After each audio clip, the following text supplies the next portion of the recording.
Howdy, everyone. I hope you're having a good morning slash afternoon slash evening, whatever time of day it is wherever you are. I see a bunch of people already in chat. We've already got Naverio, Afraid Not, dumediat, Jay, Daniel, 57 Thorns, Garion. Is Garion this time? Sorry, last time I kept confusing Garion and Garrett because I'd see a G and just say whichever one came to mind. But this time I'll try and remember that there are two of you and try and say the right one.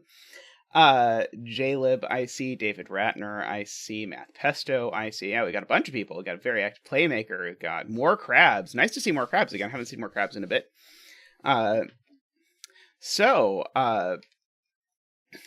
Yes. Oh, a Totally Normal Cat's here. Good. TotallyNormalCat can definitely help us with this puzzle. Alrighty. First of all, before I get to the puzzle, which is the puzzle that my supporters have voted for us to do, and I'll get into that in a moment, I wanted to say, I think that tomorrow I am going to try streaming a video game again. So last Thursday as a bonus stream, I streamed the video game The Looker, and it was amazing and fun. And a lot of people just hung out and just sort of chatted even afterwards and during, and that was fun and cool, and I felt like I got to know some of you all a little bit better. So I figured, since I'm still on summer break, I figured I'd try that again. I am thinking that tomorrow I'm going to stream The Outer Wilds. Yes, The Outer Wilds. Not The Outer Worlds, which came out the same year, but is a completely different game. But the Outer Worlds is a puzzly, time-travel-y sort of game that I don't know a whole terrible lot about, other than that it's pretty and that people seem to really like it. I also gather that it's longer than I can complete in one stream. So I figure I'll start tomorrow. And then if people show up and are interested and are enjoying it, then I'll keep going over time whenever is an appropriate time. So if you're excited by that, by all means show up. If not, there'll be more Sudoku content for you come Saturday. Also, if you have played it and you think that this is a good idea or you think this is a terrible idea, let me know in chat before I officially commit to it if you think I am getting myself into a disaster. But I somewhat gather that it is a game that requires a good bit of focus, and I think when I'm streaming, I tend to focus on things better than otherwise. So that's why I thought it would be good. It's probably further away from puzzle game than most of the things that people have suggested before. But it's something I've wanted to play, and it's something I think would probably make a good experience. Alrighty. In terms of other things I've thought about doing, and I realize I'm talking about things I've been thinking about doing to a group of people who this is probably not super relevant to. But I do get a lot of comments from people I talk to that they have sort of a hard time following some of the puzzles on stream because they're not as familiar with Sudoku as a lot of people. And so I've thought about doing a hour-long sort of seminar-ish intro to each basic Sudoku mechanic and weaving them through the streams in some capacity. So something like, okay, I'll do 3 puzzles that have arrows, 3 of the gas puzzles that have arrows, and talk about the basic arrow deductions and how you use and apply them, and do some examples where I talk in more detail about them as sort of an on-ramp to point people to when they're interested in these things. If you think that sounds like a good idea, I'd also be interested in hearing that. Or if you have a better idea as to how to do that, I'd also be interested in hearing that. It does require that it be something that I can basically do on my own. So that the suggestion can't be, well, Tristan could make a really cool animated video about it, because Tristan could make a really cool animated video about it, but Tristan's animation efforts are already at maximum level of taxation, so I can't do anything like that. But I could do some intro puzzles and talk through them in more detail if you think that would be helpful. Now, To the polar opposite end of the world, from Intro to Sudoku, we have this puzzle by TotallyNormalCat and KNT, which is, I believe, a 6-star puzzle officially on LMD. So every stream, I dig into my bucket, which is my list of all the puzzles I've sort of thrown in that would be appropriate for stream. And I look for the one that the most of my supporters have voted on. So if you support at the windmill level or whatever, either on Patreon or on YouTube, whichever way it is, you get access to the zetamath exclusive Discord, and a few other things like the Satisfactory server, which has been a lot of fun lately, by the way, thanks to all of you who have worked hard on making the factory grow. But one of the, I think, coolest things that you get is you get to vote on which puzzles from the bucket you'd really like to see. And so every stream I start by doing the puzzle that most people have voted on. So this one is a puzzle that got 9 votes. The next highest number of votes any puzzle has is 6, I believe. So this is well and truly in the lead, and was voted for by Woofer. Sorry, I realized I was told it is woofer, not woofers. So I am trying to remember it is woofer now when I'm saying it. So woofer, Ken, dumediat, Luda, Logan, Russ, David, Andrew Sarkis, and Chili. All of you voted for this puzzle. So this puzzle is dedicated to all of you, and I hope you enjoy it. Yeah, it is woofer, and then ZFG is a separate piece. So that is, I believe, so the Z is not sort of like meant to go on as the sort of like a plural of woofer, I believe, is my understanding of what I have learned about woofer's name. Okay, so that means that now we have to read the rules to this, which seem to be a lot. So let's see how this goes. So we've got normal Sudoku rules, so that's good.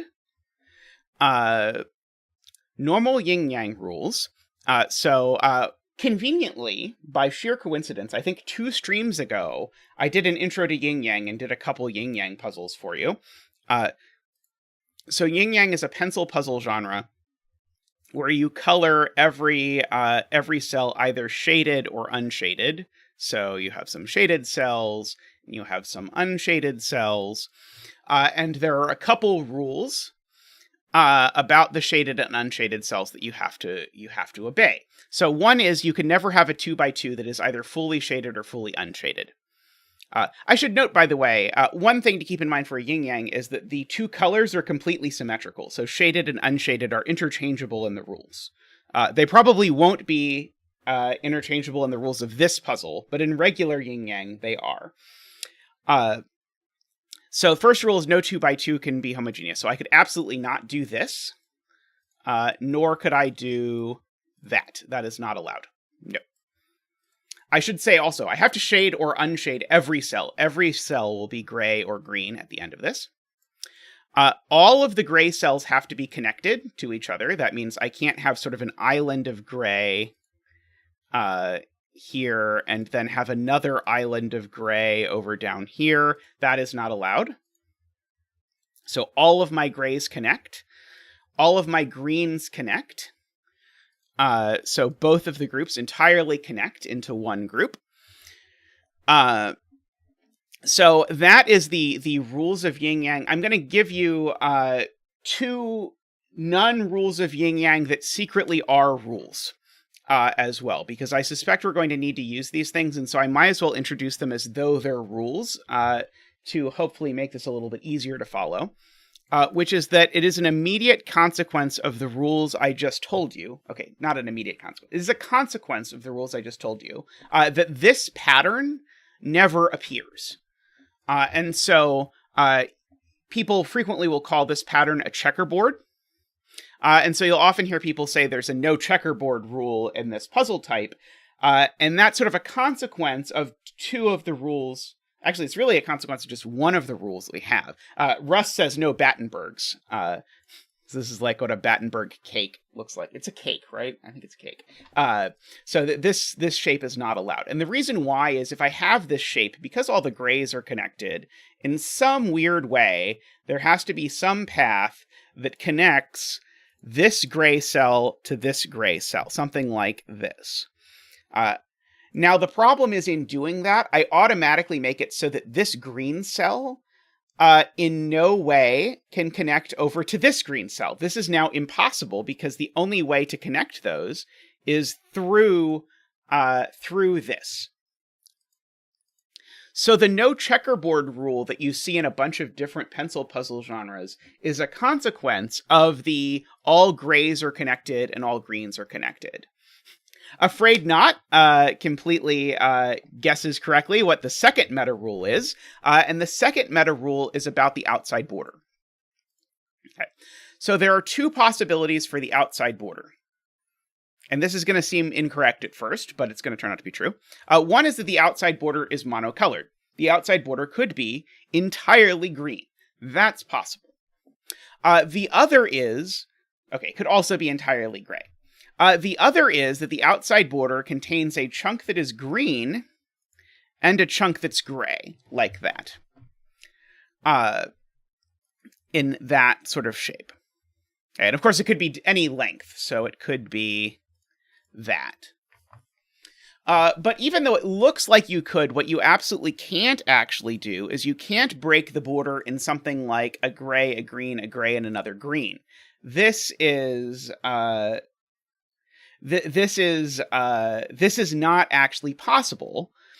And if you think about it in context of what we've been talking about, you'll actually see why, which is that this is a piece of gray and this is a piece of gray, so I have to connect them in some fashion, whatever it looks like. But in whatever fashion I connect the grays, I now also have to connect the greens, except I can't because I've now completely disconnected them into two universes.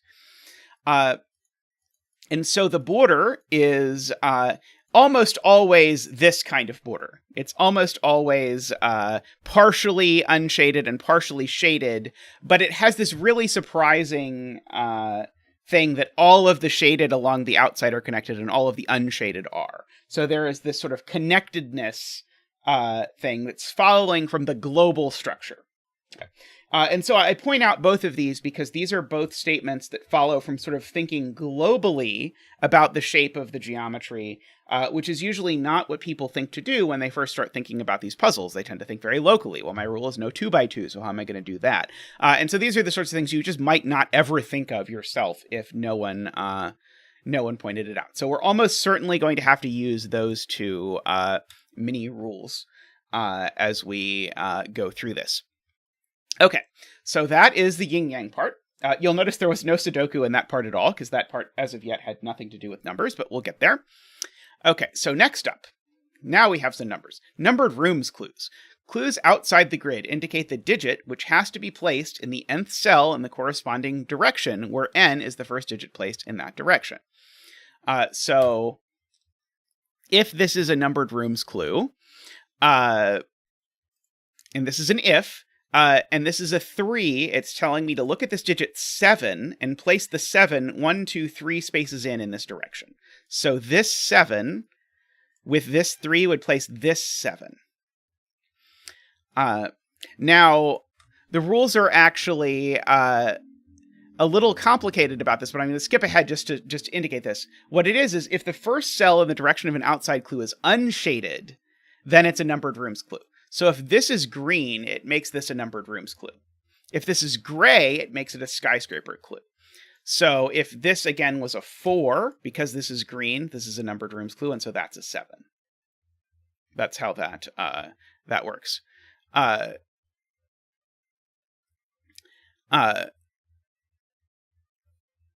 Now, it says more, which is... then the outside clues are numbered room clues, and the index digit is shaded. So in addition to the fact that this is unshaded, telling me that this is a numbered rooms clue, it also tells me for free that this is shaded. Okay. So there's a entwining, as you might expect. There's this heavy sort of entanglement between the shading part from the Yin Yang puzzle and the Sudoku part from the numbers through this mechanism. Okay. The other possibility is that the first cell in a row is, instead of being unshaded, is that it's shaded. In this case, this is what's called a skyscraper clue. And a skyscraper clue tells you let me just fill this in with random digits. Oops. 1, 4, whatever this digit is, 5. So a skyscraper clue tells me how many digits I see if I stand here. And so when I look here, I'm standing here and I'm looking at these and I'm picturing that these digits are the heights. So this requires some sort of like visual, or you can just think about it the way I'm about to say, which is that I start here and I immediately see this building, but the 6 blocks me from seeing any lower number that is behind it. So this 2 I don't see, but the 8 I do see, because 8 is bigger than 6. I then don't see the 3. I don't see the 7. The 7 is blocked by the 8. I then see the 9, and I don't see any of these. And so if this is a skyscraper clue, it's a 3 because it's telling me that I see 3 total skyscrapers. I see the 6, the 8, and the 9. And it's always a question of how many of those numbers do I see? And so this is always a how many is the question being answered by a skyscraper clue, whereas where is the question being answered by a numbered rooms clue. Now, there's more. So the first cell is shaded in that direction. And then additionally, the scene skyscrapers alternate between shaded and unshaded. So these are the scene skyscrapers. So that one's shaded. So this would be unshaded, and this would be shaded. That is what these rules are trying to tell us. Alrighty, so I think that is the rules of the puzzle. So let's have a look. Let's see, Russ points out that you can't make 2 skyscraper clues add to 14, which I agree, because somewhere in the row there's a 9. And wherever in the row there is the 9, that's going to cause a big problem if you try and make these things sum to 14. So one of these, at least, is a numbered rooms clue. Okay. I was thinking about these being 2s and what that would say about 9s if these were... I was thinking about what it would say about 9s if these are skyscraper clues, but unfortunately I think the answer is it doesn't still say a whole lot. I'm looking for things like 2 cells that have the same number and look at each other or something like that, but of course KNT and TotallyNormalCat were not so kind as to include any of those. Let's see. The 8 and 7 is actually a little bit interesting. So, I guess, annoyingly, it's not interesting if they're both numbered rooms clues. Because if they're both numbered rooms clues, who cares? They can't both be skyscraper clues. But if one is a skyscraper clue, then that's going to put an awful high amount of constraint. And so, for example... if, let's say, the 8 is the numbered rooms clue and the 7 is the skyscraper clue, well, then how far up can I have the 8? I couldn't possibly have this be something like a 5, say, because then this is an 8, and then I see at most 1, 2, 3, 4, 5, and then maybe I see the 9 down here. I see at most 6. That's not going to work. So those do put pressure on each other.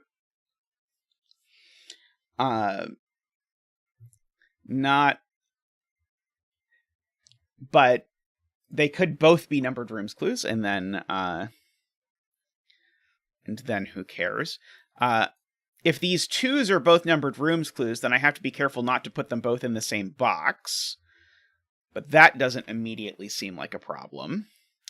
So, oh, we need a bet cell. Let's make... Do you have a good bet cell? I see both KNT and TotallyNormalCat are here.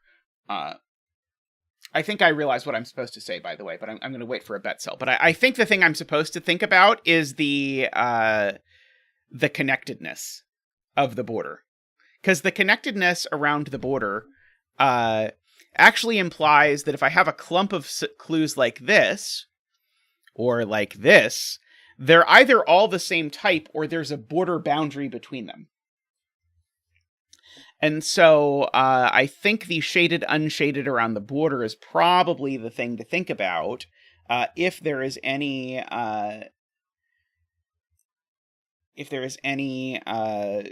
place to start. So you got to think about, okay, how could we do this? People are betting, by the way, on this. I bet I will enjoy this, and you can always come back and grab the VOD later, KNT. The VOD should last forever.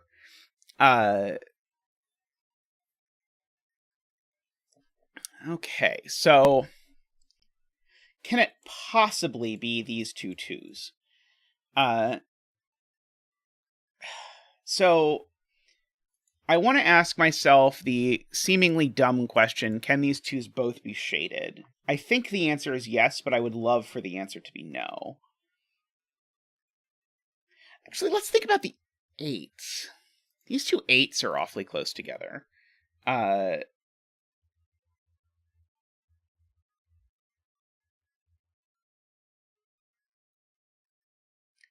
8 is awfully tough to get as a skyscraper clue.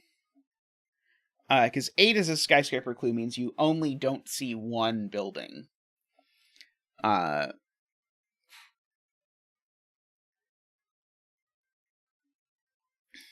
see, yeah,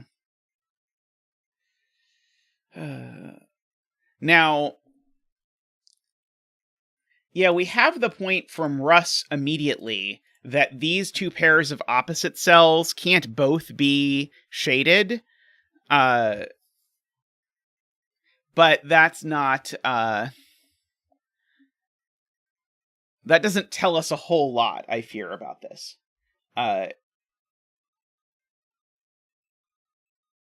Let's see. Jay says there must be borders in row 1 and row 9 because of the clues looking along the rows. I'm not sure. Oh! I see. Ah, good. Okay. I understand Jay's point now. I think. Is it possible that this 2 and this 4... Actually, couldn't this 2 and this 4 both be numbered rooms? Is there a problem with this 2 and this 4 both being numbered rooms? I'm not sure I see the problem with these being numbered rooms. Okay, let's start with a really basic question. Can anyone in chat disprove for me this? I would love to see an easy way. What is the easiest way? That is, what is the least chainy way that we can disprove this? So the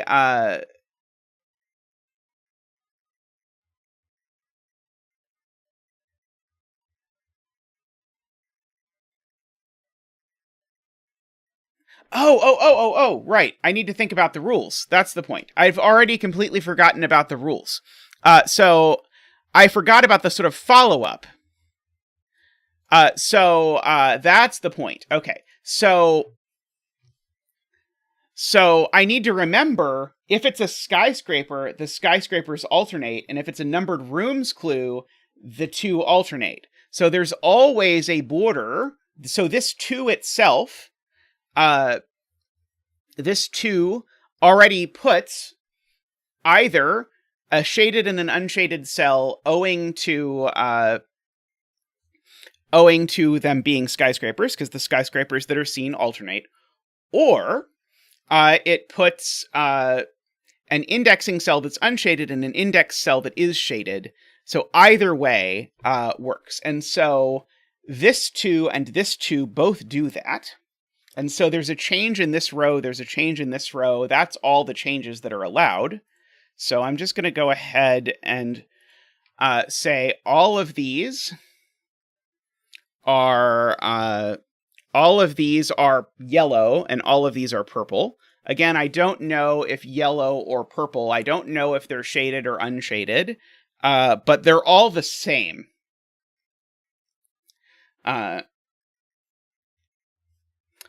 So that's interesting, possibly, maybe. So in particular, these 2s are definitely the same. The 2s are either both numbered rooms clues or both skyscraper clues. Them being both skyscraper clues is interesting. So if a 2 is a skyscraper clue, we know that the second digit seen is a 9, because the last skyscraper clue digit you see is always a 9. Because 9 is the highest skyscraper. And so we would have a yellow 9, if these are skyscraper clues. We'd have a yellow 9, we'd have 2 yellow 9s in this space. And the yellow 9 would be, it couldn't be here. It would have to be before that. Okay. Nicholas is completely right. This 4 is the thing I should look at. This 4 can't be a skyscraper, because if this 4 was a skyscraper, it would say that whatever the 4 skyscrapers were, they alternated in color, but we already have both of our changes. So the 4 can't be, very good, Nicholas, the 4 can't be a skyscraper. The 4 is a numbered rooms clue. Okay, which means these are all green, and therefore these are all gray. Okay, so this is a numbered rooms clue. So all of these, in fact, are numbered rooms clues. These are all skyscraper clues. Great spot, Nicholas. Very well spotted. Okay, so these are the skyscrapers. And so those are very high skyscraper numbers to see. So in particular, this 7 is huge, because where does the 9 go in this row? Well, the earliest the 9 can go in this row is here. So one of these has to be a 9. Over here, in order for this to possibly work. And the first digit here can't be very big. It can be at most 3. Because if it was 4, then I could see at most 4, 5, 6, 7, 8, 9, which is only 6 skyscrapers. So that's not going to work out for me. Likewise, this is at most 4. Likewise, this is at most 8. I'm probably not going to pencil mark that one just yet. I'm not quite desperate enough. Can I possibly say the 9 can't go here? If the 9 was here, that would put the 2 here, and the colors would match. What color is the 9? That's a good question. What color is the 9? The 9 is gray. That's the point. There are 7 skyscrapers, and so the even-numbered ones are green. So, in fact, this is not the 9. I can say that because it's green, and the 9 is gray. So this is one of the cells we don't see. There's only one more cell in this entire row we don't see. But since this is a digit we don't see, does that tell me this can't be a 3? No, it doesn't. I don't think. Okay. But that's cool. So we've got a meaningful pencil mark.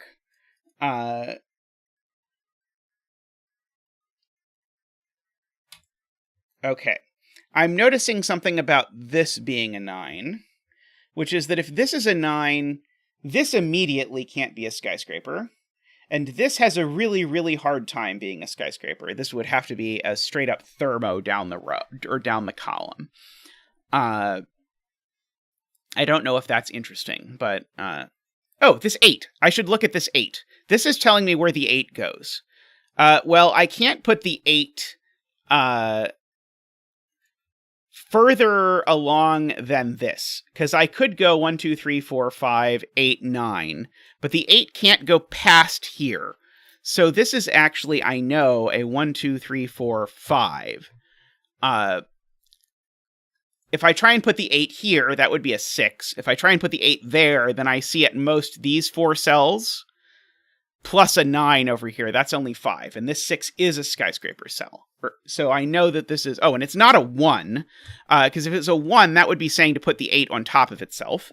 Numbered rooms clues are usually not 1. In fact, the 1 in this column is actually restricted. It can't go in any of the numbered rooms clues. It can only go in those spots. So that is somewhat restricted. Oh, this can't be a 2 anymore, because if this was a 2, then this would need to be a 9 because of the numbered rooms clue. Can't be anymore, because we already proved this isn't the 9. So this is a 1 or a 3. All right, so we're already in slightly reasonable shape, I feel like. Okay. So now the only way that the 2... Okay, so... Is the 2 in row 7 seen by the 7 skyscraper clue? And I think the answer is no. Because if the 2 is seen by the skyscraper clue, then the 2 would have to be the second skyscraper we see, because it can't be the first. And so it would have to be green. But the 2 in this row isn't green. The 2 in this row is gray.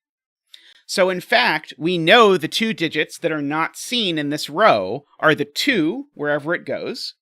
The gray 2 is not seen, and and this digit here, the green this digit, those are the only 2 digits that are not seen in this row. Every other cell in this row is seen, which puts a lot of consternation on this. I think now this can't be a 3. If this were a 3, I would need to... is that true? If this were a 3, it would be... If this were a 3, it would need to be 1 and 2 that I didn't see in the row, and there's no way that this digit is a 1 or a 2 because of the numbered rooms clue. So this digit is not a 3, it's a 1. And we get to have a digit dance for the 1. Woo! 1 dance. Woo! Woo! Woo! Woo! Boop! Boop! Woo! Woo! Thank you, Zach. Thank you. Zach has been brushing up on his digit choreography. So, hey, Josh, how are you?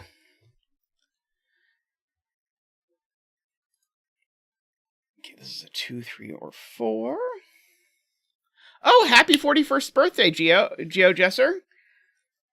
I hope you are having a good birthday. I feel like this should tell me which of you in ranks is older, but I have now I've lost track of what birthday we celebrated. But thank you very much, Jessica, for donating in honor of your birthday. It feels backwards to me. All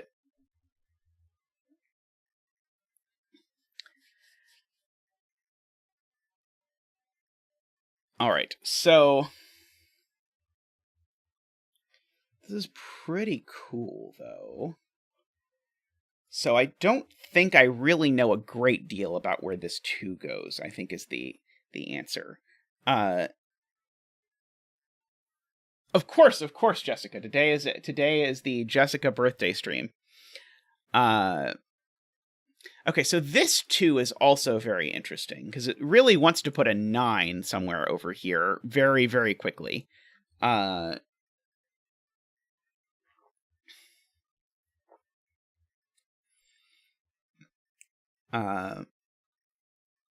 Let's see. I'm trying to look and see if there's any any way we can see, because one thing to note that you may not have seen if you have not done Yin Yangs before is as soon as this turns the corner, that also places a green cell right there.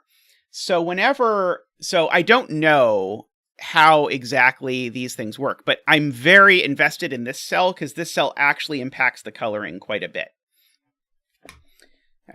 I do know one of these cells is gray. I know. One of them is a gray 9.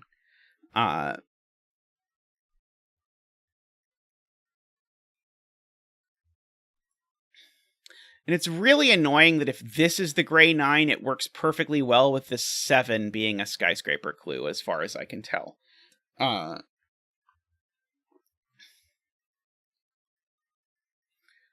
Let's see. Garion says, it is Garion, I got it right that time, says the row 9, column 7 clue can't possibly be a skyscraper anymore. Let's see. Because it would need to go... Let's see. So we'd need to see, if this is a skyscraper clue, we'd need to see 8 skyscrapers. And so it would be...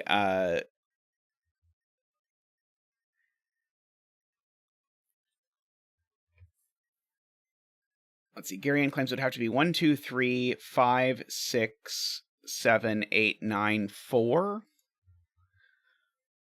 Why does this have to be the 4? I'm trying to... Okay, this is the 4 because it's supposed to index the 7? No.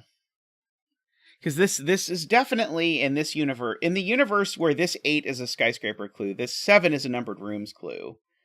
But isn't that not at the 4? So... Oh, no, it is. Okay, sorry. It is... 7 is there, right? 7, 8, 9. Sorry, I was counting from the wrong direction. So yeah, so if this 8 is going to be a skyscraper clue, it's going to have to go something like this, is Garion's point, and this has a problem somewhere.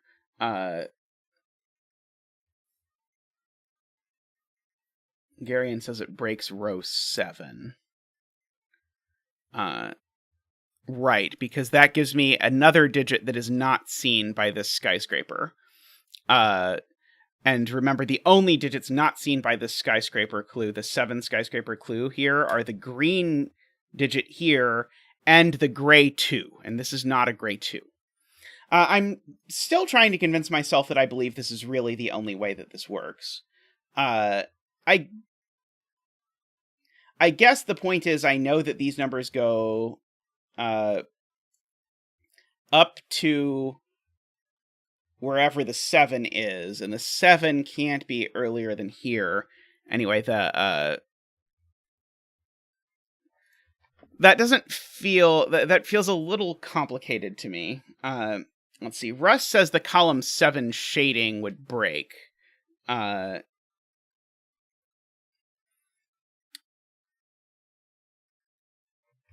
not... I mean, it would require a lot of back and forth on the shading, but I don't see why that breaks immediately to Russ. So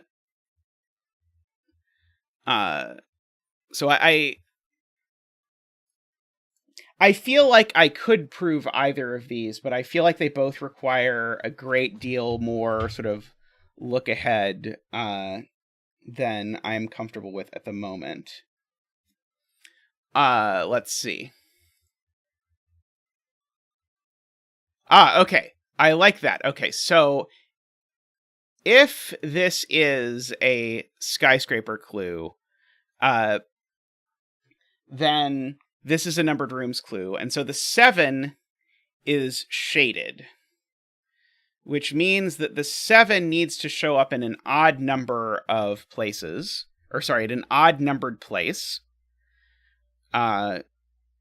which means it needs to show up at the 7th place, because that's really the only option. And so then I think that would force us to go 1, 2, 3, 4, 5, 6, 7, which would then break this. And I think that's the argument I like. So let's just fill this in just so that this is explicit. If this is a skyscraper clue, then this is a numbered rooms clue that's indexing the location of the 7. The 7 in this column is now gray. But because of the way that skyscraper clues alternate, shaded, unshaded, that means the 7 needs to show up in an odd-numbered position. And the 7 showing up in an odd-numbered position, well, the 7 can, with an 8 skyscraper clue, there's only 1 degree of freedom. So the 7 can only show up in the 7th position or the 8th position. Those are the only options. However, 8 is not an acceptable one. So 7 has to be the 7th digit seen. And if 7 is the 7th digit seen, that means every digit from 1 through 6 is before 7 in this column. But the 7 is here or here, which means that this needs to be a 3 or a 4, and it can't be because we've used the 1 through 4. Okay, that's complicated, but it uses this sort of flippy-floppy parity, so I buy it, I think. Oops. So the point of all of this is this 8, and I would believe the constructors wanted you to look ahead on this 8, because the idea of an 8 skyscraper clue in this puzzle is so, like, that was a lot of look ahead, but it's also pretty well telegraphed that if you have an 8 skyscraper clue in a puzzle where you have to alternate and it's a yin yang, that you should maybe look at it. Like, it is not at all an unmotivated distant look ahead. It is a very motivated distant look ahead. So I would believe that.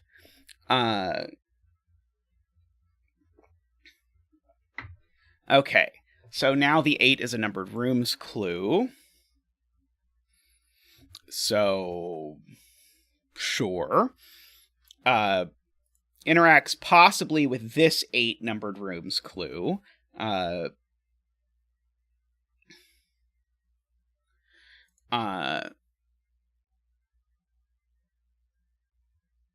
Is fine, I suppose. Now, remember, I know one of these two cells is a shaded 9. So if this is a shaded 9, I have to think about what that does with checkerboards. Because if this is a shaded 9, it means one of these is shaded. It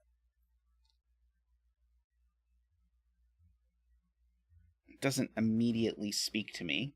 I mean, I know the 8 in this column is shaded now. That's something. Should I try and disprove that this 7 is really a skyscraper clue? I can't. I think I can disprove that this 7 is a skyscraper clue. Maybe?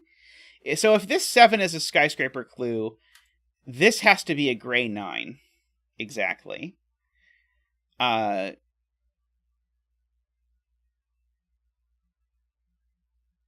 if that's the gray 9, the green 8... right, okay. If this 7 is a skyscraper clue, this has to be a gray 9. So now, what color is the 8 in this column? Well, it's green, because I definitely see the 8. Right? Do I definitely... Maybe I don't definitely see the 8. No, never mind. I don't think I definitely see the 8. I think I could do this being a 2 and this being a shaded 8, and then I think I could get away with it. Darn it. I was thinking about the parity. The parity thing, but I don't think that does it. Let's see. People are saying that breaks row 7.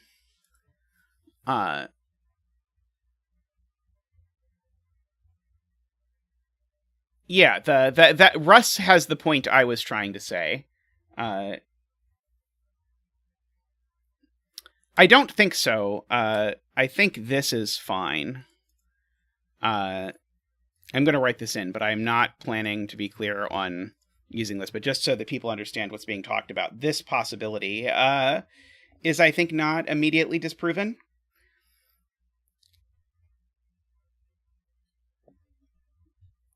Okay, but I'm interested in people saying they think that this being a 9 breaks row 7.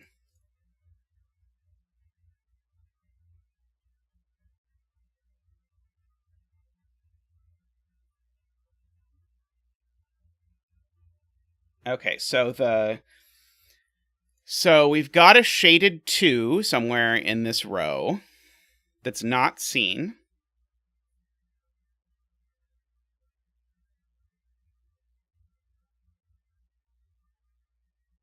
The 2 in row 9. Oh, wow, okay. Afraid Not saw the thing to see in filling in all of those digits, which is that the only way that works is that this... is that this is a 2, because says there's two possibilities here when I imagine this being a skyscraper, which is that this is a skyscraper and the 8 is seen. That breaks immediately. If it's a skyscraper and the 8 is seen, then the 8 is simultaneously green because of the skyscraper clue, because it's the second to last seen thing and the 9 is gray, but it's also gray because of the 8. That doesn't work. So the 8 has to be unseen. That means the 8 has to be after the 9, which would mean the 8 would have to be exactly here because the 8 is gray, and that would mean that this was a 2, and then that would break. Okay, so agree, that tells me this can't be a skyscraper clue. So these are green, this is gray. Let's see.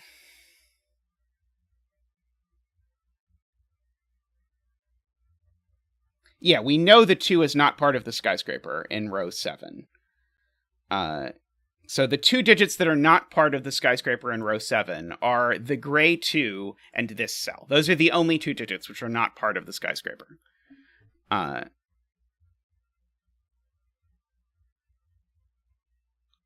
So I guess here's an interesting point about that. That this digit can't be an 8, because then the 2 would be part of the skyscraper. So actually, where is the 8 going in this row? The 8 in this row must be seen, because it is neither a 2, nor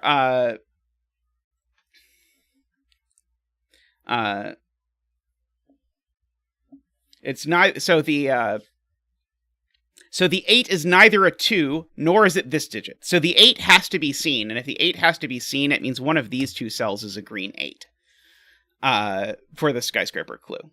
So one of these 2 is a green 8. This can't be a green 8, because if it were a green 8, then it would break this clue. So this cell is a green 8. There. That's another digit.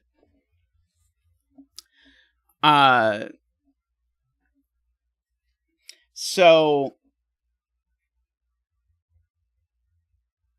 I can only see one more cell over here, so the 2 unseen cells are both here. So the 2 can only go, it can't go there, the 2 can only go here or here. So this is a 2 or a, oh, and it can't be a 2, so this can't be a 1 or a 2, so it's a 3, which means that this is a 2, which is to say it's gray, and this is a 9, meaning it's gray, and this is green to avoid a 2x2, and this is green to avoid a checkerboard. That was cool. And so these digits we can just write in. Actually, we can literally just write them in, right? Because these are the 2 unseen digits. So this now goes 1, 2, 3, 4, 5, 6, 7. And so these are unshaded, and these are shaded. And we've got all of this, I think, filled in. Let's see. Does that get looked at by anything interesting? Like, did we perchance fill in any digits or anything? I don't think so. Yes. Jaleb points out this cell is gray. And indeed, once this cell is gray, by the border connectedness, all of this is gray. And so this is green because we need to avoid a 2x2.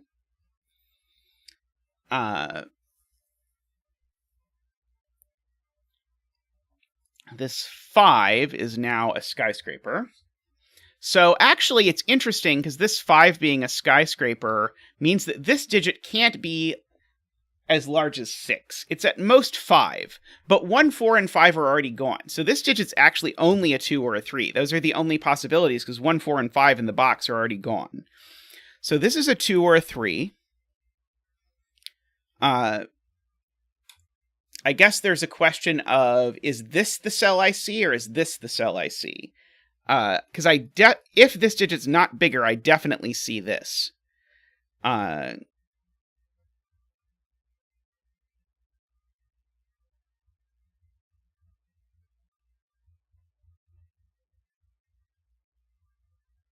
I could see this and it could be higher than 4. This could be a 6.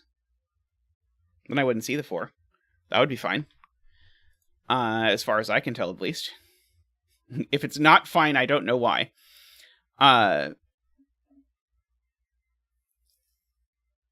Okay. This can't be a 4 anymore, because it would put an 8 in a column with an 8. Okay, here's a good question. Is the 8 in this row seen or unseen?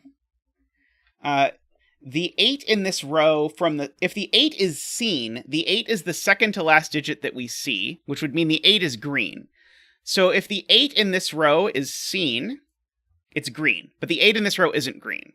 So this can't be a 5. If this were a 5, the 8 would need to be seen by the 6 clue, and it can't be. So this is a 2, meaning that's a gray 8. Meaning that's green. Meaning this can't be gray, because I have to avoid a checkerboard. This is gray, because I have to make sure my grays connect.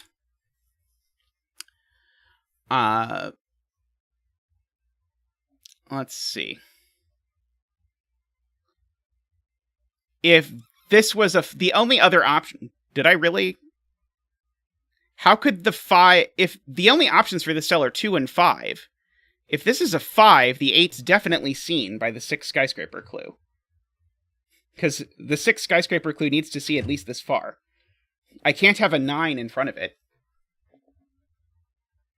Did I eliminate a candidate from this cell I wasn't supposed to?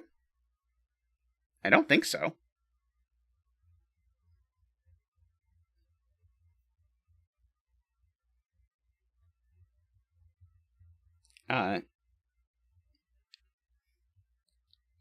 I believed that was all good.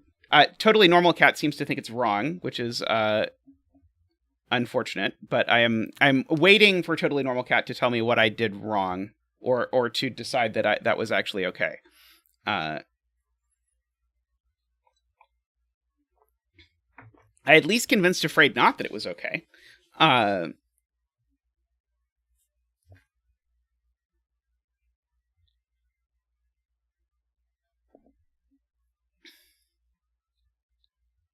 The 8 and a 6 skyscraper can't be shaded, right? The 8 is the second to last thing seen. So if I do 6 things in a row... Oh, no, you're right. The 8 is shaded. You're right. The 8 is shaded. Sorry, I did my parity wrong. So the second to last is the same parity as the first thing, which is to say it's shaded. So, okay, sorry. So the 8... So if the 8 is seen, it is shaded. There we go. Okay. Sorry, I did it backwards. I think I internalized it reverse from that. Okay. So agree with that. Sad though it is. Okay, let's see. So Nicholas had a point that I wanted to understand, which is, if row 8, column 2 is seen, it can't be more than 6. I agree with that.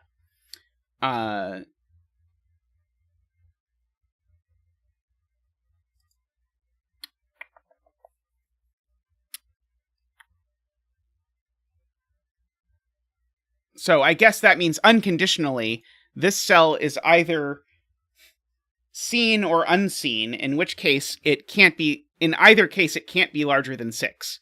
So this cell is always from 2, 3, 6, is the point that Nicholas is making, is that this cell actually either is seen or unseen. And so...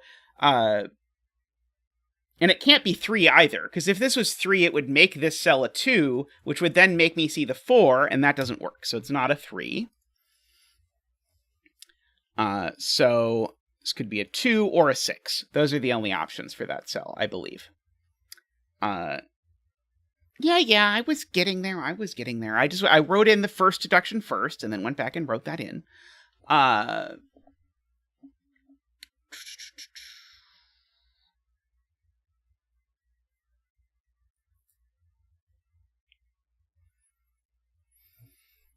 I'm annoyed at the possibility that this digit could be an 8. Because if this digit's an 8, then this row doesn't tell me anything about the 9 in the row. Which is very unfortunate.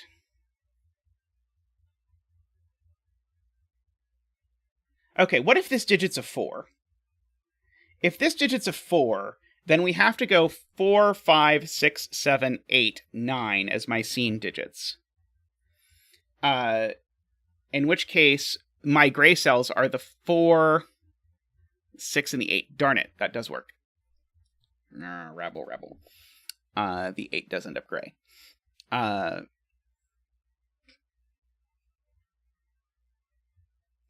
Okay, if this is a 2, then that's an 8. I don't know that that does anything, but I just want to say it.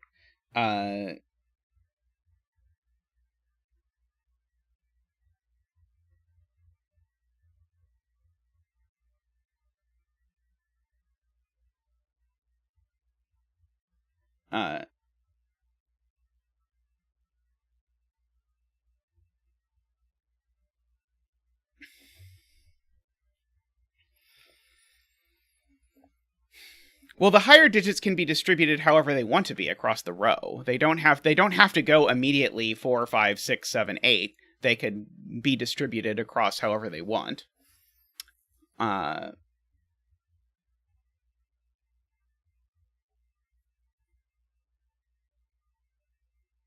Okay, where is the 9 in this row? Maybe that's a good question to ask.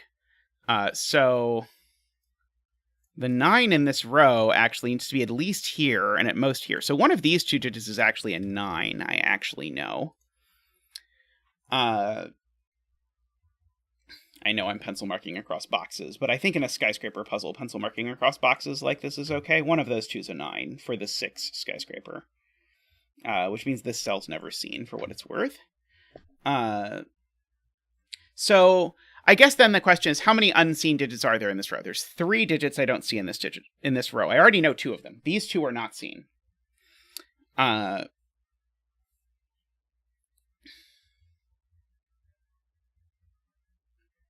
So I only get 1 more unseen digit.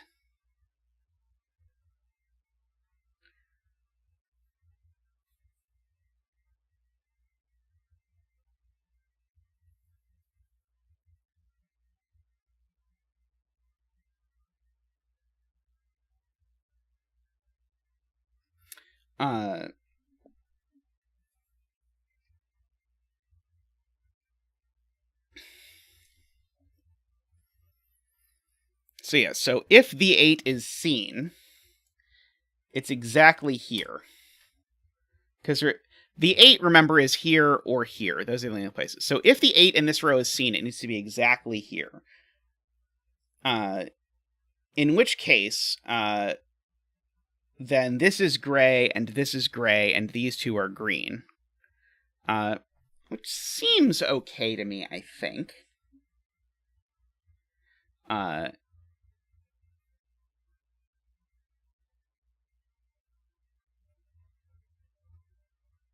Oh, got it. Okay. I understand now. Okay, so Calzone has said it really succinctly. If this is a 4, what digits do I see? I see 4, 5, 6, 7, 8, 9. But that means that this digit's not a 5, so it's a 2. But if this is a 2, that puts the 8 here, and now the 8's not seen. So this can't be a 4. I get now. I now see that, and that seems like a very concise argument. Very, very well done to Calzone.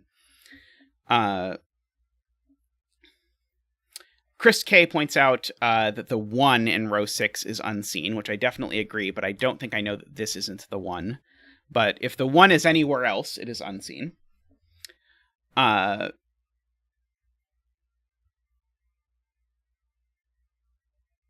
know one of these 2 is gray, because the grays have to connect, but I don't know which one. In fact, one of these is gray, and one of them is green, I actually know. Can I do anything with that? I don't think so. I mean, I could draw a border here. One of these is gray, and one of these is green, because they can't both be gray, but at least one of them is. Let's see, I suppose I can start drawing in the borders I actually do know about.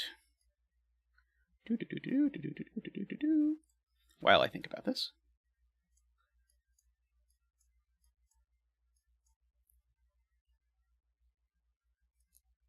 Those, and oops, not that.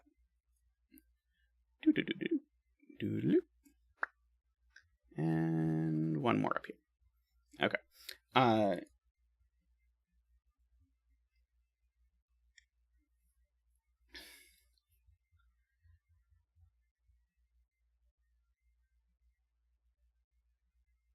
see. Afraid Not says, if I imagine that this cell is...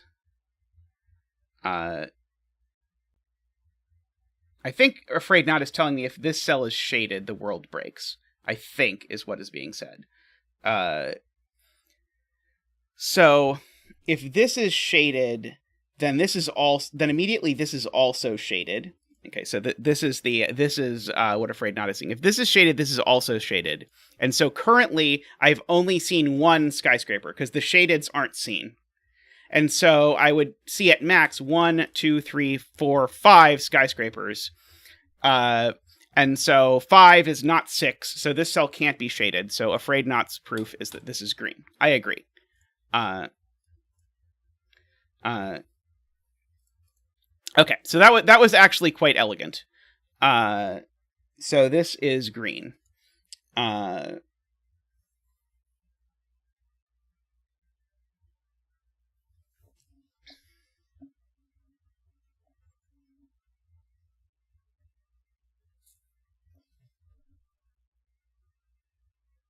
See, I'm trying to see if there's anywhere else I could sort of mimic that. Yeah, Jay Dyer is seeing the same, or is thinking the same thing. Can we sort of like chain that together? So like if this cell is green, does that cause a problem?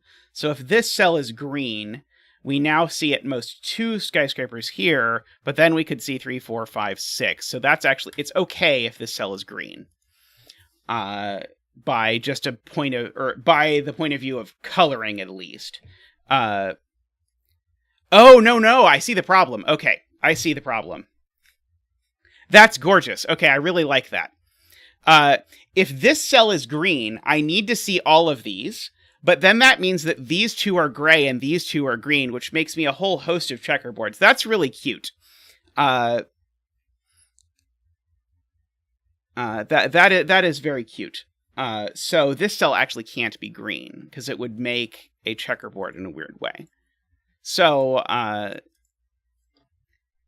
this is the kind of argument, by the way. So I famously do not like look ahead very much in my puzzles, and that's very look aheady. But this is the kind of really cool argument that you can only set up if you do set up sort of like these sorts of chains. So there's a lot to gain in terms of these sorts of deductions, if you like that kind of thing, because that's a very cool argument that I have not seen. That is sort of a nice sort of use of all of this together in this gorgeous way. Okay, so how far can we push this? Well, what if this is gray? If this is gray, then I use up my degree of freedom, and so then this has to be green, gray, green. And that doesn't work because that's created checkerboard. So this is green.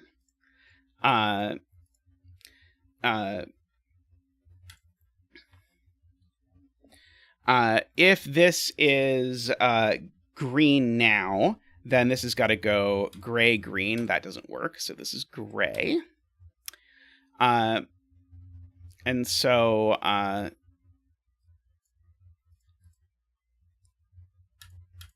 So this now, if this was gray, it would force this to be green, and that's still a checkerboard, so that's not going to work. So this is green. But now it's actually okay if this is also green, I think. So one of these 2 cells is the green 9 for this row. I just don't know which is the green 9. Annoyingly, this can still be a 5, putting an 8 there. Can this be a 2?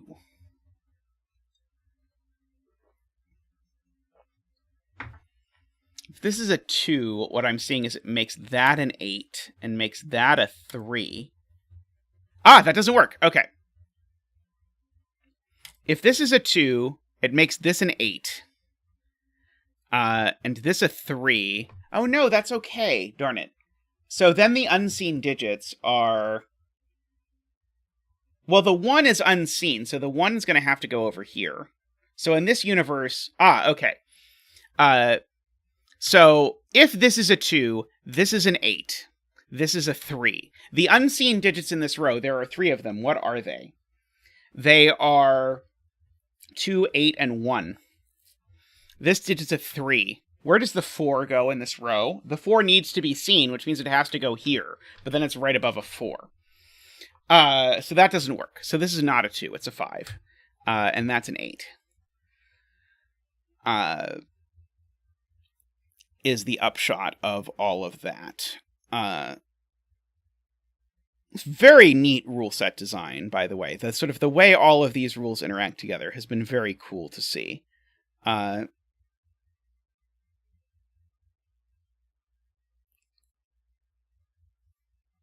So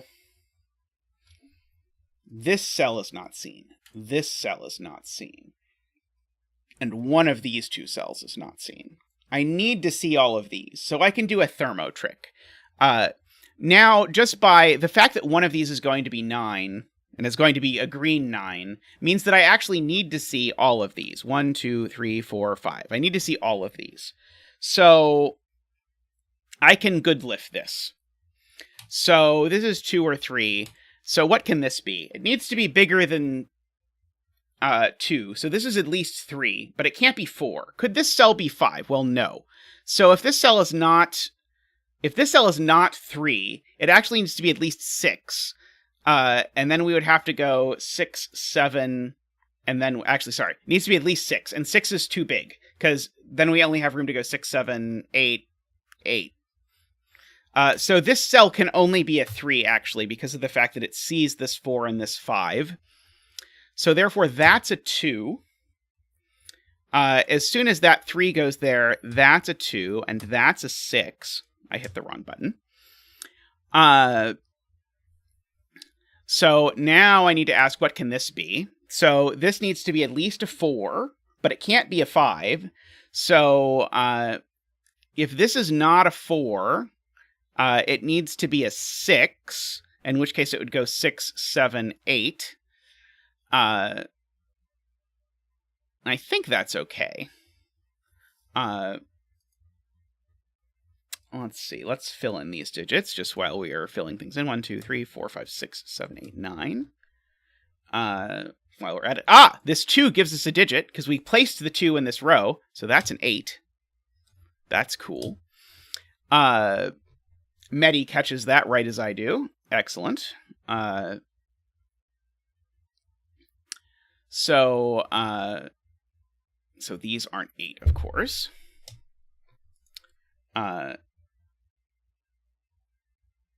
Right. This digit is the digit I should be inquiring about. This digit still has optionality. It can be 4 or 6, but what about this one? Well, it has to be bigger than 4, so it can't be 5 or 6 or 8. So this digit's only ever a 7, is the point. That is being made by Ambrose. And I think several other people in chat were also trying to get at this being a 7. Okay, so that puts a 7 up here somewhere. These digits, let me fill them in. We need a 1. We've got a 2, 3. We need a 4 and a 6 and a 9. Okay. This can't be a 9. This can't be a 4 because oh, sorry, maybe this could be a 4, actually. Actually, this very, very well could be a 4. Never mind. I retract my claim that this can't be a 4. I think this might be able to be anything.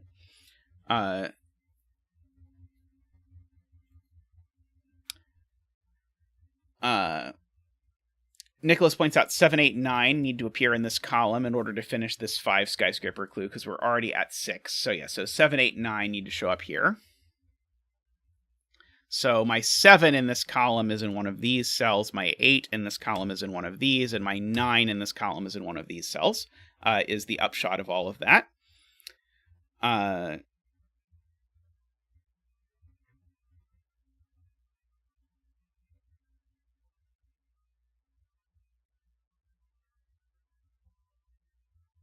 Oh, good point from Russ. This cell can't be a 7. It breaks both possibilities. If this cell's a 7, then if it's a numbered rooms clue, I would put a 4 here. That's not going to work. And if this cell's a 7, the skyscraper could never be a 4, so we can actually strip out a pencil mark.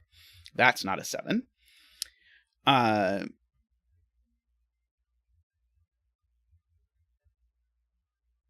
Neat.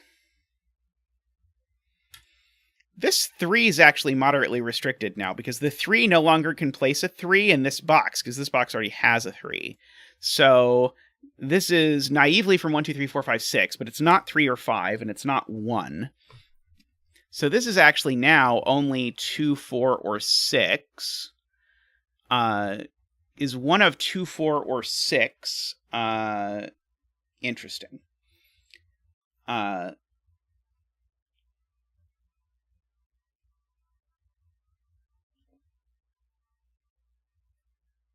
So it's one of these cells is a 3, is a shaded 3 for that matter. Don't think I immediately see that.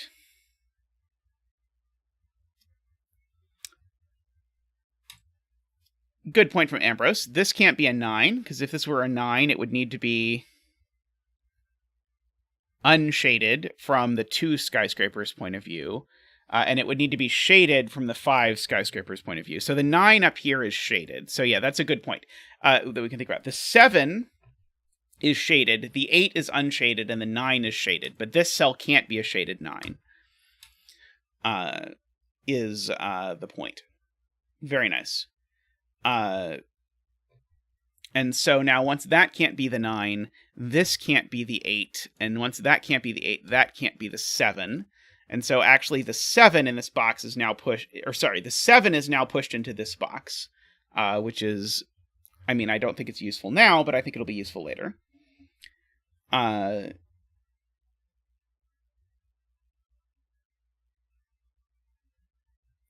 see.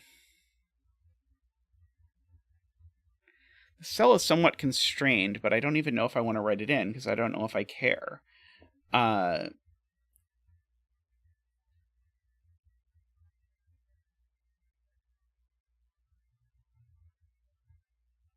Row 1, column 2 is now 1 or 5. Okay. That's a very good spot from JLib. So this thing is now not 7, 8, or 9, and it's not 2, 3, 4, or 6. So this cell can actually only be a 1 or a 5. So that's pretty nice. Let's see. Okay, so what is this cell? So it can't be a 1. Let's write it in.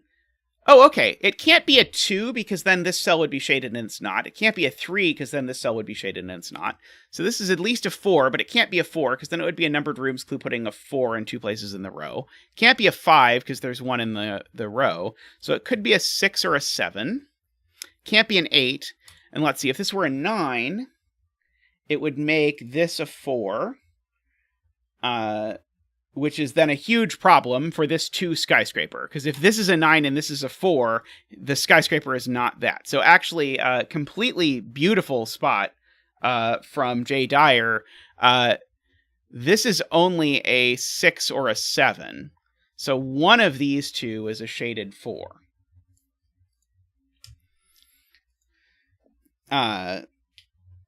That's really cool. I had not appreciated at the time that this green wrapped around like this, that it sort of ruled out the possibility that either of these was a 4, which is very nifty. Okay, one of these 2 cells is a shaded 4. That means this cell is shaded. And for that matter, this cell is shaded. Because even if it was this one that was shaded, then we'd still have a shaded 4 going in one of those places. And so then because of the connectedness of the shading, we'd get that. Okay, so we can continue our borders. And now we get a green cell here. And that's going to do a lot. Because the 9 in this column is not green. The 9 in this column is gray. So that is going to do 9, 8, 7, just like that. to go in. So those are gray. That is green.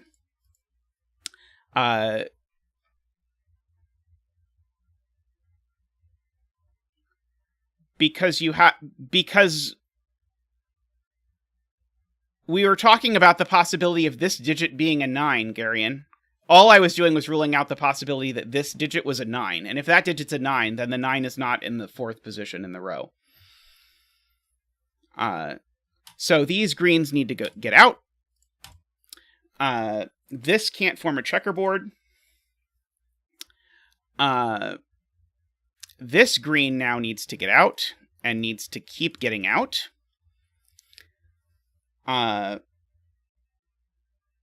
So we can put in some more borders. That was unexpected and cool.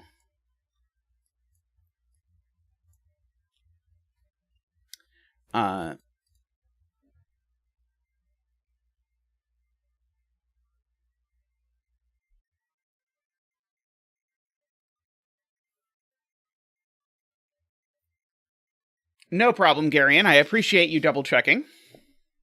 I mean, like, one thing that really amazes me with chat is that, I mean, I make mistakes all the time, but I don't think I've ever made a mistake and had chat not catch it for long enough that I've gone, like, very far at all in the puzzle before someone caught it. Maybe once in 60 some odd streams. So that's pretty awesome to me, that you are all so diligent about this. See, one of these two cells is a 7, I'm going to note just by Sudoku. I think it's time to take a Sudoku break and write in anything else. So the 5 is in one of these two cells over here. These two digits are a 1-5 pair, actually. I can fill that in. Let's see.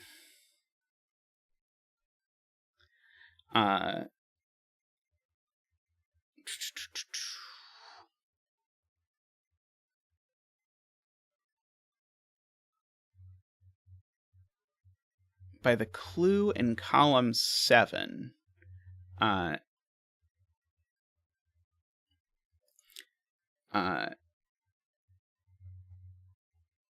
clue in column 7, sorry, I lost, you can't have 7 in row 4. If this were right, because this cell can't be a 4. Okay, so one of these two is a 4, so this isn't a 4, so this can't be a 7. Gorgeous. Okay, so that's the 7. Very good spot. I don't think I yet know enough to know whether this 7 is shaded or unshaded. So this can't be a 2 anymore, because that would require putting a 3 on top of the 7. By the fact that TotallyNormalCat chose this is the bet cell, this certainly isn't a 6, it's a 4. So I think we could probably just fill that in if we wanted to. The old setter uniqueness.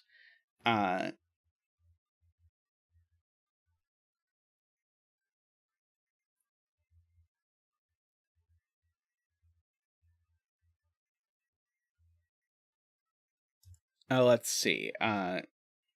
We were meant to write in all the possibilities for this and figure out what it can be.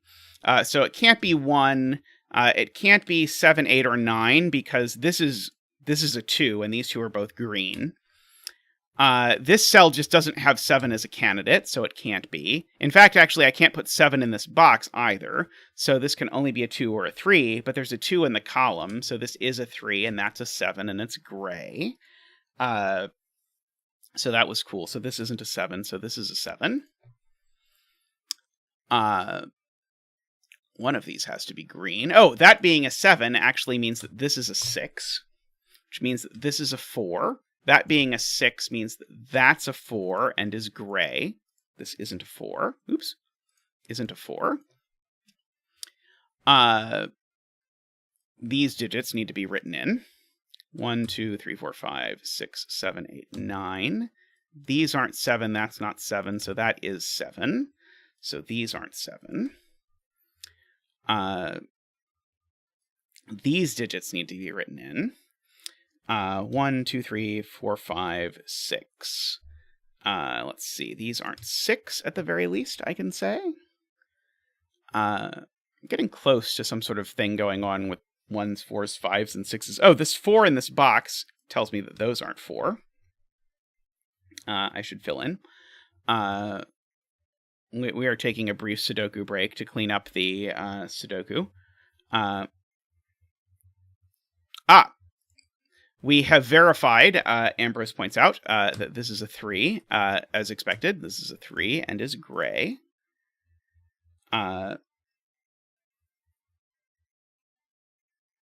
Row 9, column 7. Okay, so this is indexing the location of the 8. The 8 definitely doesn't go in the first spot. It doesn't go in the 4th spot either. So it needs to go in the 5th or 6th spot, but it can't go in the 6th because there's already an 8 there. So that's actually, this is just a 5. So that's a 1-4 pair, and that's a 6. And so once that's a 6, this is a 1, and that's a 4 and a 1. These aren't 1 anymore.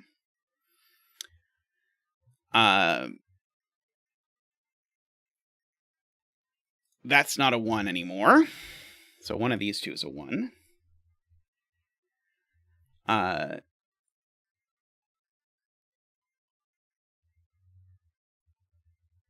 Finish the index. Is there still an index clue I have missed? Or have I now gotten it?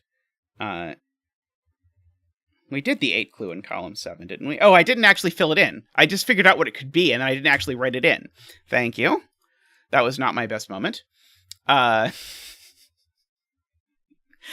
figured out where the 8 went. Isn't that enough? You people with your wanting me to do the puzzle. Let's see. So now I have enough that I can fill in this box. So now I need a 2, 3. I've got a 4, 5, 6, 7, 8, 9. So that's not a 2 or a 3. So that's a 6, 9 pair, which means this isn't 6 or 9, and that's not 9. So that's 2, and that's 3. This digit is known. Let's see, 1, 2, 3. This digit is a 4. For whatever that is worth. This triple is known, actually. Oh, sorry, let me fill this in. These are not 2, so that's a 1, 9 pair. So let's fill in this triple. This triple is 2, 3, 4, 5, 6, 7, 8. It's 2, 5, 8. Sure. Seems 2, 5, 8-ish to me. Okay. So Nicholas has been very interested for some time in 9 in row 1. We've been on a bit of a Sudoku tangent, so we've not gotten to think about the puzzle for a bit. But let's try and place 9 in row 1.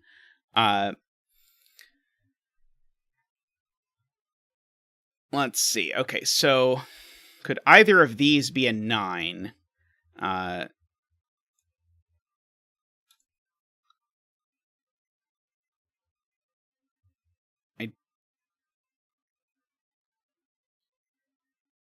Let's see. If this were a 9, no. Right.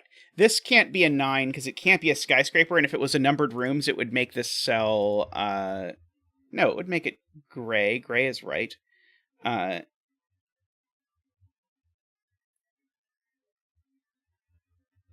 Oh, good point. 9 in the row is green. That's the point. Okay, 9 in the row is green. Because 9 is the second clue seen by this skyscraper. So one of these two is 9. That's the point. Okay, so one of these is 9. However, it can't be this one. Because if this were 9, it would place a 6 here, and there's already a 6 in the box. So that's not the 9. This is the 9, and it's green. Which means that this isn't the 9, which means that this is the 9, and it's green, because the 9 in this row was green. So that being a 9... now means this is a 4, which means that's a 6 and a 4. So that's all cool stuff. That is now a 6 as the last thing in its row. This column needs filling. This column needs a 1 and a 2. We've got a 3 and a 4. It needs a 5. And then we've got a 6, 7, 8, 9. Yes, this needs a 1, 2, 5. This one's not a 2 at the very least, I can say. This one's not a 1. That cell can only be a 2 or a 5. Fascinating. Let's see. Okay, so this digit has to be bigger than 4. So this digit having to be bigger than 4 means it's at least 5, and it can't be 6. So this digit is only 5, 7, or 8. Those are the only possibilities for this digit. Oh, and it can't be 5 because there's a 1-5 pair in the box. So this digit's only 7 or 8. Those are the only possibilities for it. Now gray needs to get out down here. So that's going to do a lot of coloring. This gray needs to connect to its friends. So that gray needs to get out. This becomes a little green peninsula.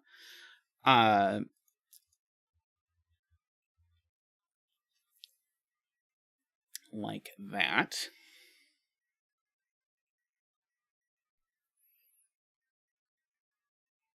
Let's see.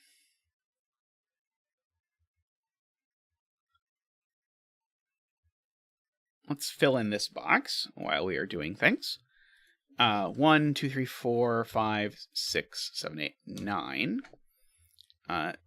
These aren't 1. These aren't 5. These aren't 6. Did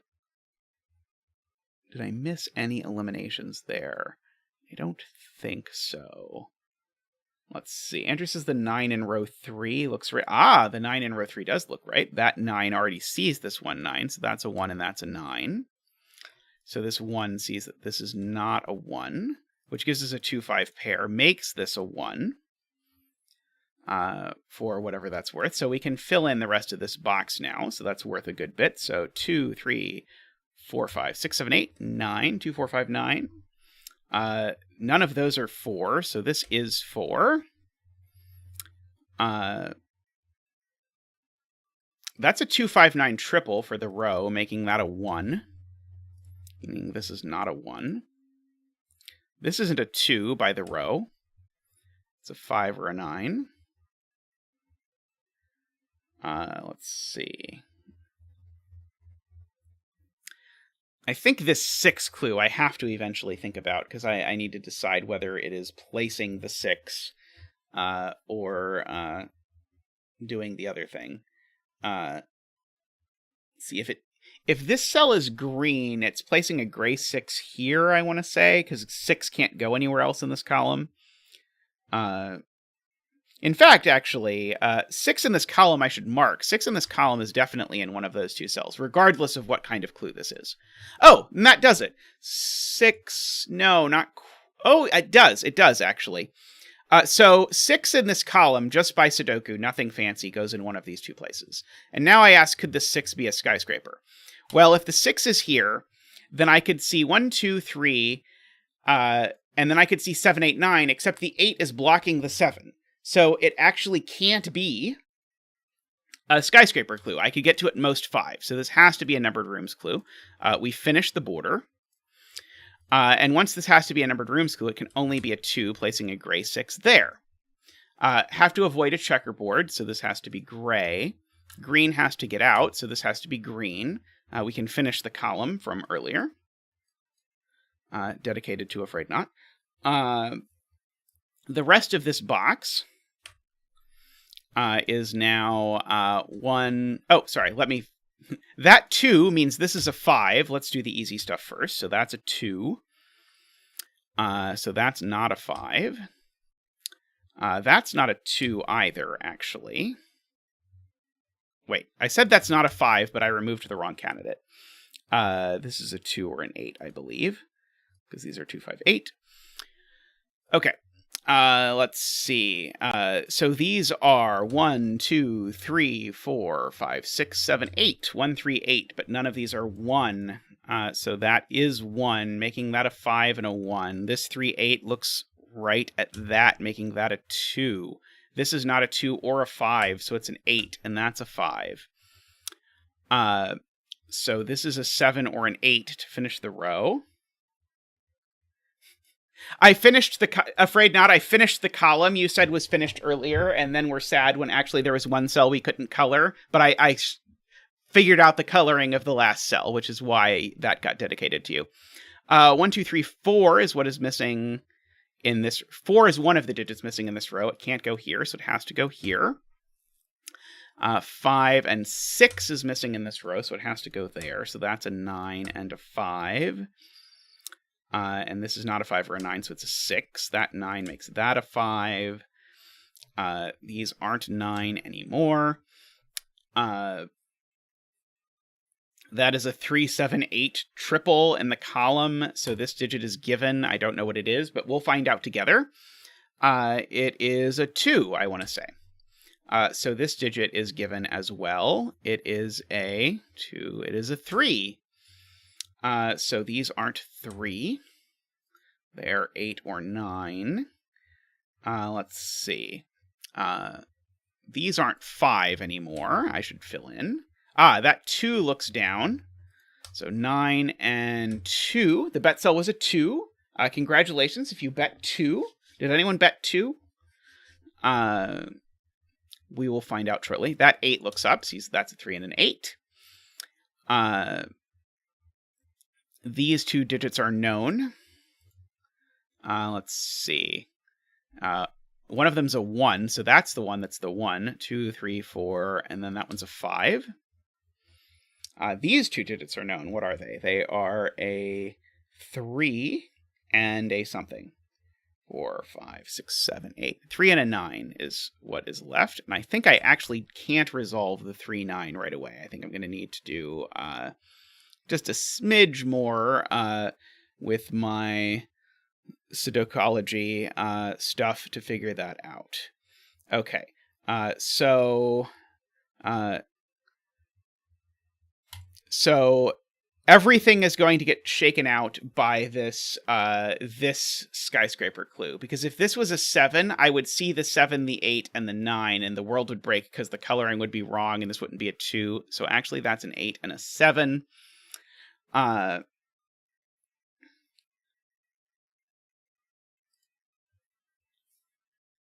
That doesn't tell me anything about the coloring. Do I need to just do the coloring raw? Or is there some piece of... There's no more clues about coloring, are there? I don't think so. Yeah, we got to make sure we do the coloring. I'm just making sure that I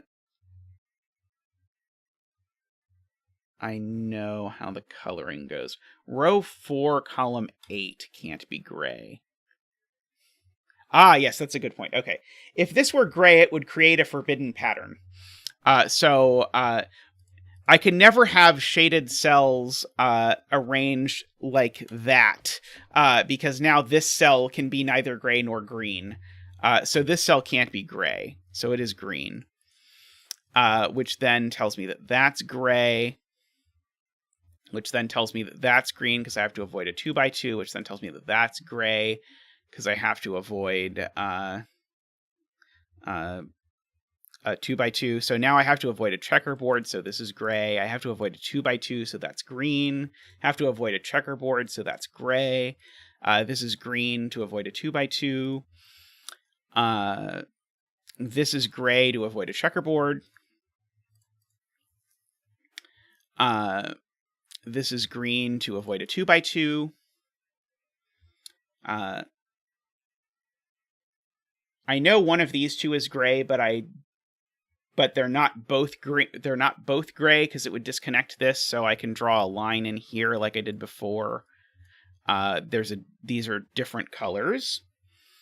And actually, I can figure out the connectivity because one of these is green and one of them is gray. But if this was the one that was green, I would create an island. So that's the one that's green. And that's the one that's gray. Now this green still has to connect. It has to connect through that cell. Go ahead and do that. Like that. Go ahead, do that. Do that. That. Let's see. And now just connectivity means that this is green. And so we are done. And so to finish, we just use the 8 here to disambiguate everything. So 9 and 7 and 3 and 8 and 3 and 9, and then we're done. Very cool rule set. I liked the way that those all worked out. And there were a lot of really cool deductions in the sort of the opening part of that. I think my favorite part was the sort of like bait look ahead deduction that then didn't get you anywhere, and then TotallyNormalCat made fun of everyone in chat. 80 minutes or so, not bad. Very cool puzzle. I liked that a lot. Oh boy, now we have to decide. Yeah, Playmaker is saying this is their favorite TotallyNormalCat puzzle. That is a hard choice. Yeah, there was the chaos construction with the killer cages I really liked. There've been a lot of really cool TotallyNormalCat puzzles.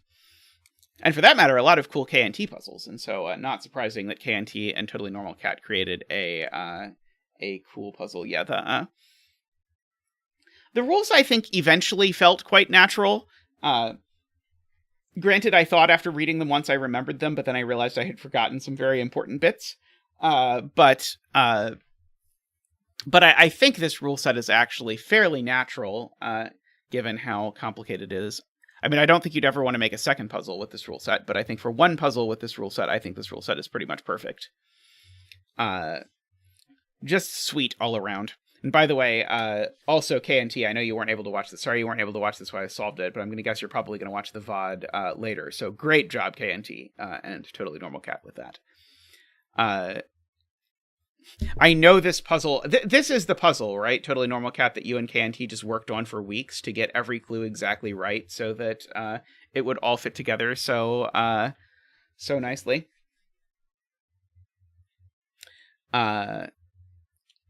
Great puzzle. All right. I am going to take a quick break, and then when I come back, we're going to do more puzzles. So see you all very shortly.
Welcome back, everyone.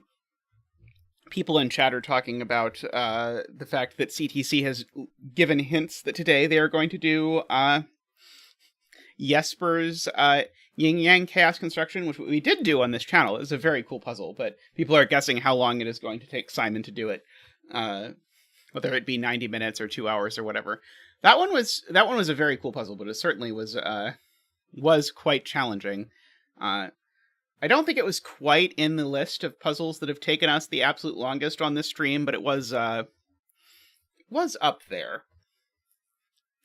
I was going to pull this up, by the way, just because it was a perfect opportunity to mention a puzzle that I have been trying to set forever, but I've started and restarted, but never quite gotten it to work. So maybe one of you can set this puzzle. Basically, what I want is region sum lines except for yin yang. So I want just a grid with lines in the grid where you have to draw a yin yang grid behind it, where the sum of every line of the shaded cells and the unshaded cells is equal. So instead of region sum lines, yin yang sum lines. I feel like it should be. I mean, I can come up with lots of steps for puzzles that use that idea that are cool, but I've yet to actually have a sort of coherent flow from start to finish that worked out. So anyway, if any of you want to have a stab at that, I would love to see what you come up with. Alrighty. Snake and non-snake. That's exactly Math Pesto. If you have seen my puzzle Ouroboros is exactly that. It is snake and non-snake cells have to have the same sum. Alrighty. So next up, let's look at this puzzle. Beep Beep by dumediat. By the way, Matt Pesto, it's not at all to say you shouldn't do it. Just to say that there is I did make a puzzle early on that had almost exactly that rule set. It had a bunch of killer cages in the grid, and every killer cage, the snake passed through, the snake and non-snake cells had to sum to an equal total.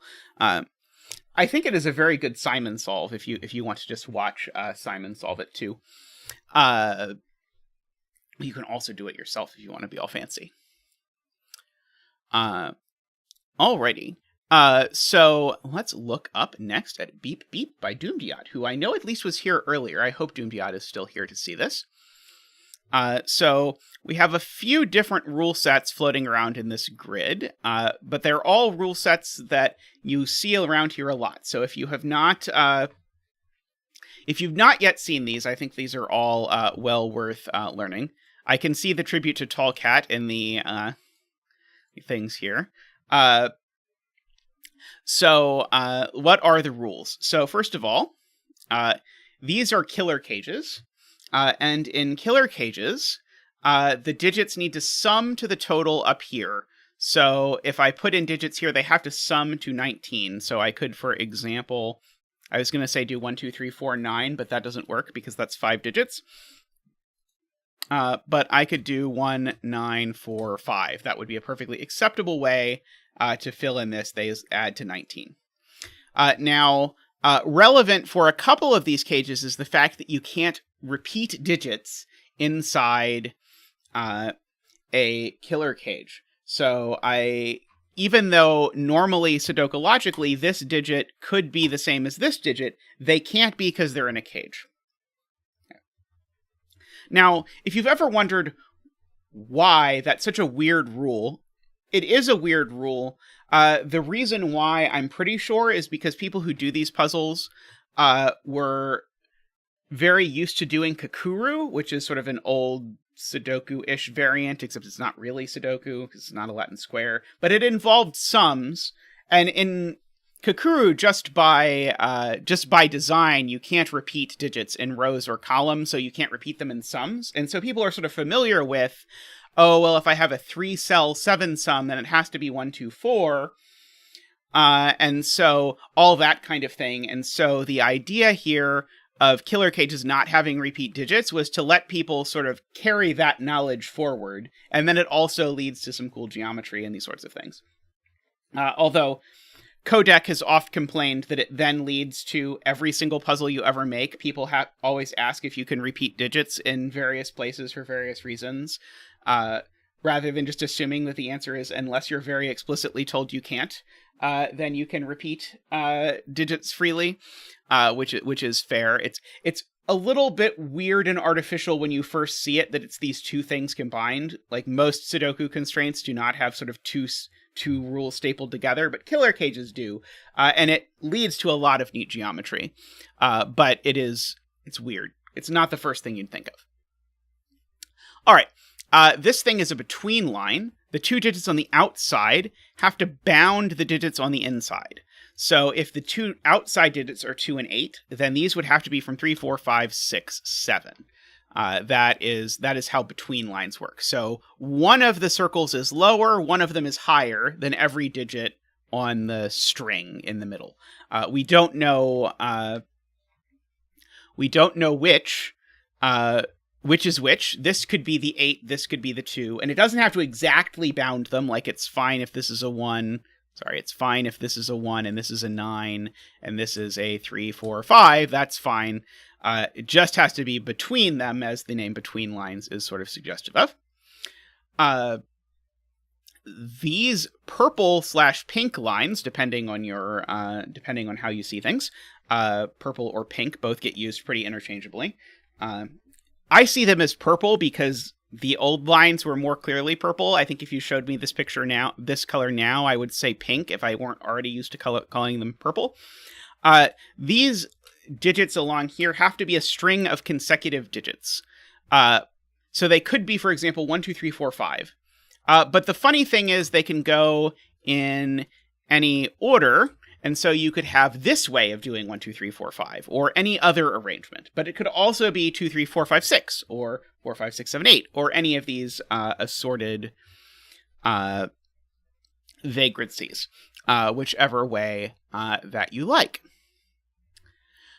So that's how these work. This has to be 2 consecutive digits. So if you are used to other variants and you see something like a white dot between 2 cells, this line has exactly the same meanings as a white dot between these 2 cells. Those are identical information that they are communicating.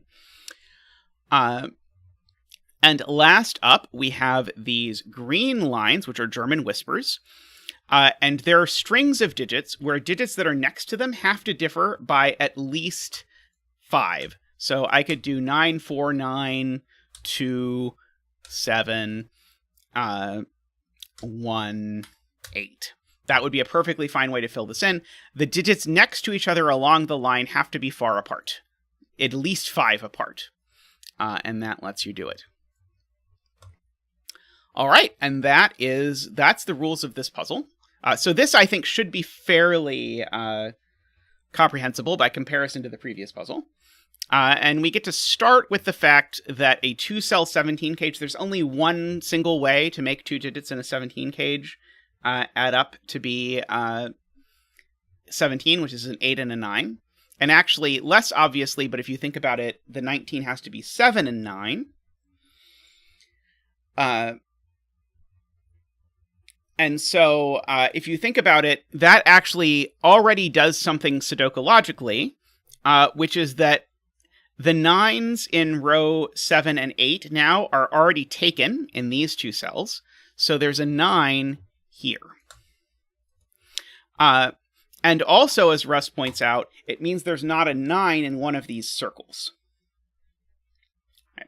Now, there's more because we can high-lowity the bottom whisper, as Nicholas says. So these 2 digits are high, so this digit also has to be high. And so by high, what do I mean? I mean 6, 7, 8, 9. And that's because every time you change by 5, you alternate between 6, 7, 8, 9, and 1, 2, 3, 4. If you like, in the absolute most pretentious, fanciest terms, the graph that underlies a German whisper is bipartite. That is really what is happening. So if you like thinking about words like bipartite graphs, you can convince yourself that secretly that's what's going on with German whispers. So this digit has to be a 6, 7, 8, or 9, but it's not a 6, so it's 7, 8, 9.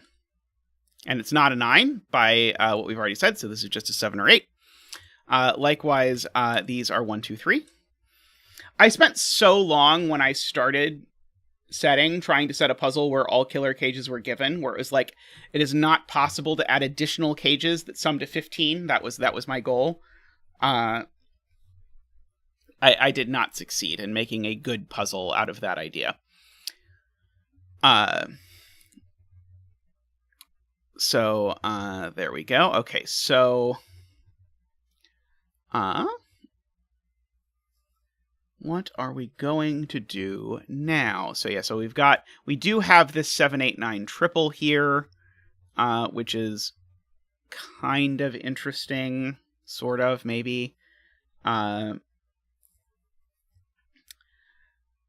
So here's a point.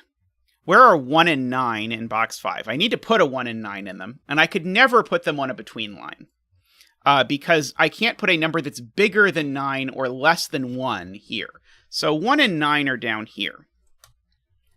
But by a point that was made by Russ earlier, actually 8 also has to live down here. Because if I wanted to put an 8 on this line, it would have to be bounded above by a 9, and I'm not allowed to put a 9 in either of these two. So actually 1, 8, and 9 are all pushed down here. I'm checking to see if I believe that this can't be a 9 or an 8 or something like that, but I don't think that I believe that yet. So Plebiscite, I've asked that question many times. So Plebiscite asked, does anyone know why killer cages are called killer cages? And the answer I've gotten, and I don't know if this is true, but this is what people have told me, is that originally Killer Sudoku was published as being called Killer Sudoku because it was supposed to be much harder than regular Sudoku. And so the killer was meant killer in the sense of very difficult. And so because Killer Sudoku had killer cages, then the cages just ended up getting called killer cages because of that.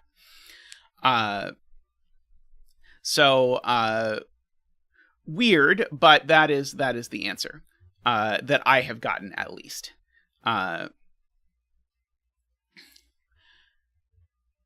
Okay.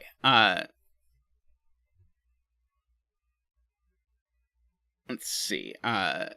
Martin says row 6, column 5 can't be 8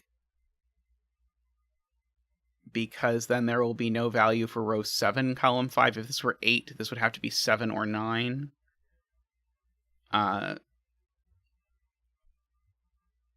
Couldn't be 9, so it would have to be 7. If this was 7, that would be a 9 and a 7 and an 8. Oh boy, yeah, that's sort of complicated. Oh, I guess, no, it's easier to see than that. Right, it's much easier to see than that. If this is an 8, this can't be a 9, so it has to be 7, but these can't be 8, 7, because it immediately breaks that. Got it. Okay, so this is not an 8. I don't know if it's going to help, but it's not an 8. Let's see. Don't know a whole lot about this. Let's see. If this were a 7, I could not put 3 in either of these cells, is a thing I am noting. Because the reason for that is because 7 and 3 aren't 5 apart. They're only 4 apart. Let's see. 31 cage is interesting.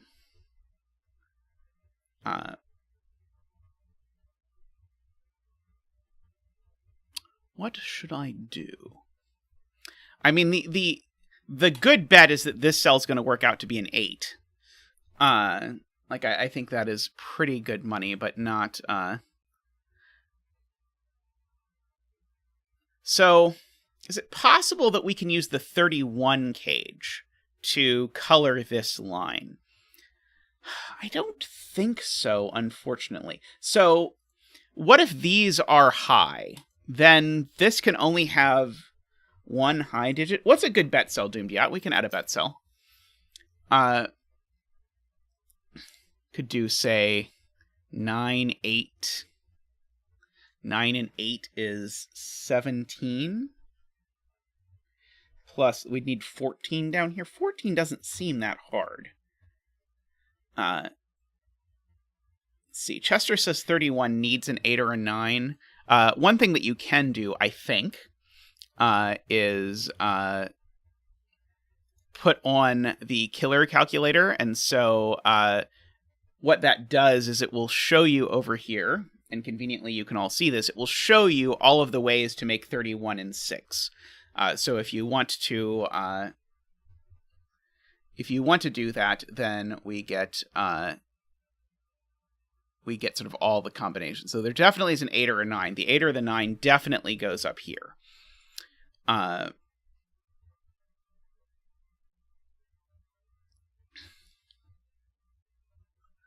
Let's see. I'm looking at the third highest digit in these things. And for most of them, the third highest digit is high, but not necessarily in a way that is incredibly useful. There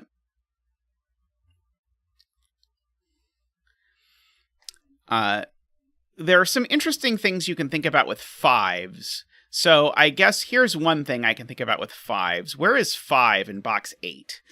5 in box 8 can't be in this column, and I can't put 5 in either of these cells, but I can't put 5 on a green line either, because there is no digit in a Sudoku, fun fact, that is 5 away from 5. So actually one of these two cells is a 5.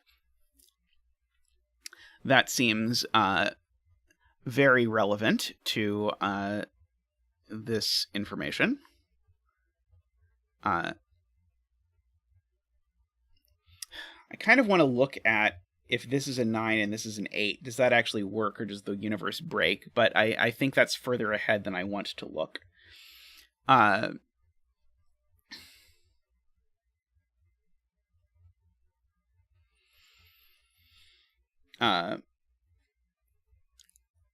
It is worth pointing out that there are a couple German whispers that can't have an 8 or a 9 on them. So, for example, this German whisper can't have an 8 or a 9 on it. So there is a low digit in one of these two, which has to be 6 or 7. So there's a 6 or a 7 and a 1 or a 2. So I could write in that these digits are from 1, 2, 6, 7 only.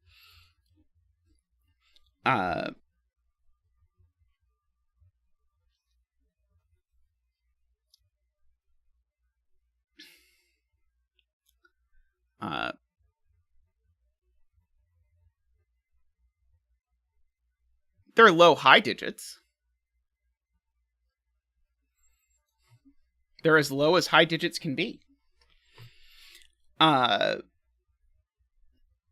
So the point that I should have seen immediately, given that this is a Tall Cat tribute puzzle, is that these two digits in the circles, I'll go ahead and make them yellow just so I can talk about them. Where do the yellow digits go in box 5?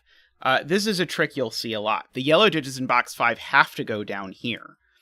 So both yellow digits in box 5 live down here. So one of the yellow digits certainly is high, one of them is low, but that, again, is not really, I feel like, telling me a whole lot. But it's got to be relevant. That's going to be part of the solve path. I just haven't figured out how yet. Note that doesn't work for whispers, because digits can repeat on whispers. Yeah, Nicholas, there's got to be a 6 or an 8 over here, I agree. But then that leaves a lot more flexibility, because an 8 can go with a 3, too. So these are from, say, 1, 2, 3, 6, 8. Which is a lot.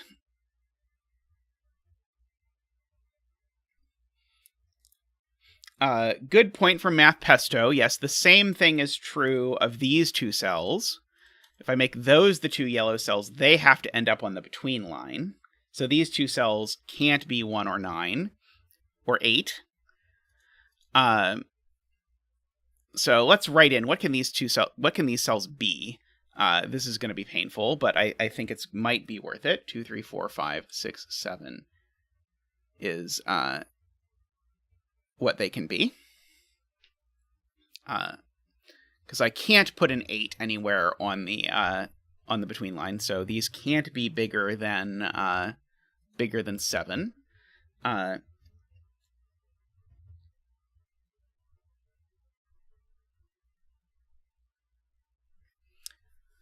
Let's see.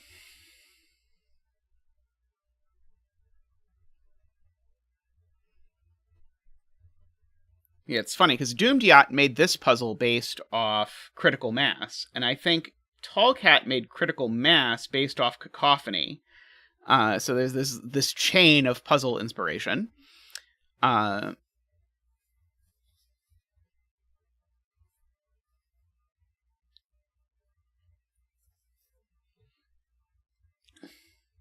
MathPesto says that means 9 can't be on here. Why can't 9 and 8 both be here? What goes wrong? If 9 and 8 are here,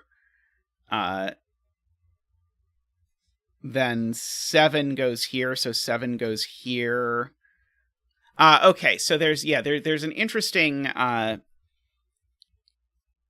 there is an interesting thing here. So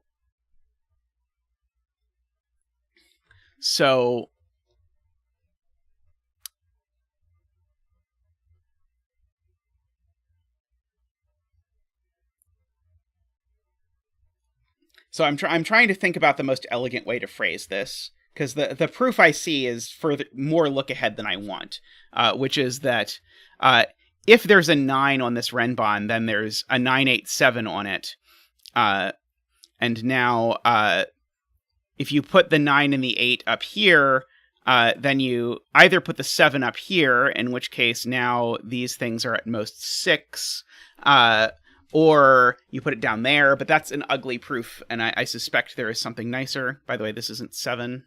I am noticing now, because there's a 7 I pay there.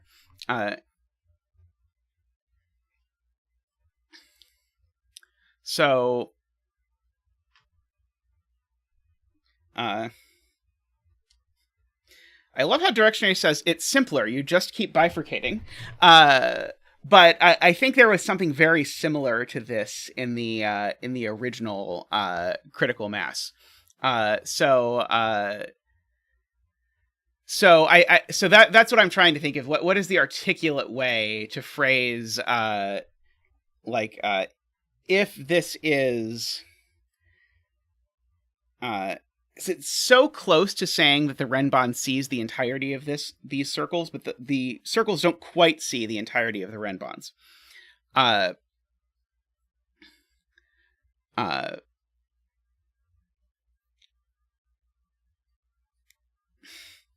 So the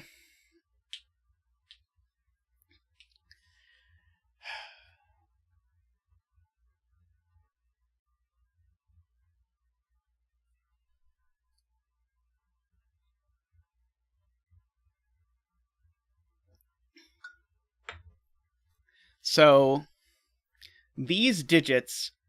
Oh, right. Wait, no. These digits go down here. Oh, right. Okay.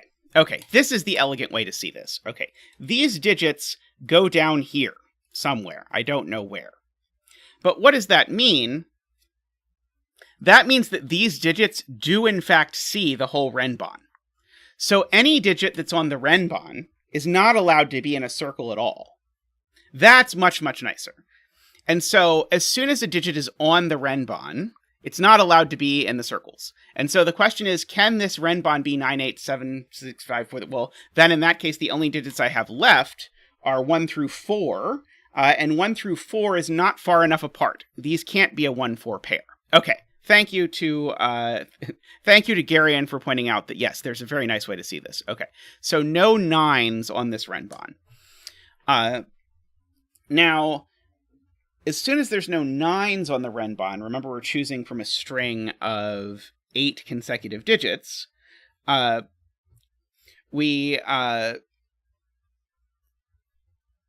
point from Naveria. While I have it highlighted, I should say immediately, of course, you also can't have a 1 anywhere on the Renbon, because it would rule 1, 2, 3, 4, 5 out of these circles, and as soon as 1, 2, 3, 4, 5 are ruled out of the circles, then you only have 6, 7, 8, 9, and you can't put enough digits here. They're not far enough apart.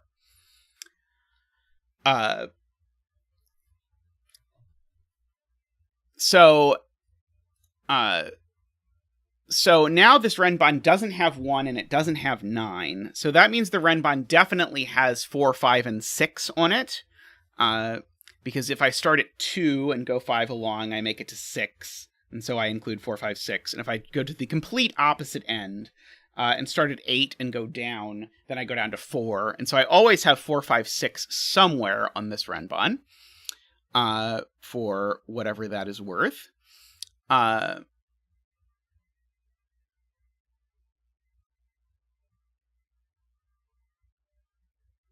Let's see. Navario says I can't have 8 on it either. So if I do have an 8 on here, right. If I have 8 on the renbon, then the renbon will have 87654, which will mean I'm not allowed to use 87654 in the circles, but I'm also not allowed to use 9 in the circles by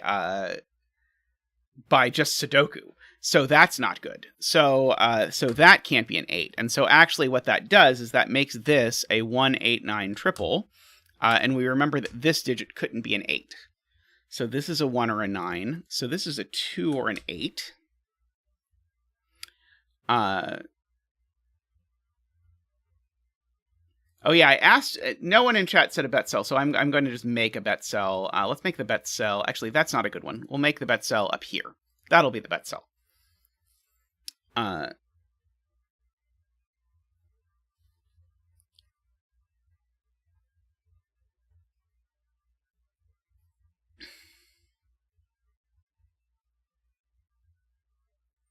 1-8 pair in the between line circles.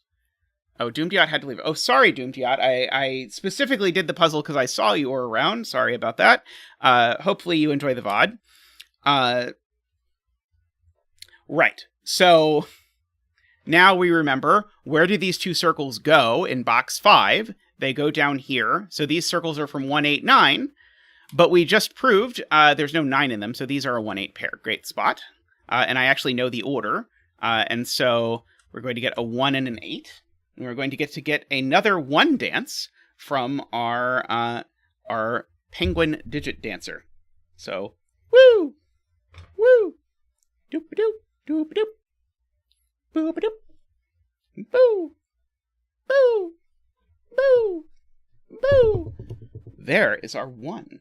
Thank you, Zach. That was lovely. And that is going to, I suspect, do a lot of damage. Because now these can't be 1 anymore, so they definitely include a 2. So they can't include a 6. So this is now a 2-7 pair. So this digit's not 2 or 7. Over here, there's no 8 anymore. So the high digit now is a 6, which means there can't be a 2 or a 3, so that makes this a 1-6 pair, so that's not a 6 either. Gorgeous, gorgeous. So these digits now have to be between 1 and 8, which is not so arduous of an ask, but something.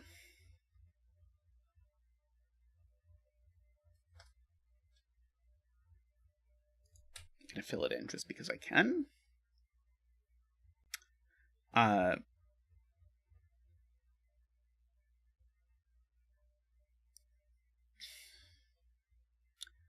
So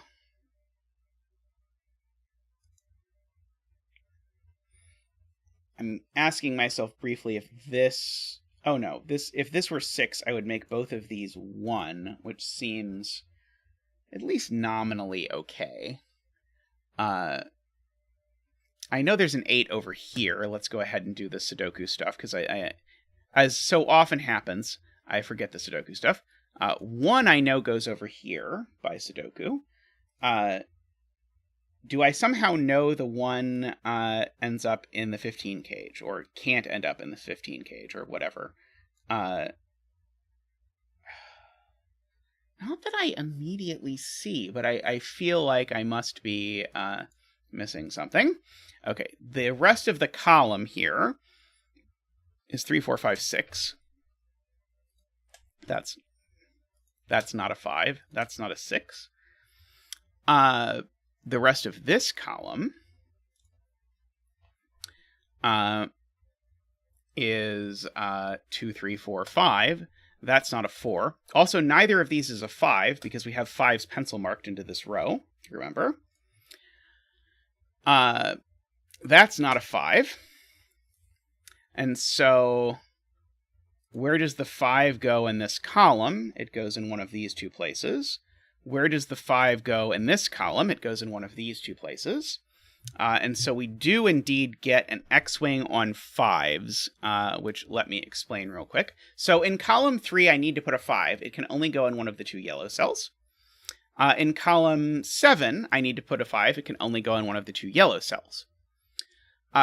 Now, the consequence of this is that none of these cells can be 5, because if I... Well, I already knew that. I was going to explain why that helped, but it doesn't actually help. But it is a legitimate X-Wing. Jovi will not be mad. It is a legitimate X-Wing, because it really does span 4 boxes, but I think it does absolutely nothing. At least as far as I can tell. Rules 5 out of these cells, I suppose. Let's see.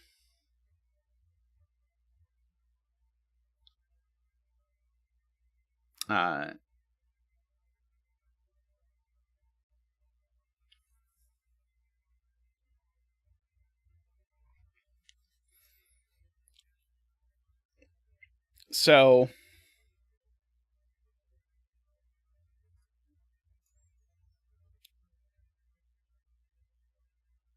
I'm trying to figure out. Okay, so if I put a 1 here, I put 2 high digits here.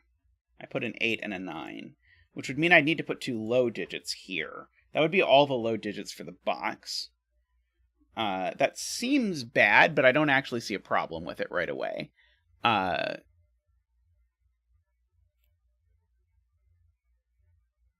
Oh, here's a good question. Where does 4 go in this box? That's the question to ask. Where does 4 go in box 8? Because 4 is definitely not going up. Oh, 4 could go up here. Never mind. What am I talking about?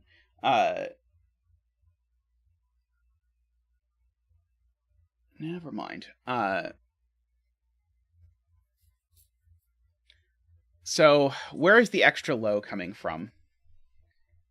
Oh, yes. If this is a 1, sorry, I was missed. So if this is a 1, this is an 8 and a 9.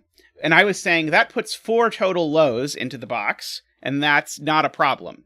But it puts 5 total lows into the box, because this would be a 2.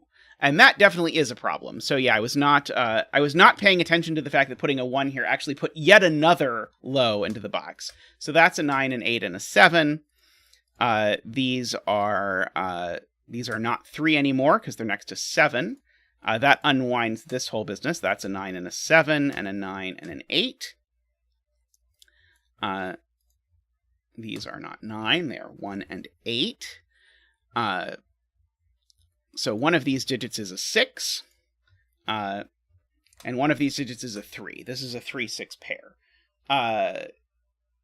Because I have to use a low next to an 8, and I can't use 4.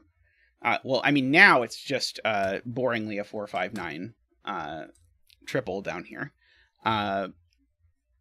But once I have that somewhat boring 4, 5, 9 triple, it does give me a whole bunch of stuff, because now that's a 3 and a 2. That 3 goes up here, knocks those off. That 2 goes up here, knocks those off. The 9 does look down here and make that a 4.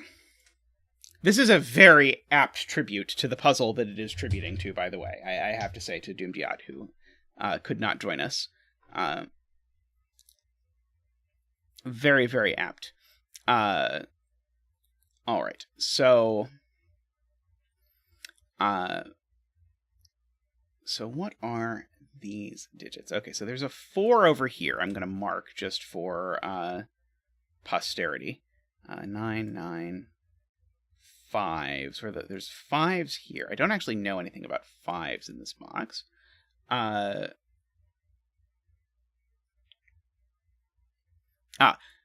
I could at least say there's a 5 up here. That's the thing I lost track of before. One of these two is a 5 from my argument before about the X-Wing, so there's not a 5 in here. So there's a 5 up there.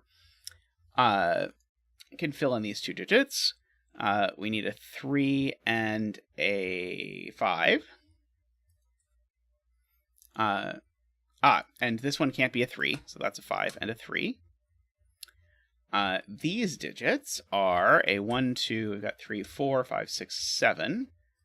Those are not 7, these are not 4, they're not 2 either, so those aren't 1. So we've got a 1, 7 pair and a 2, 4 pair.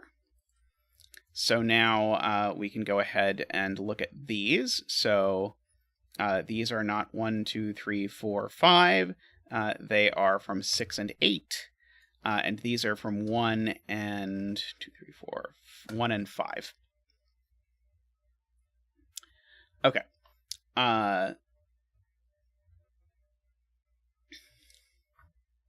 So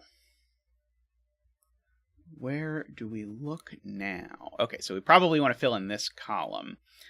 This cell can't be 4 or 7 anymore. So this column has left in it 1, 2, 3, 4, 5, 6, 7, 8, 9. So this digit is now forced to be low. It is just low. Sorry, and a 6. I didn't put in 6, but this digit can't actually be a 6, is the point. If this digit were a 6, it would need to be flanked by 2 1s, because 1 is the only digit that's at least 5 apart. And now once this digit is low, that's huge, because it means that this digit's high, so this digit's low, and that digit's high. And this digit being low, again, it makes this digit low and that digit high. So we get all of that shenaniganery. So that's not a 6. That's not a 1. These are from 6, 7, 8, 9. That one's not a 6 for sure. I don't think I yet know more than that, but we'll make do for now. This one's not a 1, because there's a 1 looking at it from the left, which strangely gets me a 2, 3, 6 triple in the column. So that's the 1, somewhat disappointingly.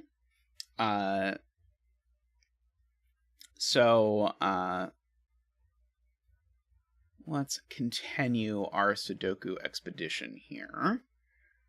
Now there's a 5.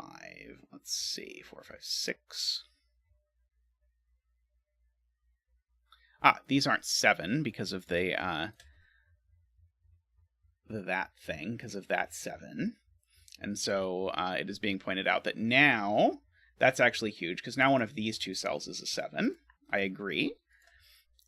Because now, just by Sudoku, I need to put a 7 in this box. It only goes in one of those 2 places. And so now that there's a 7 on the Renbon, but there's not an 8 on the Renbon, we know what the Renbon exactly is. Namely, the Renbon is 7, 6, 5, 4, 3. Meaning that, in particular, there is no 2 on this Renbon. Which means that the 2 in this column is in one of these 2 cells. Which means that these 2 cells are not 2. But that does killer cage things. Because now we know the only place for 2 in this box, thanks to the killer cage, is here, or there's a 3, 4 pair, however you want to look at it. This digit now, however, cannot be 2, 3, or 4 because of the killer cage, so it is a 6. And so that's a 3. And, and then I broke the puzzle. What did I do? Oh, rewind. Okay, what did I do wrong?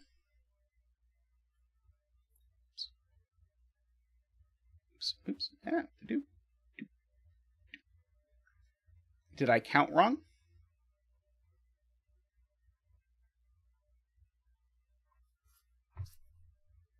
Oh, no, I do need to remove 5 from row 4. That was correct. Wait, no.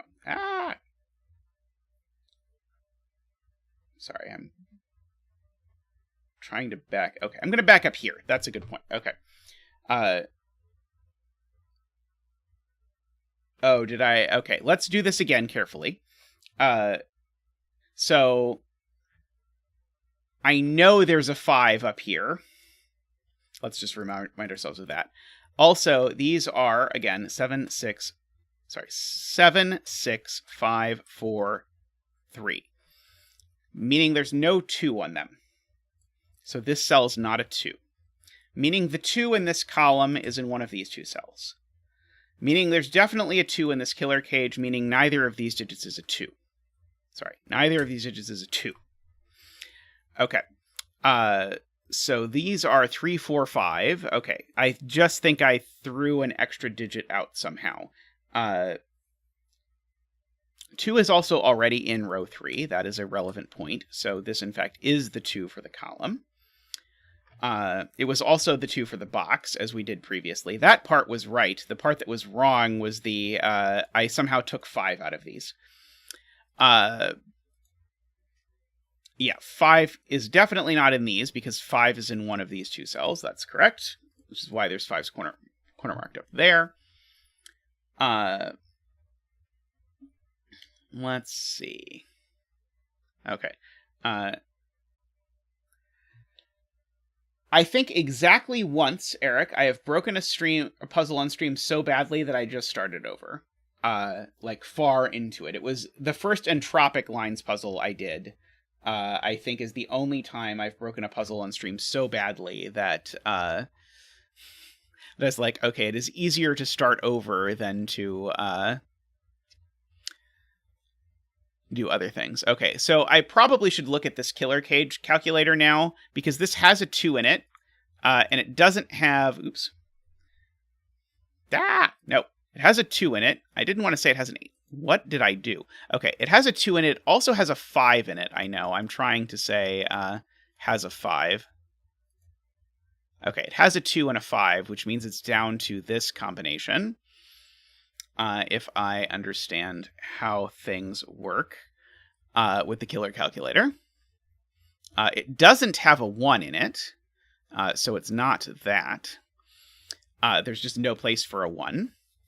So it is either 2, 3, 4, 5, 8, 9, or 2, 3, 5, 6, 7, 8. So it always needs to have an 8.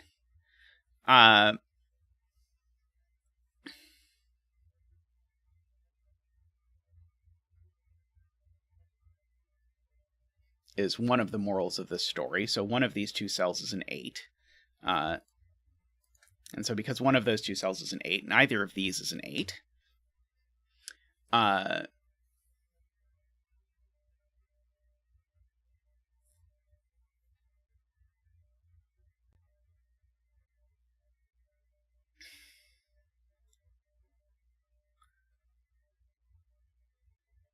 Yeah, this definitely has a 1 in it, so I can just rule out all of these.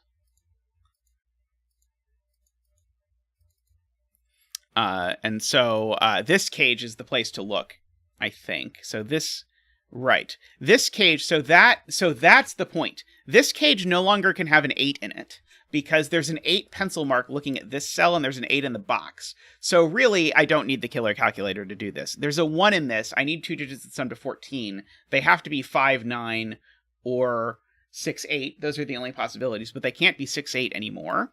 So this is a 1, 5, 9 flavor of 15 and 3, where the 1 is over here. Strangely gives me a 1, 5, 9 triple in this column. I don't know that that does anything, but it's true. These cells can't be 9.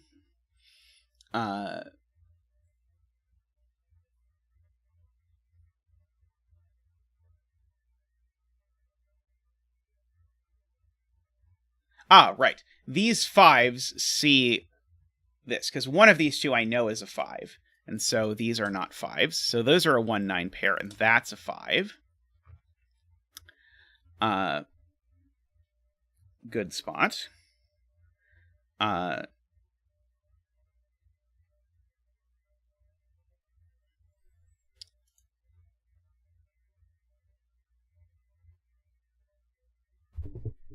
So SPQ has exactly the right phrasing, which is that the 31 cage needs a 7 or a 9. And so there needs to be a 7 or a 9 in here, which combined with that 7 or a 9 gives me that that's a 6. Martin points out that we've resolved the X-Wing. Good eye. So this 5 means that's not a 5, so those are the 5s. and we can get rid of our yellows. Excellent spot to Martin for paying attention to that and bringing it to our attention immediately. So that's not a 5, that's not a 5. Now, I can actually notice, where's the 3 on my Renbon? My Renbon needs a 3, it's definitely here. That cell can't be a 3, so these aren't 3s. So these are a 4-5 pair, which means that these aren't 4 or 5, which means that this is 4 or 5, and it's not 4. Oh, I removed the wrong digit? Oh, no.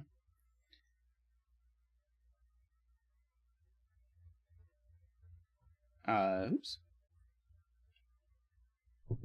Oh, up here I removed the wrong digit. I was supposed to remove the 5 up here. I think what I was saying, though, was still correct. The 3 on this this thing here. So but good. Thank you for pointing out that I screwed up removing the wrong candidate. That is always a bad thing to have happen. The 3 on this Renbon is in this box. So these aren't 3, meaning they're a 4-5 pair, meaning that we are this flavor of cage. These aren't 4-5. I need a 4 on this Renbon. It's only coming from there. That's a 6. These I now know if I write this out, so they're not 2, 4, 5. They are 3, 8, and 9. There is no 6 in this cage at all, so actually that's a 3. So these are an 8, 9 pair, making that a 7. I really appreciate the inclusion of the killer calculator, by the way. It makes something that used to be incredibly unpleasant much more pleasant. That places the 7 here by magic. So that is not a 7. These aren't 3.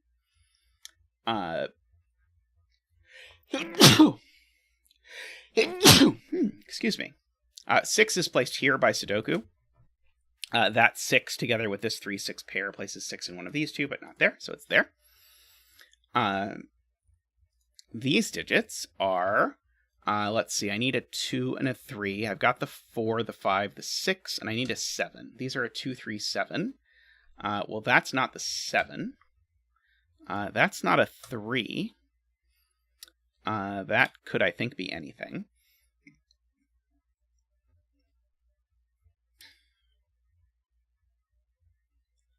Okay. Should I be looking at this 19 cage that definitely doesn't have a 6? It definitely doesn't have a 2. So if I understand this interface correctly, this is either 149, which it's not because it doesn't have a 1. So this cage now is forced. It is now a 3, 4, 7, 5 cage. These aren't the 3, so that's the 3. Oh boy, this is so much nicer. If I didn't have this, chat would be like yelling at me this cage was forced, and I would not be believing them. And so this is just a much nicer way. And then people who don't know about sort of like killer cage options can follow along and figure out how to do this, which is awesome. So this row is missing a 2. We've got 3, 4, 5, 6, 7, and an 8 and a 9. So that one I can at least say is not a 2. It is an 8 or a 9. In fact, actually, let's go ahead and fill in the rest of this box while we're here. I still need a 1. Got a 2, 3, 4, 5, 6, 7, and we need an 8 and a 9. So these are from 1, 8, 9 up here. These two digits I also know. Oh, actually, let's do the easier one. SPQ points out all the 6s can be placed. One of them is very nice. Namely, this is not a 6, so this is a 6. And so 3 whispers 8. 6 whispers 1. That 6 means that's a 3 and a 6. So that was very cool. Great spot. So now the 1 bounces down here, goes to 2 and 1. Over like that. I don't know if that immediately gives us more, but it certainly was a lot of stuff that we could fill in. Let's see. This row is missing an 8 and something else. 1, 2, an 8 and a 3, actually. And I know where the 3 goes. The 3 doesn't go here. So that's the 8, and that's the 3. And that's the 2.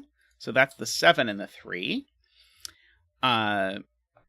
That 2 makes that a 4 and a 2.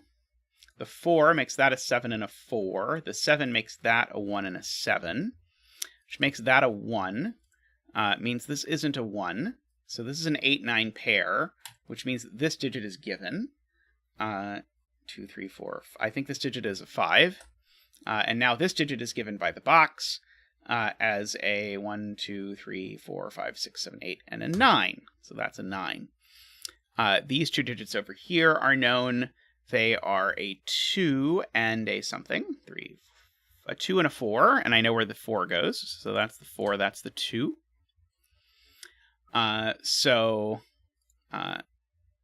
that's going to tell us what the bet cell is, but spoilers, so we won't fill it in. 1, 2, 3, 4, 5. So this is a 6. And that being a 6 makes that an 8 and a 6. That 5 makes that a 1 and a 5. That 1 makes that a 9 and a 1. That 2 and 8 make that a 9, which makes that an 8 and a 9. Let's see. That 8 makes that a 9 and an 8. These two digits are a 4 and a something. 4 and a 2, it looks like. So that's the 2, that's the 4, makes that the 5 and that the 4, makes that the 9 and that the 5. This is incredibly satisfying to machine gun at the end. 1, 2, 3, 4, 5, 6. That's a 7. 2, 3, 4, 5, 6, 7. That's an 8. And last up, we have the bet cell, which works out to be a 2. I think for the second puzzle in a row. I think that's back-to-back puzzles where the first digit placed was a 1, so we got a 1-digit dance, and the bet cell turned out to be a 2. So if you bet 2, congratulations. You have won the bet. I realized I could have made myself bigger that whole time because I would have fit under the rules. That was an excellent puzzle. I really enjoyed that. Start to finish, lots of fun stuff in there, and a very worthy tribute to the puzzle that inspired it. So I think that was an excellent effort all around. 44 minutes, not bad. Alrighty, I'm going to take a quick break, and when I come back, I'm going to do another puzzle, as you might expect. And I said this earlier, but I know there's a different crowd around now, almost 3 hours later. Tomorrow I'm going to do a bonus stream. I'm going to stream the game The Outer Wilds. So if you are interested in seeing a stream of someone play an Outer Wild, or play The Outer Wilds, I will do it tomorrow, so feel free to stop by. I'm going to start 2 hours after my normal Wednesday start time. So, in other words, I'm going to start 40 minutes ago, is how that is going to work. So if you're interested in stopping by, last Thursday I streamed a video game and had fun just sort of hanging out with chat, playing it and talking. So I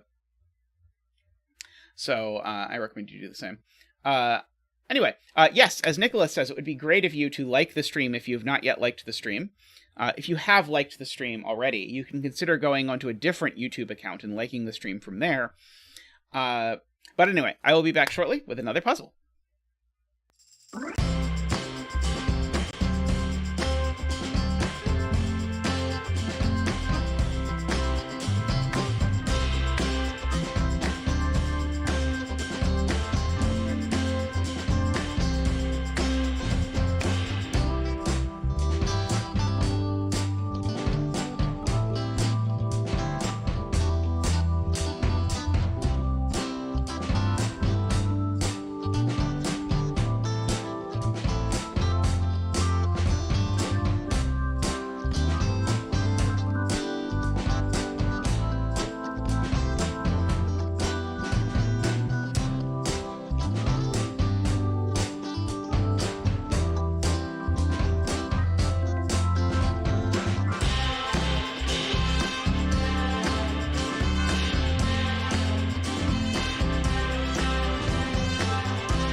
Alrighty, welcome back. And I immediately see I'm going to need to change the size of this window, or at least the positioning. So I think I got away with just changing the positioning of the window for this puzzle. Let me know if that looks good to you. I think it looks good. Now I'm going to have to shrink myself a bit. So this is a deconstruction puzzle. So we'll read the rules together. But if this looks intimidating, I think these are actually much, much more humane puzzles than they look at first. So it's sort of like, oh God. But then, is there just 1 through 15 just for me? I think the 1 through 15 are here just for me, so that when someone says row 13, column 8 or something, then I'll actually know what they're talking about. That's awesome. Okay. So how is this going to work? So the first thing tells me that these are in fact row and column numbers. Great. So next, deconstructed Suguru. So fill some cells in the grid with digits 1 through 9. So most cells, by the way, are not going to have a digit in them, just some of them. Such that no digits repeat in a row or column. So I don't even need to put a 1 through 9 in every row and column. I just need to put some digits into the rows and columns. All digits must belong to a region, which consists of a collection of orthogonally connected cells. So there's some region somewhere like that. And there's just a bunch of regions sort of populating through here. And if a region has 6 cells, the digits it has are always 1 through 6. And similarly for any n. If a region has size 9, the digits it has are 1 through 9. Cells separated by a v or an x must both contain digits. And digits in cells separated by a v sum to 5, digits in cells separated by an x sum to 10. All v's and x's are given. Oh, I didn't say the really important rule, which is that regions can't touch each other orthogonally.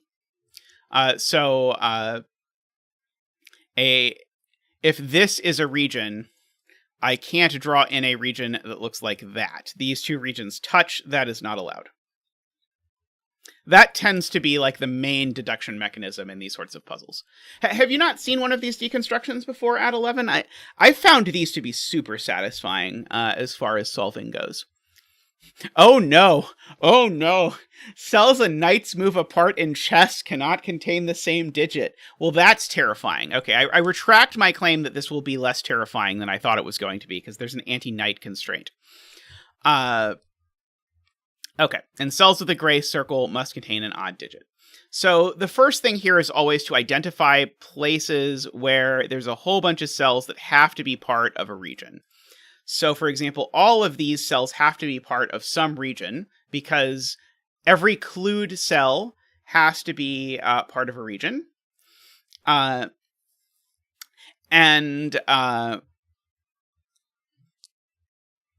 regions can't touch orthogonally. Now, I get to do the same thing up here with this collection of cells. And note, I know that blue and orange are not the same. Welcome, Chris.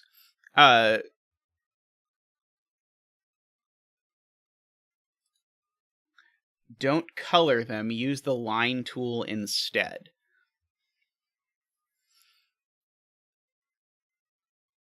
Because I'm going to eventually want to color stuff. I'm going to start by coloring it while I explain it in a Vario, but I'm very prepared to abandon ship and switch to the pen tool. But I think for purposes of explaining this for people who've never seen it before, I think it makes sense to start by coloring. Okay. So one cool deduction that you get in these sorts of puzzles is that these two cells now can't be part of a region. If these were part of any region, then that region would either touch orange or blue orthogonally, or would make orange and blue the same, except remember there's only 9 digits, so orange and blue can't merge. If orange and blue merged, I would need digits that were just much larger than I am allowed to have. Okay, so I already see something that is the sort of thing that Actually, I don't have to do anything fancy yet. This yellow all has to be a region. And it can't be orange because it's way too big, so these have to be black. Let's see. This can be a collection of stuff. Okay. Now I can make a cool deduction. So this can't connect to this. I guess that's also obvious, because if I wanted to connect it, I mean, obvious is the wrong word, but this is also 3 cells. This can't connect to this, because that would be 10 cells. I keep wanting to talk about high and low digits, which is where I assume this is going, but then I keep realizing I don't actually need to. Now, this region can't be done here. Oh, maybe sorry, I think I'm about to say something that's wrong. I can say, though, that this cell actually can't connect either, because if this cell were purple, it would connect it to this giant T of stuff, and that would be too big, so that can't be part of a region, that can't be part of a region. But if I do something that just makes no sense to you, let me know. And I will try and explain it better. Because I think these sorts of deconstruction puzzles are actually fun and surprisingly approachable.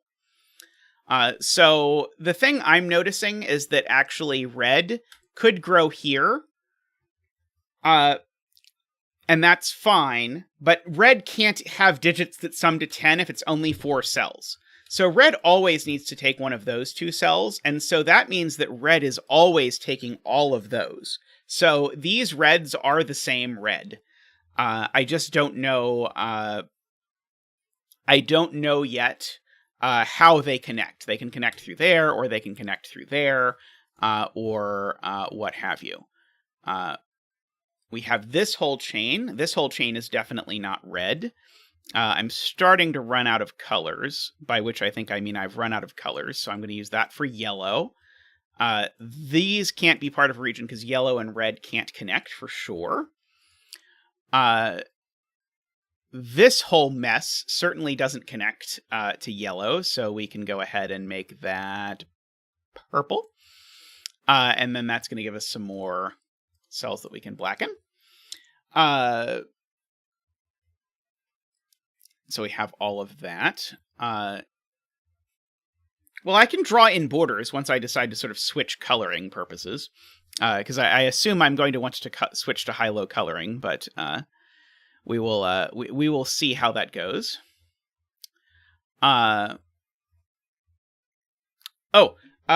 Tristan, can you put the link in the chat? Hopefully he hears me.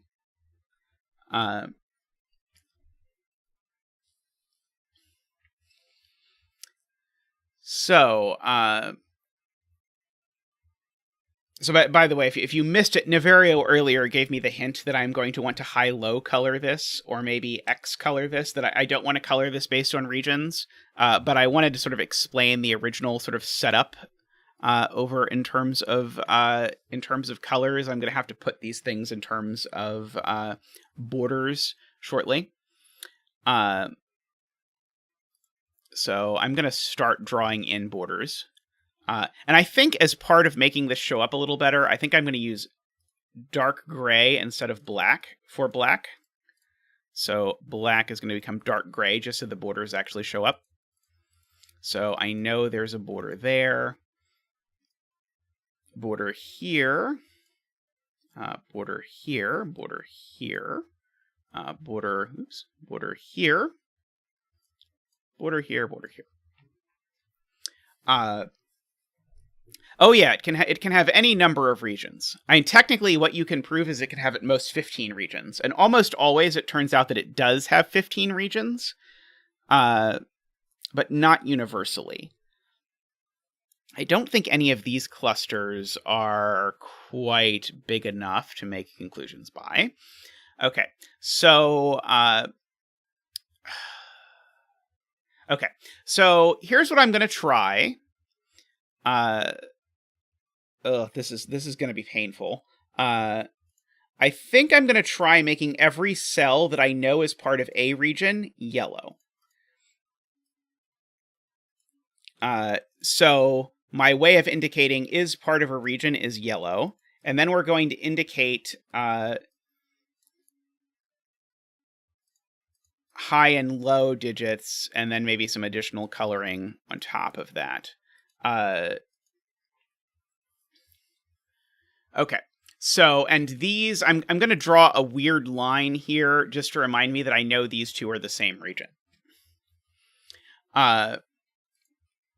So part of the reason I did that is so that I can color low digits. Why is that thing? Why is Discord beeping at me?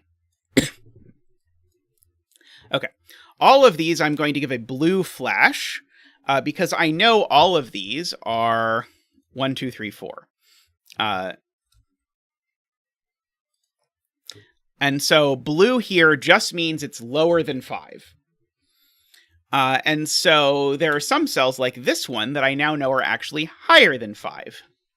Oh, I missed the top of column 2. Good spot. So this is also blue. These are now higher than 5. This is higher than 5. And the way I know it's higher than 5 is if I want to take a number that's lower than 5 and add something to it to get to 10, I need to add something that's higher than 5. So this is higher than 5. That and that are higher than 5. That's higher than 5. Yeah, the right, I don't know what the regions look like, which is why I have not really yellowed it, but I certainly can just on principle. Now that I'm thinking about yellow, I think I can just yellow all of this without regard to how it works, and then fill in borders as is necessary. Because all of this is certainly yellow, I just don't know where it goes. Now, here's a good point. This yellow can't join this region.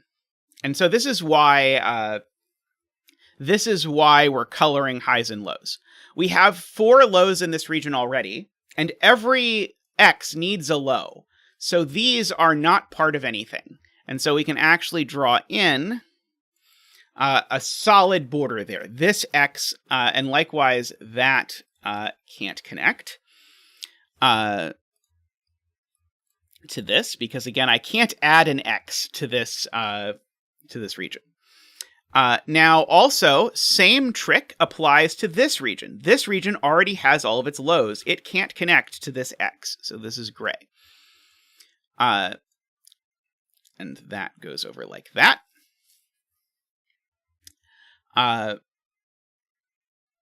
So now this yellow X has to connect somewhere. Because, okay, so here's a good point. 1 and 2 do not add to 10.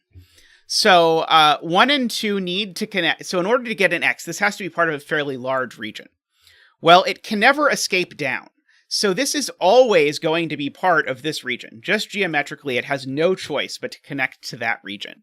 And no matter how it connects to this region, it always takes that cell. Sorry, it always takes that cell. So this is now a giant region.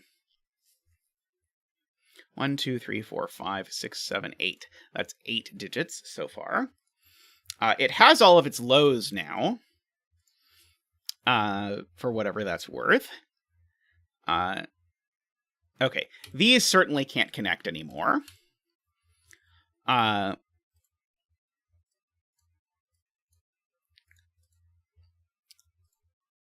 Draw in that thingy. I don't know that this is high, because high means higher than 5.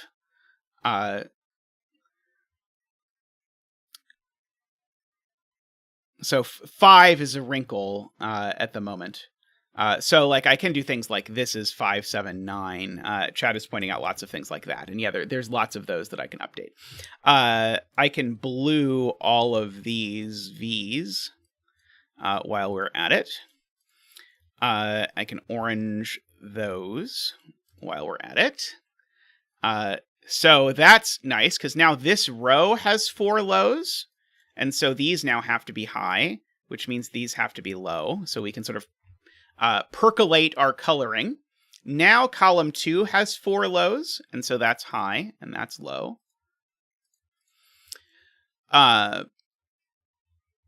Through these things.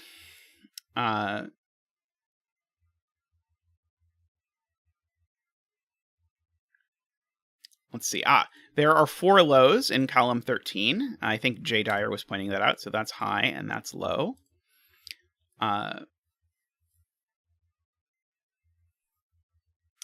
Let's see.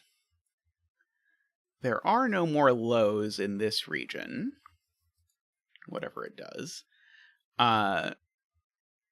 Are there any rows or columns where we have 9 cells already, by the way? That would be super nice to know. That's one of those things that it's really nice having chat around for, because chat is very good about identifying points where we have actually put the maximum number of things. There's already 3 lows in here, so this can't connect to this. That would be 5 lows. So these are gray, and this is actually a boundary. So that is a thing. Can this connect to this? No, it can't. If these connected, that would be 10 cells. That's not allowed. So that's all gray. So we can go ahead and put some boxing there.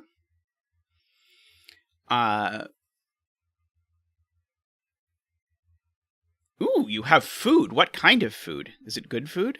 I hope it's good food. Below that, yes, right. Math Pesto with the save. Oops. I mean, that's going to be there anyway, but I don't want it there by itself. There's 4 lows in here, actually, because there's 3 lows in this collection of cells. Because this X needs a low, and so this can't join down here, because if it did, it would have 5 lows, and there aren't 5 lows. So that is gray. Thank you, Math Pesto. Now, this region, I don't know if this is the kind of deduction I'm supposed to be making, but I'm going to anyway. This region needs to grow, because it needs to have at least... Oh, I guess it only needs to have at least 3 cells. Never mind. It could be 1, 2, 3, looking exactly like that. I was going to say something wrong.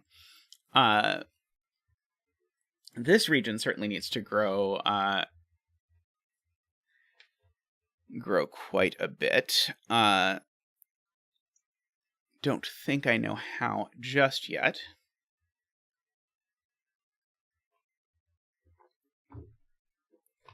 We're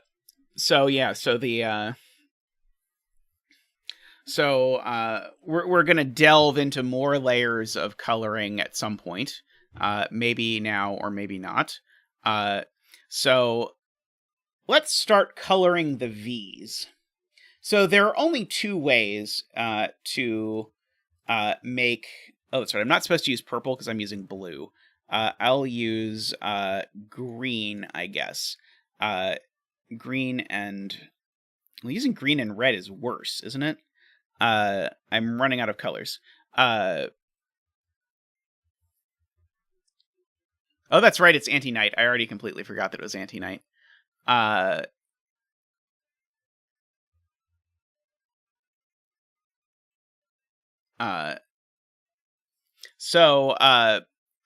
I think I have to do green and purple. I'm very sorry, because I don't think I can do green and red as my 2 flavors. So hopefully this is clear.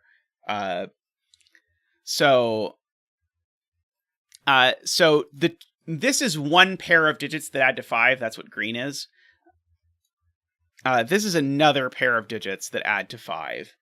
So this is the other kind of adding to 5. And so...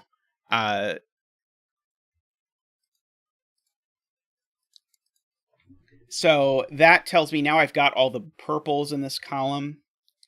It's hard to articulate how much I hate using letters in Sudoku. I apologize for those of you who like numbers, or who like letters, but I am very, very reticent to do that.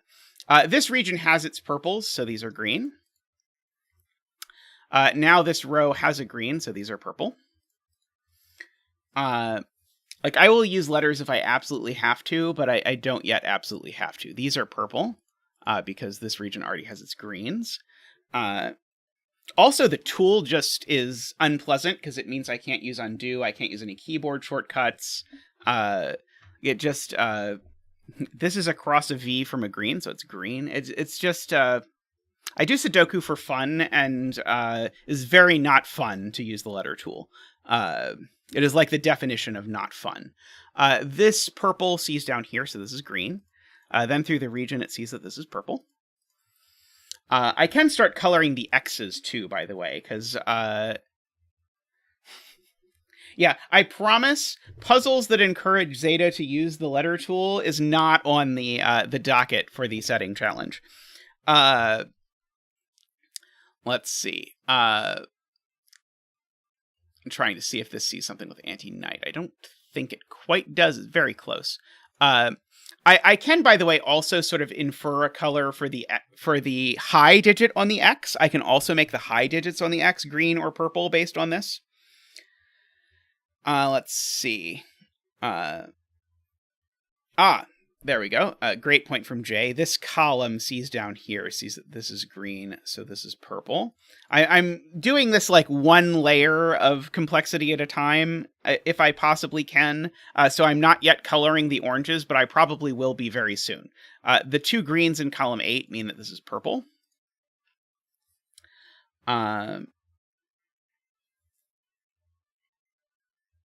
Let's see. I actually know that these are different, for whatever it's worth, just by anti-night. I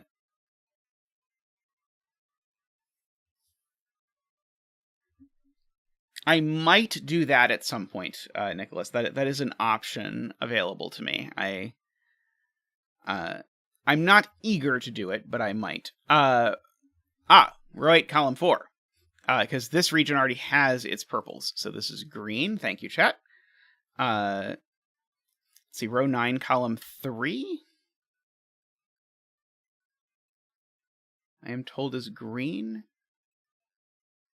Right, because of the row. I've already got the purples in the row, so this is green. Thank you to the several of you who pointed that out.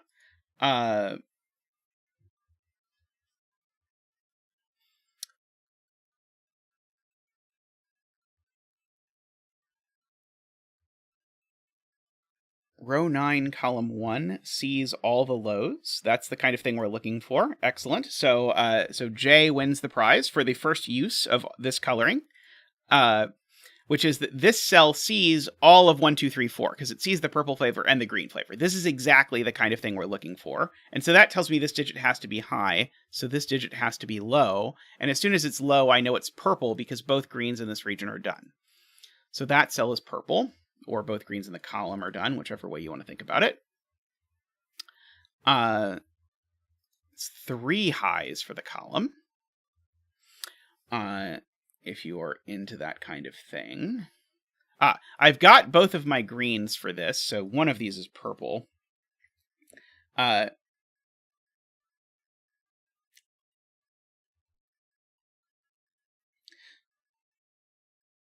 I agree the blue doesn't add any information on top of green and purple, but it makes scanning much easier because I have a lot of cells that are only colored blue and I don't know what they are, is the reason why I am fond of leaving that if we can. If we can't, that's okay. But I might at some point lose the blue or whatever. I don't think I can lose the yellow. I think my brain would break if I tried to lose the yellow. I don't think I can scan this without the yellow.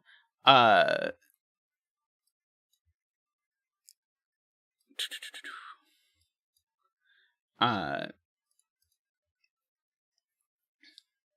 see. This sees 2 greens. I'm again just hesitating slightly on starting coloring, because I also want to leave open the possibility that I'm going to color this cell purple, because I would like this. I kind of would like to color this cell purple, but I'm not quite sure if I'm there yet.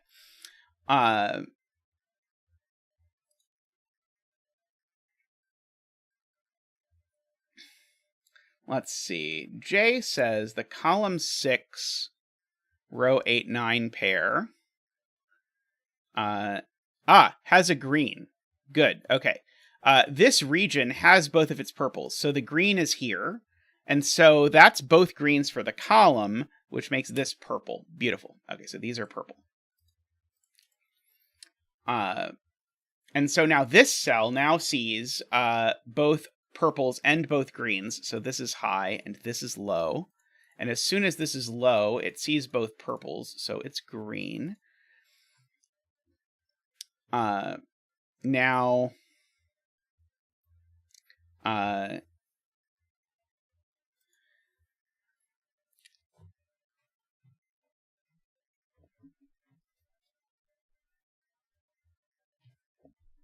know there's a green on here, but I don't know that I know where it goes. I don't think I know where it goes yet. Let's see. Martin. Interestingly, when I look at the chat, Martin says redacted and then says same for the other X, but the first comment I see is redacted. Negative constraint is a good point. I do have to be mindful of the negative constraint. And so the negative constraint, here's our first application of it. I need a low on this X. It's green. It can't go there. If this cell were green, it would create a V, and there's a negative constraint. All X's and V's are given. So this is actually the green-blue. Good spot to math pesto there. This cell's high. So that is a thing to keep in mind. So two green blues can only be next to each other if they're if there's a V between them. Let's see. This has a purple low on it, but I don't see what to do with that just yet. Purple looks right in column 4.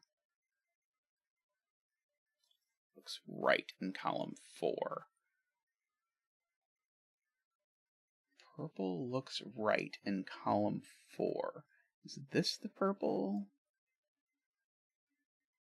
I'm not sure which purple I'm looking at in column 4. More Krebs. Oh, in row 4. In row 4. There we go. Okay. Yes. Thank you. Sorry, I am... I don't know how I read column, which was very confusing. There we go. Okay, so yes, in row 4, those are the purples. So these are green. So this is purple. And now, horrifyingly, I see that that purple is the same as that purple, which is Nightmare Fuel, if ever I have seen Nightmare Fuel in my life. Because of anti-night, those two purples aren't the same, so those two purples are the same. Which may force us to use letters, which I will resist as long as I can using letters. I'm contemplating this region's growth. Can this region join this region? If so, it would need to have a purple in it.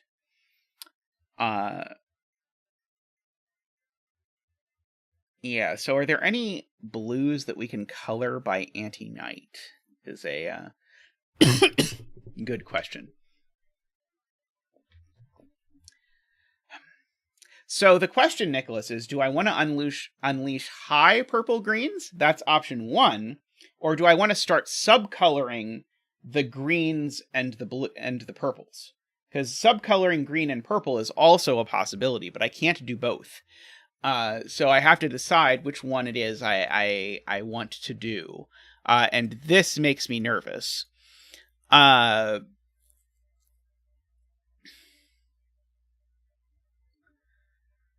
that is the thing I am meant to do.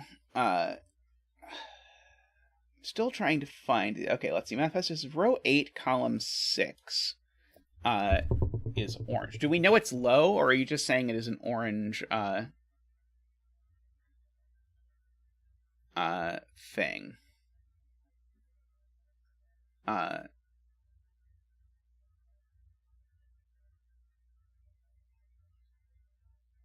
Oh boy, that's going to be very difficult to do in a color-friendly way, Naverio.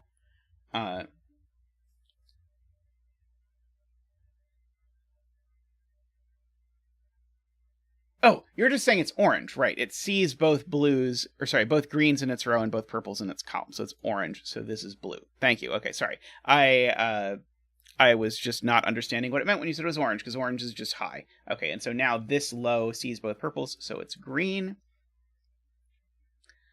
So now this row has all of its lows, so this is high, so this is low.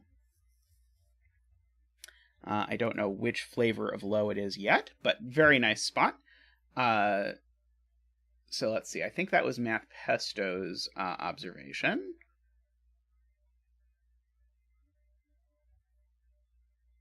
How do you know it's not 5, Nicholas?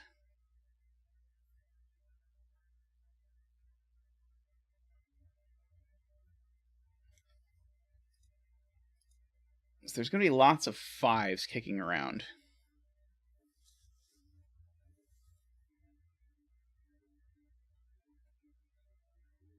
As of yet, unnamed places. So I am debating if I want to sort of try completely recoloring this, which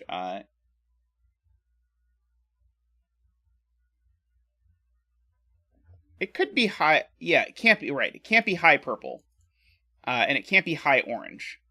Oh, okay. So this digit just is 5. I think this digit just is 5. So it's not high. Oh no, it could be high green. Sorry, it is high green or 5. Those are the only options.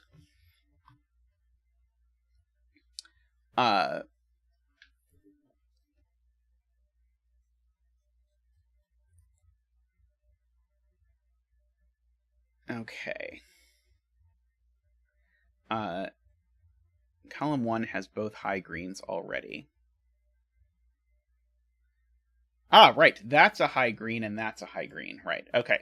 I think I'm going to, against advice of counsel, try coloring the X's as by green and purple.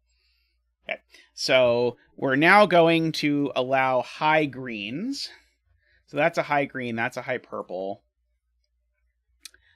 These are both high greens. That's a high green.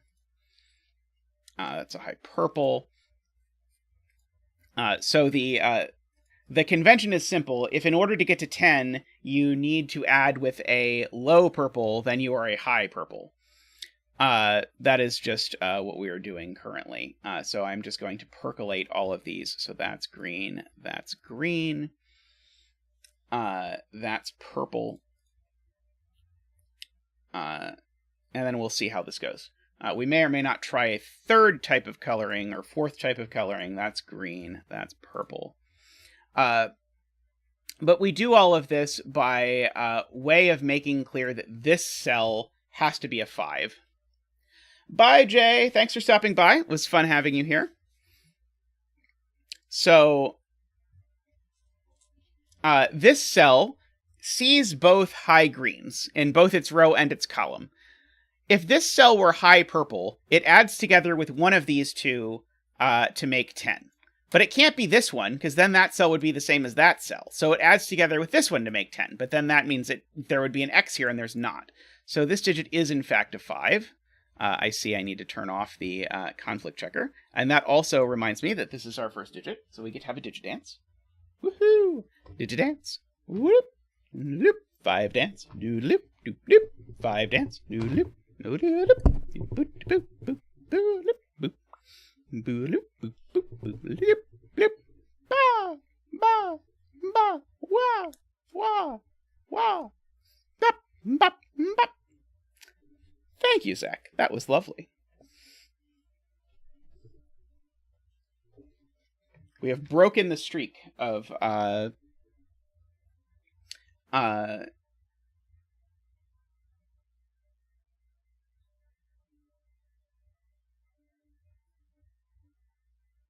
we've broken the streak of getting 2 as the first digit. Okay, so this region currently has 7 cells in it. What cells is it missing?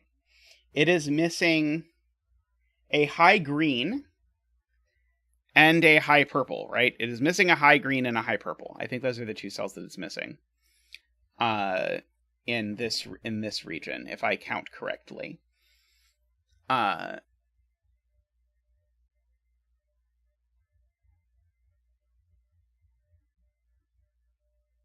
Let's see.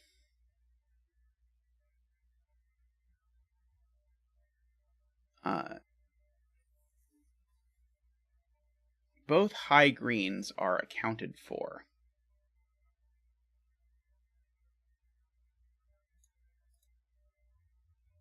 What do you mean both high greens are accounted for? Like in this region?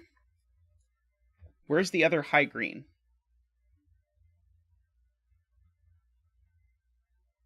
And note, I don't even know there needs to be a high green. No. We're not talking about in column 1. We're talking about in this region. Oh, wait, are we supposed to be talking about column 1? So if there is a high green in here at all, it needs to be there or there, I think. Or maybe it could make it over... Oh, it can't make it there. Maybe it could make it there. Let's see, I have some uncolored highs in column 5. Ah, yes, thank you. That is purple. That is purple.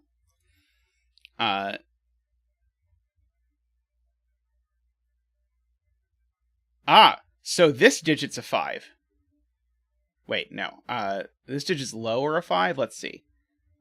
So, yeah, what's this digit? This digit sees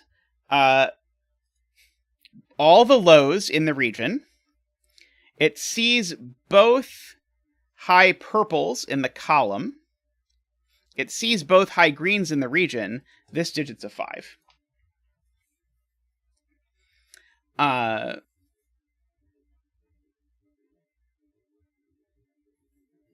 So what's left in this region? This region has all of its lows. It has its 5. The only thing left in this region is a high purple, which can't, under any circumstances, go there. If that were a high purple, it would create an X. So this cell, we actually get to gray for this region. Let's see. Now, is there anywhere else where Sudoku-wise we already know that we see all the high purples? Sadly, it's high purple, not high green, and I see fewer high purples than high greens. This is a high purple, for whatever that is worth. Let's see. Row 9, column 2 is green, just because it's across from a low green. Row 7, column 2, also green. Good spot.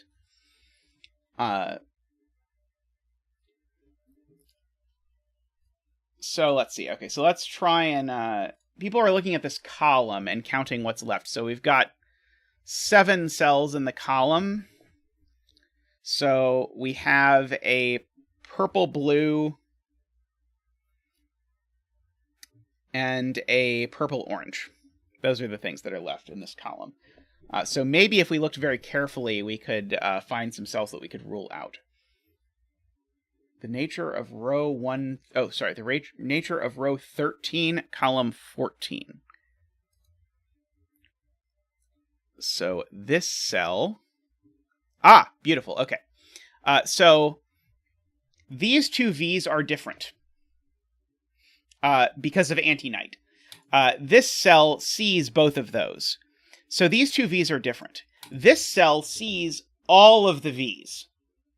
Because it sees those 2 just by Sudoku, and it sees those 2 by anti-night. So this cell's high, and this cell's low.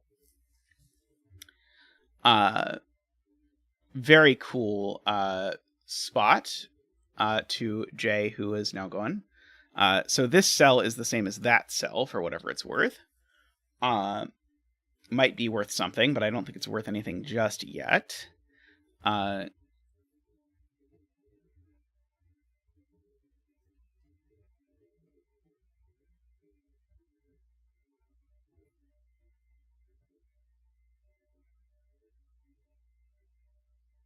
Yeah, the anti-knight is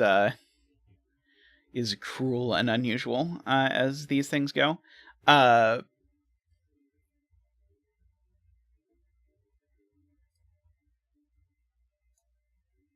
Okay, center cell. Do we mean literally this cell? Yeah, this can't... Okay, yeah, this cell. I think is what's being meant by center cell. So it's not a 5, and it's not low. So this is a 7 or a 9. And let's see. At 11 says this sees both high purples.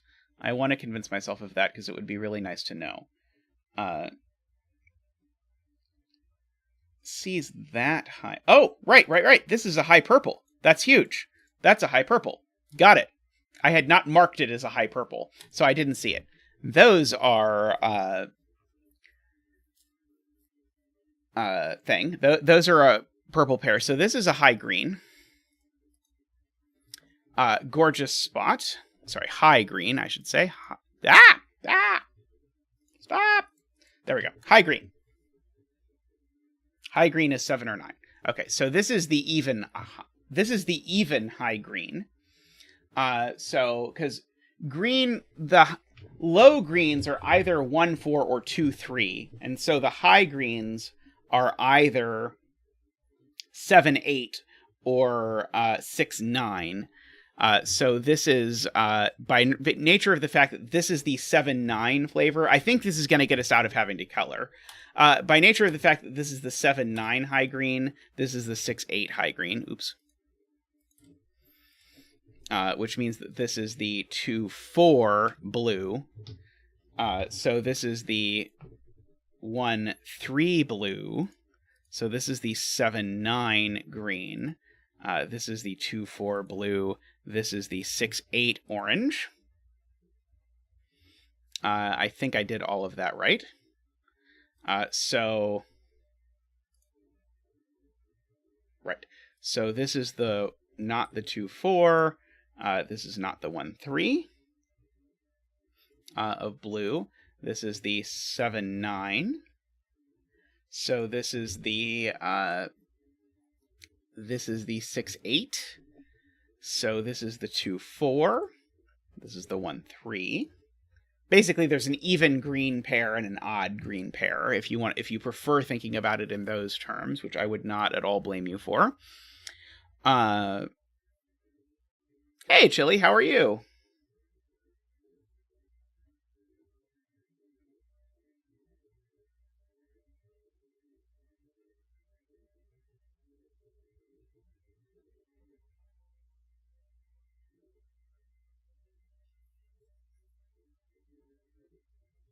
See, and this 2-4 sees that, so this isn't 2-4. So this is 2-4. Likewise, this is not 1-3, so this isn't 2-4. Just continuing along my coloring of the green lows. So that 2-4 looks up here, says this isn't 2-4, so this isn't 1-3.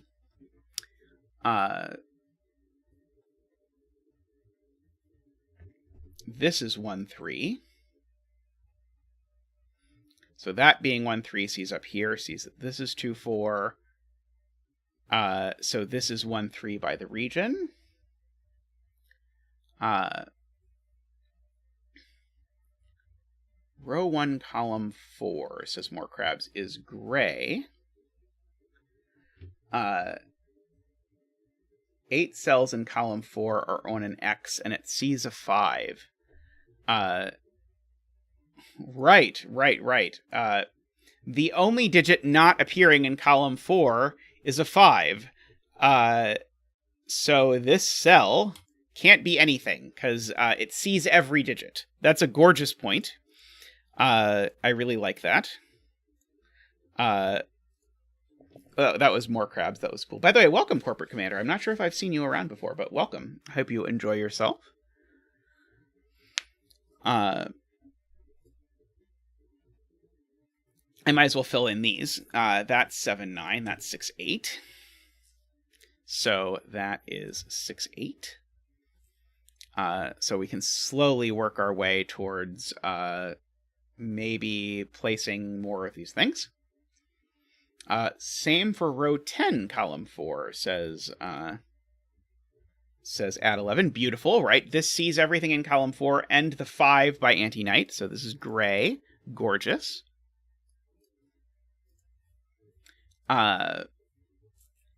Very cool. Let's see. Sadly, we're having a little bit of difficulty getting stuff to propagate over to here. I know one of these... Okay, so... I know that this is a blue... No, do I know it's blue? I don't think I do know it's blue, actually.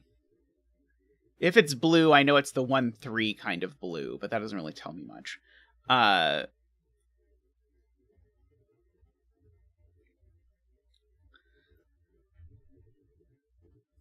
Well, I know these cells are purple, because both the blues are gone. Both the low blues are here. So this is a purple flavor of X. And this is also a purple flavor of X, because both the blues are gone in the row. So this is a purple flavor of X. I don't know which is high and which is low yet, but... yes I do. That cell. It needs to have a home in one of these 4 cells. Which one is it? Well, it's not that one or those by Sudoku, so it's that one. So that's high and that's low. By asking where does this digit go in this region. Questions I didn't really expect to be answering today, but it's huge! Huge! Because that being a low purple means that this is a low green. And so this is a high green. This is a low purple. This is a high purple. Now this sees, both of those cells see this, so this is purple. And so things are happening. Things are happening.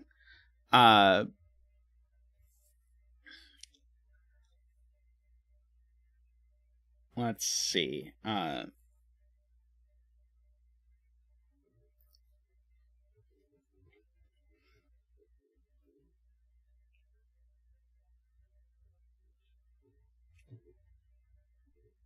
So now both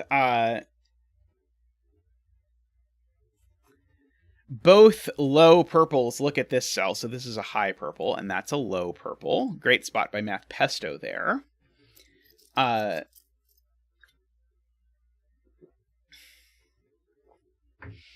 What is this region missing? Is there any cells we can rule out by the fact that this cell is missing very specific things? This region is missing the green 6, 8, and 5. So these 2 cells, because this region is only missing the green 6, 8, and 5, these 2 cells can be neither of those, so they're gray. Because the green 6, 8, and 5 are gone in the column. Which is cool.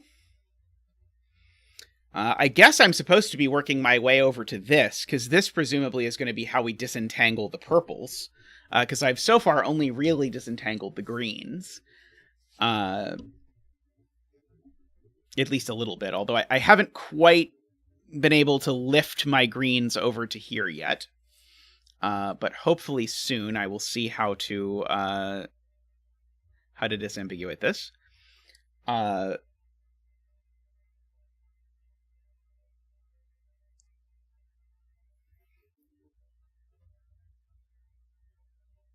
Oh, this region. I think this region might be what disambiguates it all.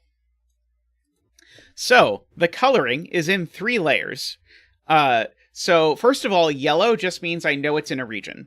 So any cell I'm certain is in a region is yellow. Any cell that's gray is definitely not in a region. If it's white, I don't know. Then we have high and low. So blue is 1, 2, 3, 4. high is 6, 7, 8, 9. 5s are uncolored. And then we have the two different flavors of V colored. So I think this is my usual way of coloring XV. So one V is green, and one V is purple. And then the high digits that go with the green low digits are also green, and the high digits that go with the purple low digits are also purple. And so that is the coloring. And then we have this thing where I'm using pencil marks as a kind of coloring, because this is the green, blue, 1, 3, for example, and all the green, blue, 1, 3s are the same digit. We know. So we can do Sudoku with the green, blue, 1, 3 anywhere that we'd like. And likewise the green, blue, 2, 4, and so on. So that is the coloring disaster that we have been in. Naverio will happily tell you that he tried to get us out, or tried to stop us from doing this. But I think it's going well so far. I think. What about this region? What is this region missing? So this region definitely needs a 5. Yeah, this region needs a 5, and it needs a high purple. Okay, so is there any chance that the high purple is restricted? Well, the high purple can't go here, but that could be the 5, unfortunately.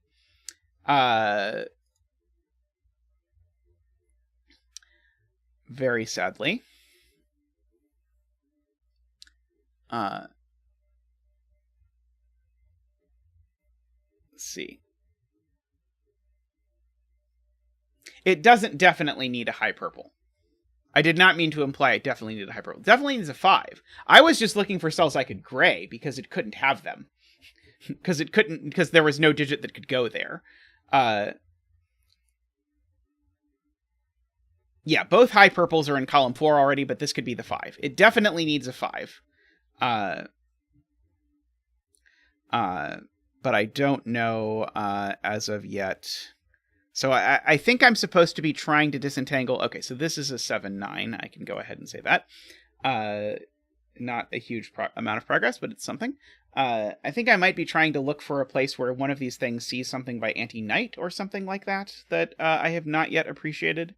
This whole like gap in the middle is really concerning to me because there's like nothing going on in this gap in the middle. It is just a void of stuff. And I don't like that I somehow have to bridge this void. This is a 6, 8. I can go ahead and say.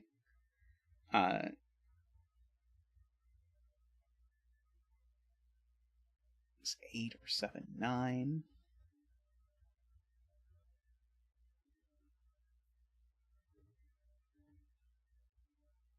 Yeah, can't go in row 5, column 4. That's certain. I agree with you. This cell cannot be the 5. Good night, Daniel. Hope you sleep well. Neither high purple. Okay, let's see. So the claim is this can't be high purple.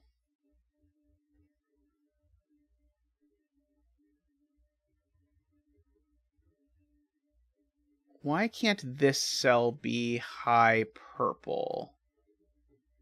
Do I need to understand what's going on with these V's? Because that is the same as that. So those two digits are the same. So these two digits are the same. Where does this cell see the other high purple?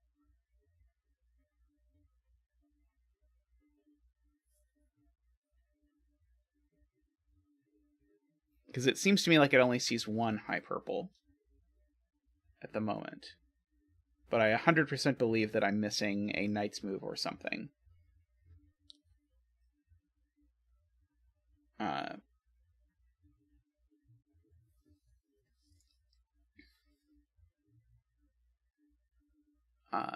So yeah, I think this, unfortunately, just gets away from us.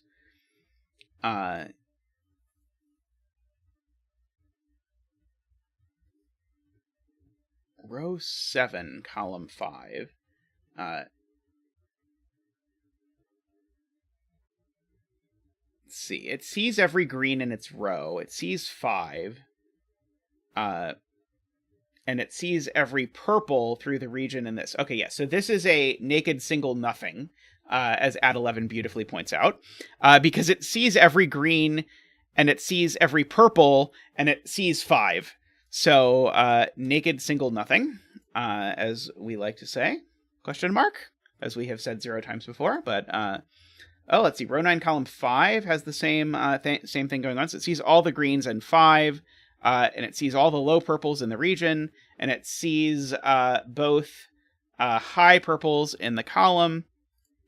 So yes, that also is Kerput. So let's see. If this has a high purple, that high purple has to go... Oops. If this region has a high purple, it has to go in one of these 2 places for the other high purple. Let's see. Column 1, row 9. Region needs another purple low.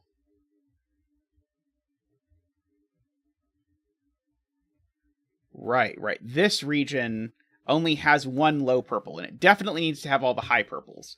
And these can't be high purples. Those can't be high purples just by Sudoku. So, another low, those can't be low purples by Sudoku. This can't be a low purple by Sudoku. So the only places that the low purple can come from are this cell and this cell.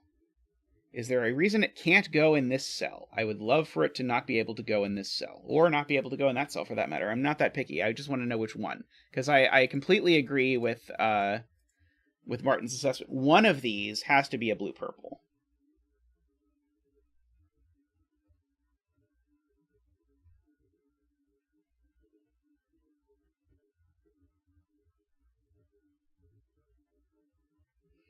Two questions, Liz. One, why can't this be high purple? Because that would get me a gray, and I would be very happy if this can't be high purple. But 2, why does the region need a high purple? Because if high purple is 9, the region doesn't need it.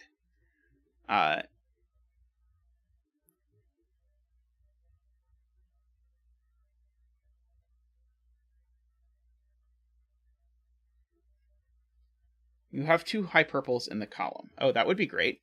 I do have 2 high purples in the column. Beautiful. So this digit, again, the only thing missing in this region is high purple, and this cell can't be high purple. So, therefore, that cell is gray.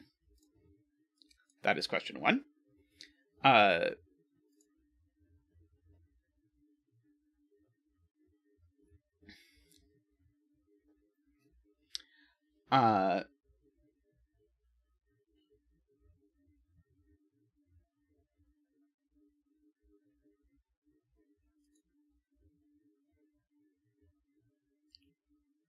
Okay, so I think chat was trying to tell me this cell... Oh, wait, no, maybe not this cell.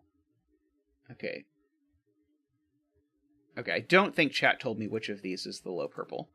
I could be wrong. But regions don't need to contain every digit, Liz.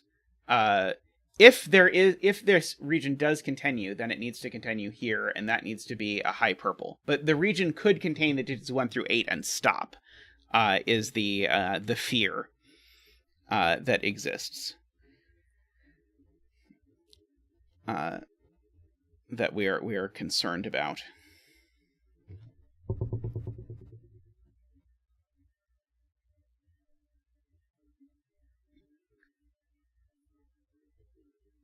The only 2 left for column 1 is the pair of pearls. Oh, that's a good point. 1, 2, 3, 4, 5, 6, 7.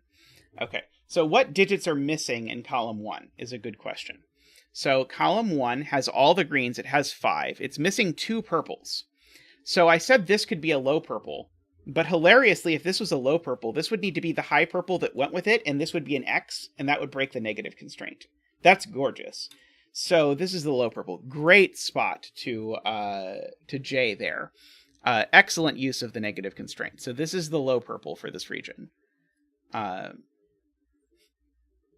this going to do absolutely nothing? Is that what's going to happen?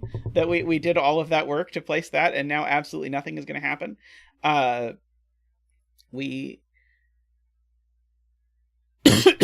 So now the only thing left in this column is high purple. Anywhere in this column that sees every high purple is now gray. So this cell now is gray.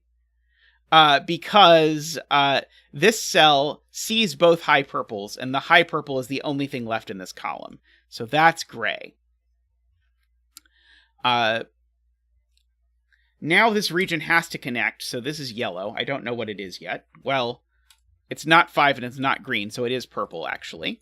Because there's 4 greens in the column already. So this is purple, and it's not low purple, so this is high purple. And so now this cell is gray, because this column has only high purple left, and this region has its high purples, so that's gray.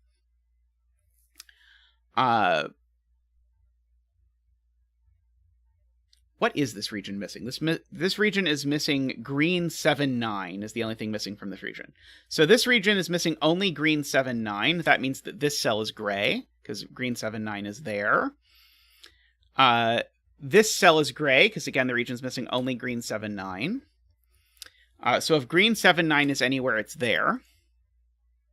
I have some bounding to draw in. I can get rid of this this ugly cross mark that people don't like.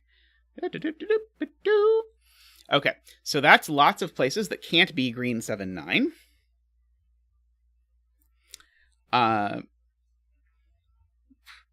mean, I would love to find out that green 7, 9 is 9, because it can't show up in this region. That would be an excellent conclusion to come to, but I don't think we're quite there yet, but I feel like we're closer than we once were, shall I say, to knowing that kind of thing.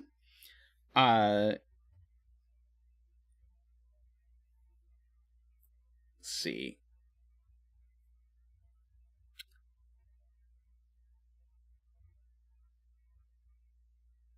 Okay. So this region is missing 5 and high purple. This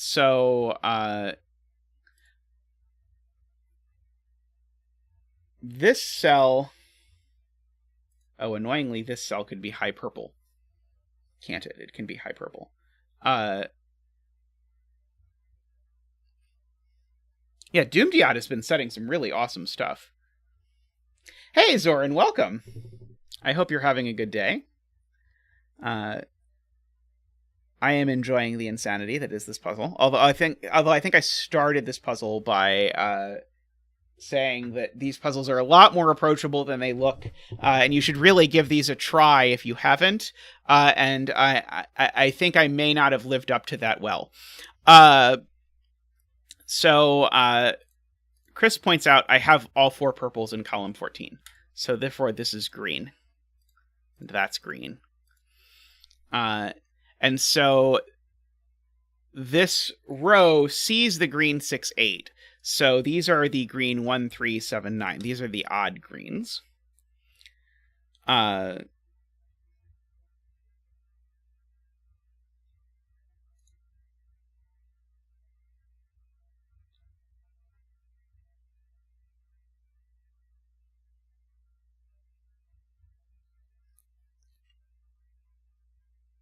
So let's see. So this is a high.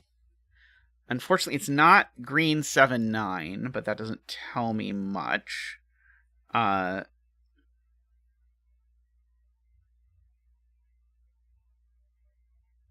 see.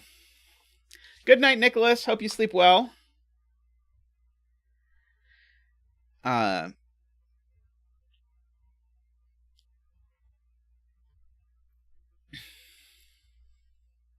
This region definitely needs a 5. I know people have been commenting on 5s being restricted and where they go in various regions, which is true. I've not quite been able to figure out where any of them have to go.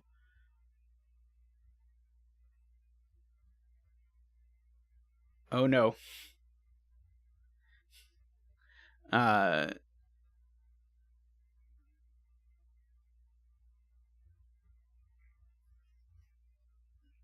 see, that is a high purple. Let's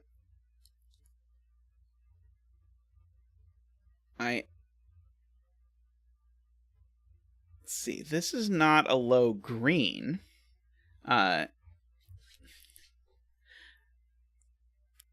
This puzzle has proven to be challenging, we'll say. I think I might want to subcolor. I was really hoping I could get to subcolor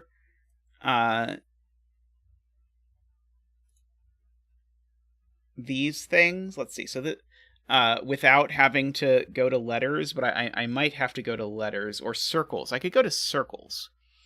So I'm going to use circles. So let's circle one of the low purples. And let's try and figure out where it goes. So this low purple is that low purple. This low purple is also that low purple. Let's see. So this low purple now is that low purple. Let's see. This low purple is that low purple.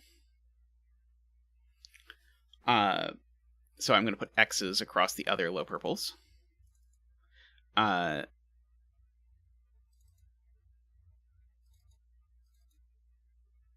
Preemptively bet 4. Yes, there are suddenly so many bet cells in the grid. This circle sees this cell, so that's an X. This is a circle. So this over here is a circle. So that's a circle, that's an X. That circle sees up here, so that's an X, that's a circle. That X sees up here, so that's a circle. And I think that, that's not quite all of them. We have this pair to color, and I guess we have these to color. David Ratner donates $9 in honor of the triumphant return of More Crabs last night/today. Yes, welcome back, More Crabs, and thank you, David. We greatly appreciate your generosity. I guess my hope is that this is able to somehow show that this cell isn't purple. If this was purple, it would be an X. But so I need to get here somehow.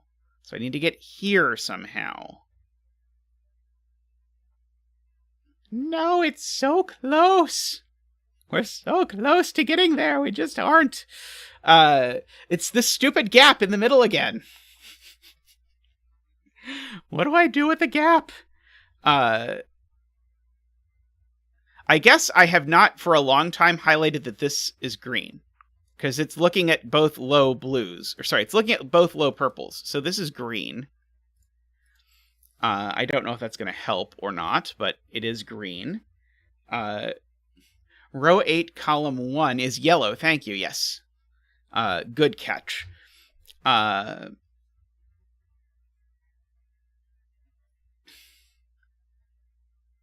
Okay, is there any cell that is seeing...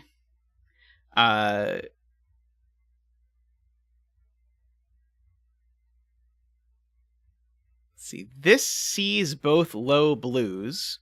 Sorry, both low greens.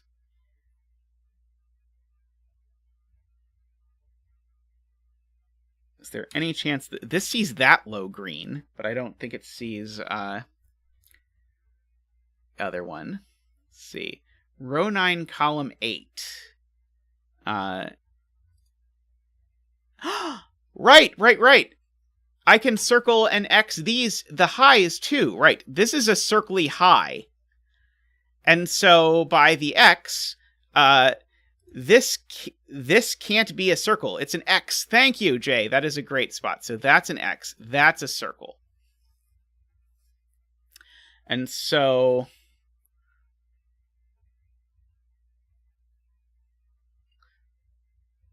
why did I think that was going to help? I know I thought it was going to help. Right. So... no.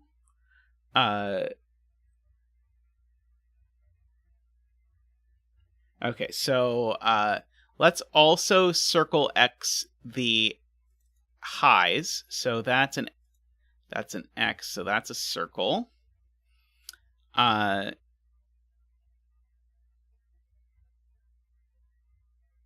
don't know what this one is yet. I don't think. That's an X. That's a circle. It's an X. An X. It's a circle.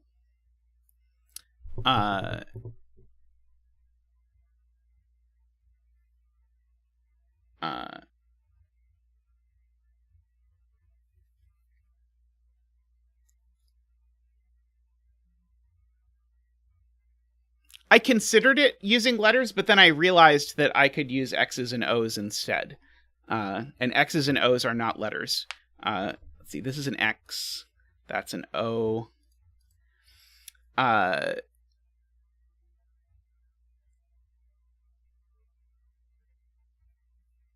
It's not that I don't love using lots of letters. It's that I really don't like the interface of the letter tool, whereas I really like the interface of the XO tool. It is very helpful. This is an X. That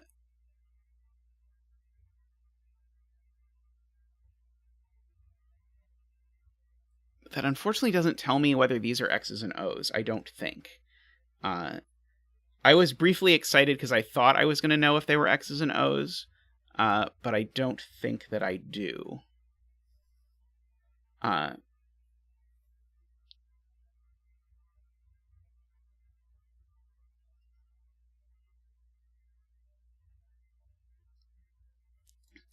mean, there aren't all that many things that this cell can be. It sees all of the high purples.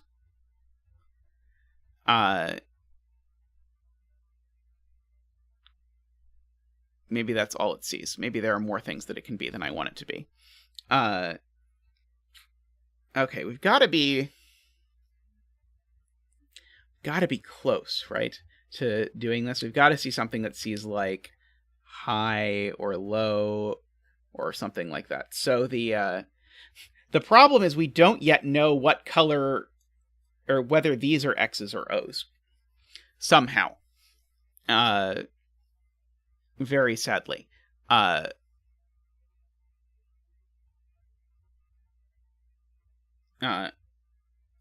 Row 8, where can the low circle go?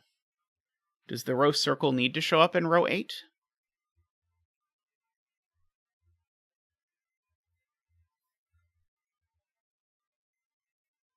Because what if we just don't have the low circle in row 8? Because it can't go in any of those places, or there, or there, or there, or there, or there. Yeah, so this is the only place that the low circle can go in the row. So otherwise there just isn't one. But do we know there has to be one somehow?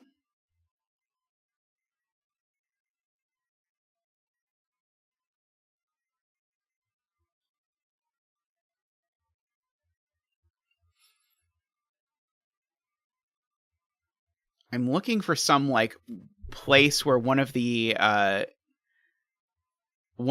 like X's that's hanging out in the middle of nowhere sees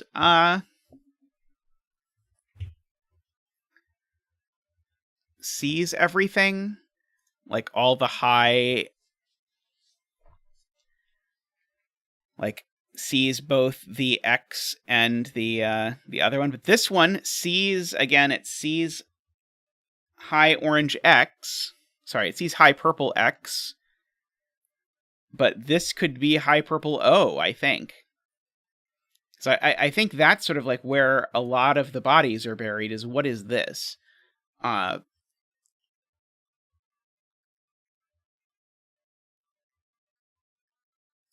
This is green 7, 9, or nothing.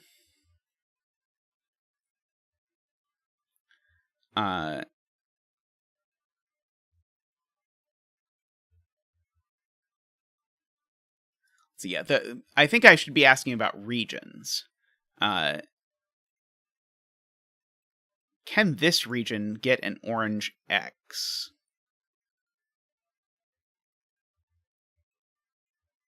Can't get an orange X there. Unfortunately, I think I can get an orange X there. Sorry, a purple X. So this region can only get a purple X here. A high purple X here, I think.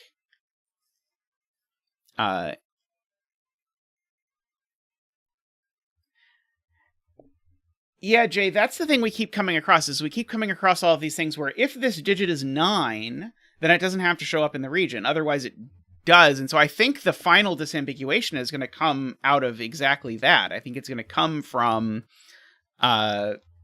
finding a region that demonstrably cannot have one of the orange digits. Okay, this region down here, I want to remember what's going on. It needs a 5. It has all the lows, and it wants a green 6-8.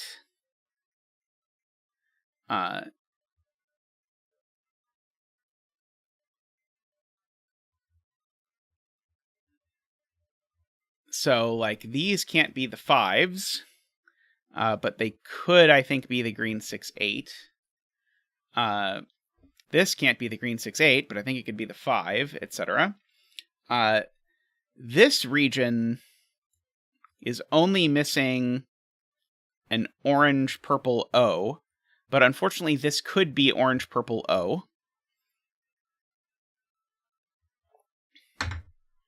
It might want to be orange-purple O, in fact. I don't know, I haven't asked it recently what it wants to be.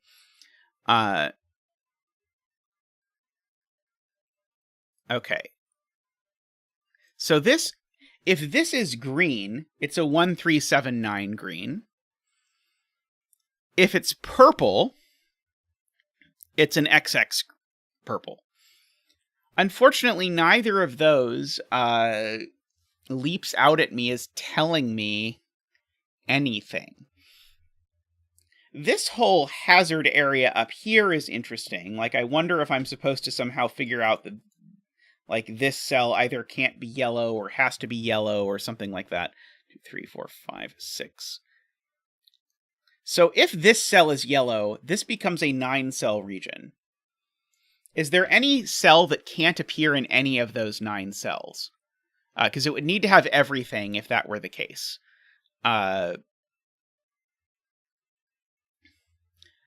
So is there some magic digit that we could look at that just can't show up there? So we have both of the low purples. We have both of the low greens. We would need a green 7-9. So yeah, so this would be a green 7-9 and a purple X. Green 7-9 and purple X. And so we know the order, because the purple X would need to go there, and this would be the green 7-9. Purple X, green 7-9. Why doesn't that seem broken? I want it to be broken. Row 12, column 2 is empty.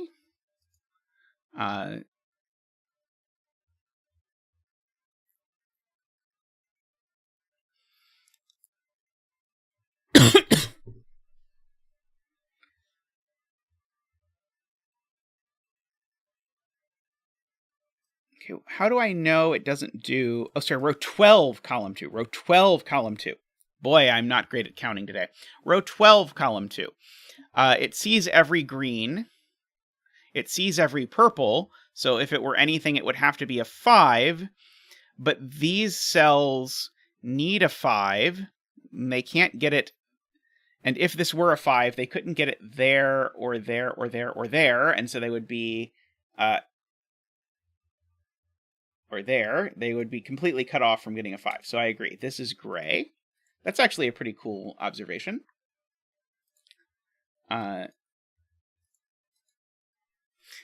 It's the reading that's the issue. I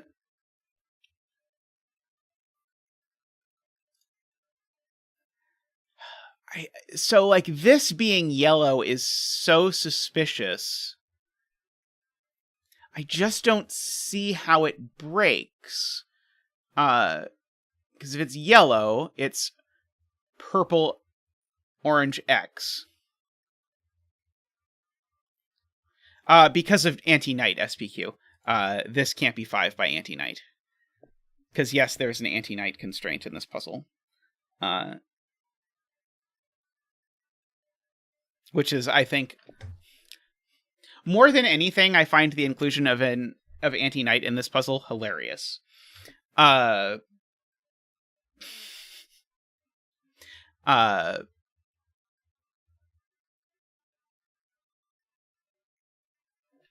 wondering if I'm supposed to count and somehow show that, like, one of these can't get its last cell because they start overlapping each other or something. Because if this really is a cell, then if this wants its last cell, it needs to go there. Oh, maybe that is it, because this thing still needs a 5. I don't think I've thought about that. This thing needs... So this region needs a 5. Ah, okay. This is going to be huge. This region needs a 5. So that means this region, because it can't take a 5 up here, it needs to take a 5 in one of these two cells. Whichever of those two cells it takes a 5 in, it cuts off either this region or this region from taking its last cell. So one of the digits that's missing from these is this. So this is the green 7, 9, would be what would be cut off here. And this would be the purple circle. So purple-orange circle is the only purple digit that can't be in an 8-cell region. So maybe purple circle is 9. Purple-orange circle. So in particular, purple-orange X is in every region. So was there any region that could only have a purple-orange X in only one place? Because we've just shown that purple-orange X has to go in every region. This region needs to have a purple-orange X. And so it cannot have one in any of those places. It can't have one there. The only place this region gets a purple-orange X is here. So this is the purple-orange X. Okay, just to go over that logic again. So in this puzzle, the way it works is you only need to have digits up to wherever you stop. But as soon as you have 8 digits, which is what almost all of these regions seem to want to have, then you need to have 1 through 8. The only digit you can possibly leave out is 9. But the point is, this region needs to have a 5, which means it can't take it there. So it's got to take it there or there. And whichever of these it takes, it stops either this region or this region from taking its 9th cell. Meaning one of these regions actually is missing a 9. And the thing that this is missing is the orange-green 7, 9. The thing that this is missing is the orange-purple circle. And so 9 is only one of orange-purple circle or green 7, 9. The green 7, 9 shouldn't be a huge surprise, unfortunately. But in particular, that means that orange-purple X is not 9. It needs to go in every region that has at least 8 cells, and this is a region that has at least 8 cells, because it still doesn't have a 5 yet, and it needs one. Okay, so that means that this is an X. This is a blue X. So this is a blue circle, but I really... Why did I think this was going to do something? Oh no, it's this orange X is the same as that orange X. This blue X is... I swear I thought I knew somewhere that this was actually going to help to know. But I don't think I do. Okay, is it possible that there's no orange circle in this region?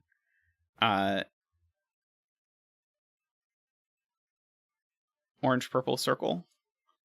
The only place this region can take an orange-purple circle is exactly there, but I think that's okay. Oh, row 10, column 15 sees both purples. Oh, thank God. Okay, we got there. Thank you, Jay. Thank you, Jay. This digit is low, but it sees the X low purple over here and the O low purple here. So this digit is green. And so by our pencil marks, this is the green 2-4. Oops.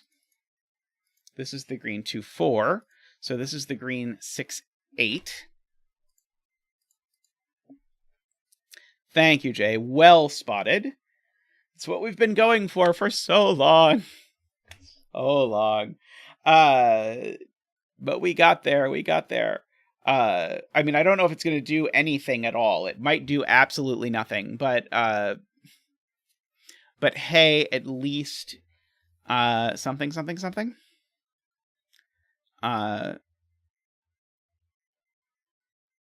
I'm now horrified by the fact that I remember we showed earlier that now this row doesn't have a purple circle.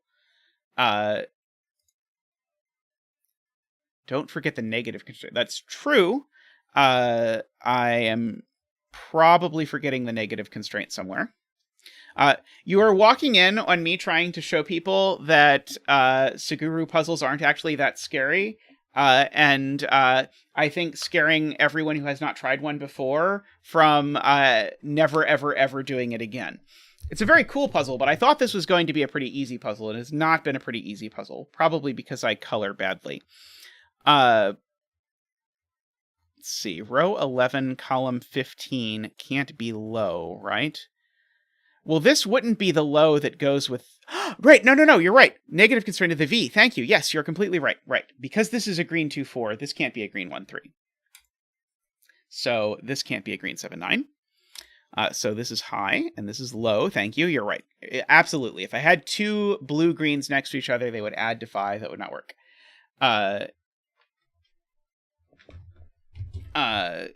So now... Have I... Oh, so this is now green 6-8, because it now sees green 7-9 by knight's move. So this is green 2-4. This is green 1-3.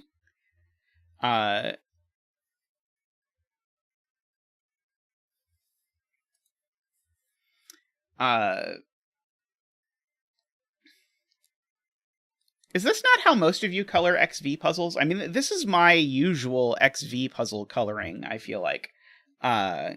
Maybe this is not the standard XV puzzle coloring. Yeah,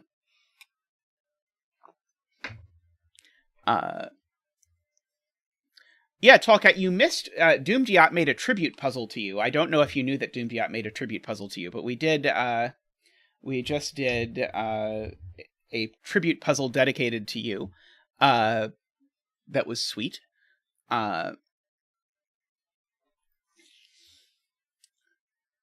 Okay, so this can't have an orange 6-8 anywhere on it. It can't have a purple X anywhere on it.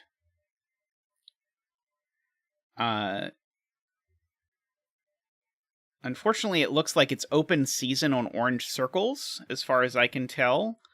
And it could have a green 7-9 right there, I think.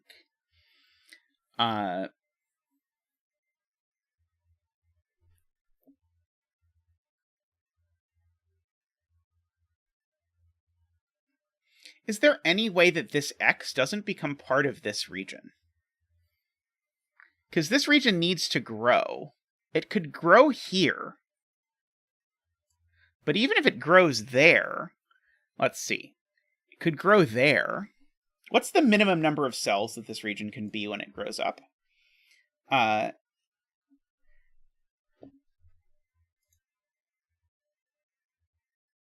think the answer is 7, unfortunately. I think this could be 7 cells when it grows up. So I think it could just barely take exactly those cells and avoid joining this X.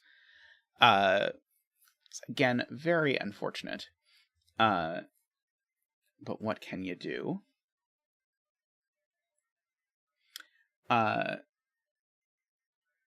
Column 11. Oh, right. Right. If this was a green 7-9, this would be a green 1-3, which would clash with the row. Perfect. Okay. So this can't have a green 7-9 anywhere, which means that this has neither a green 7-9 nor a green 6-8. That means this is purple. And neither purple X can go here, so this is purple circle, as you do. And so purple circles go here. This is not low purple circle, so it's high purple circle. This is low purple circle. So we are continuing on towards our journey to figure this out. Unfortunately, that still has not ruled purple circle out of there. Okay, now what about this X? This can't be a purple circle X anymore. Oh, it never could have been a purple circle X. Never mind. Row 12, column 12. Right. This region now can't... So the X I was trying to prove this region had to join, it can't. Because this already has purple circles. Ah, okay. So I think that forces the thing I wanted.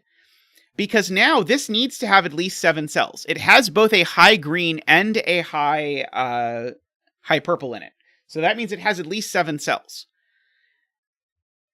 It can't join this. So it could take this cell. Oh, it has 8 cells it could take. Darn it, I missed it. It could take...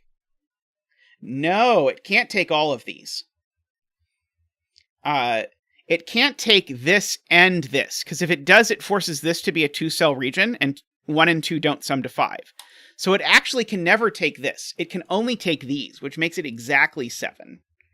And then it can't expand anymore. Sorry, these are supposed to be yellow. But it can't connect to this X, because I have all of my low blues. So I think what we've just proven is that this is a 6, and this is a 7. And so this is a 3 and a 4 and a 1. And these digits are a 5 and a 2. And 2 is now going to be purple circle, blue. Purple, blue, circle. Purple, blue, circle. Wunderbar. That is excellent and very cool. Okay, so now, this is actually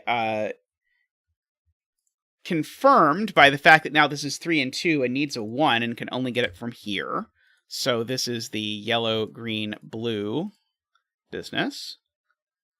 The breakthrough was lovely. Okay, so that is not gray. That's not gray. These aren't gray because I can't join that.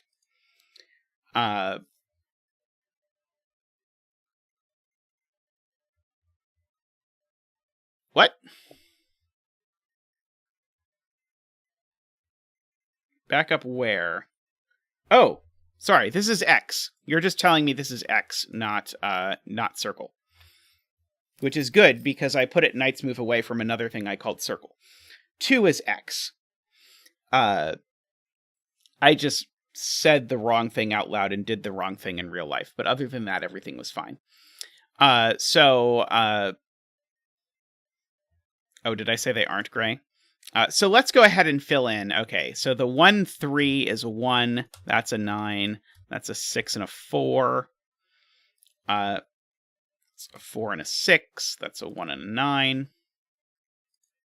It's a 9 and a 1 and a 4 and a 6. It's a 6 and a 4 and a 1.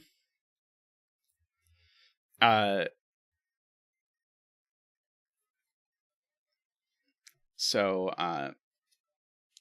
this is a 9 and a 1 and a 4.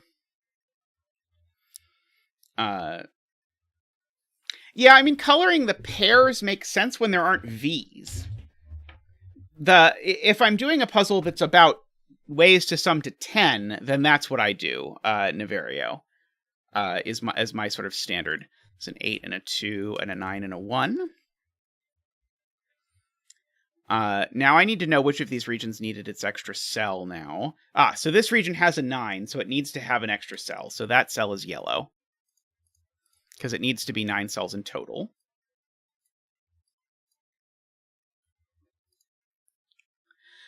So what is this cell? This cell is purple and a circle. No, sorry, purple. Oh yeah, this is a high purple circle. Right. High purple circle, like you do. And I should actually know. Martin is concerned about something. What did I do?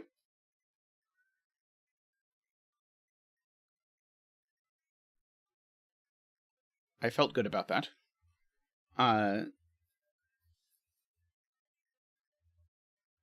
Didn't I put 8-2 in green? No, green is 9-1. Oh, I did put 8-2 in green. Oh, crap. How did I do that? Because I'm bad at life. Okay, sorry. Thank you. 6-4-9-1. This is still yellow, though. I'm just bad at remembering things for more than half a second. This is still good catch. I don't know how I did that. It was not great. This is purple-orange circle. So these are now gray because we need to maintain our boundaries here. I know that this is a 1-4, that's a 9. That is a 1-4-6. This needs to be a 4-6x because the 1 is already gone, so it's a 4 and a 6 like that.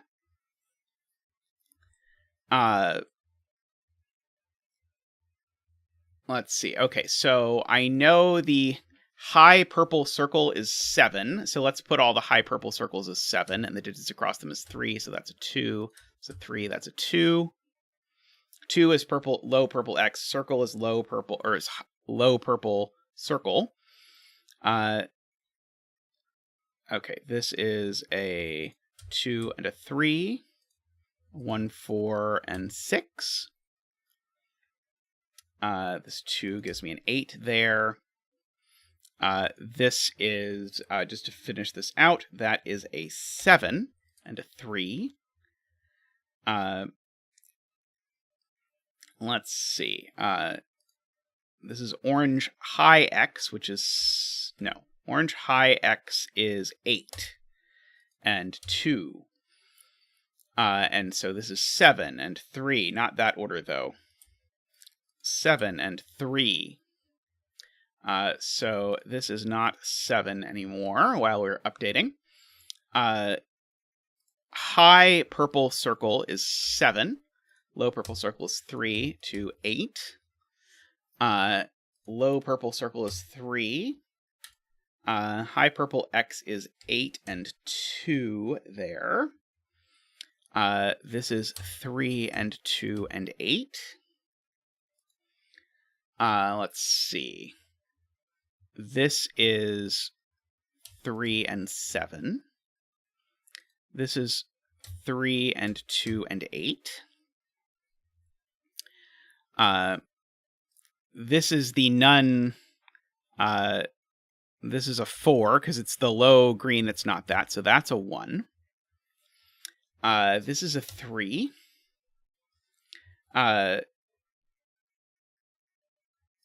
Things have definitely escalated.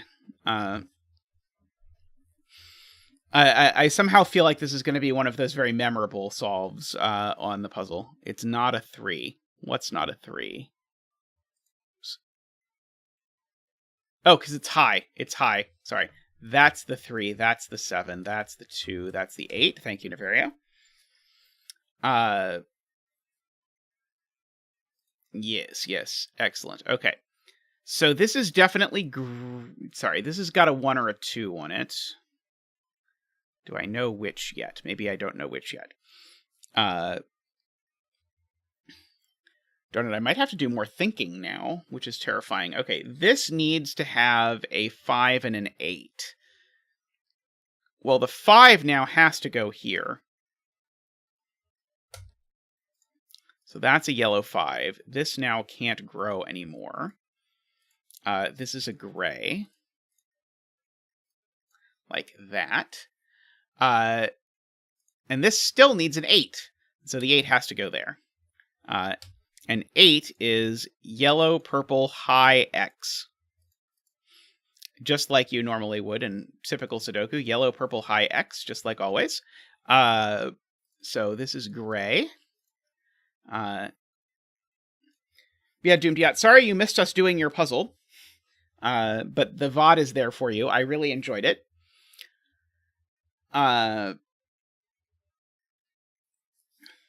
Let's see. Can draw in a little bit of border there.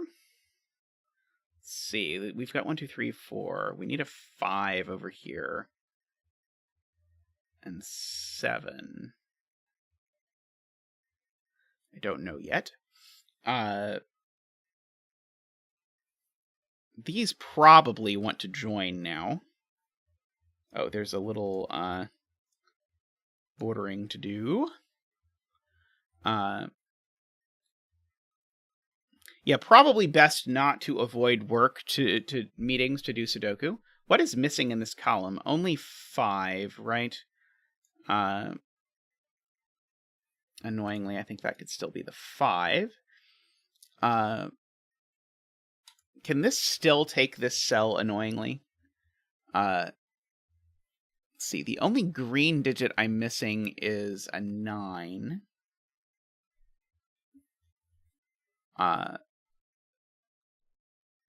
So what is this region currently missing? It is currently missing a 9, a 5, and an 8. 9, 5, and 8 is what this region is missing. This cell can be none of those. So this is gray. Let's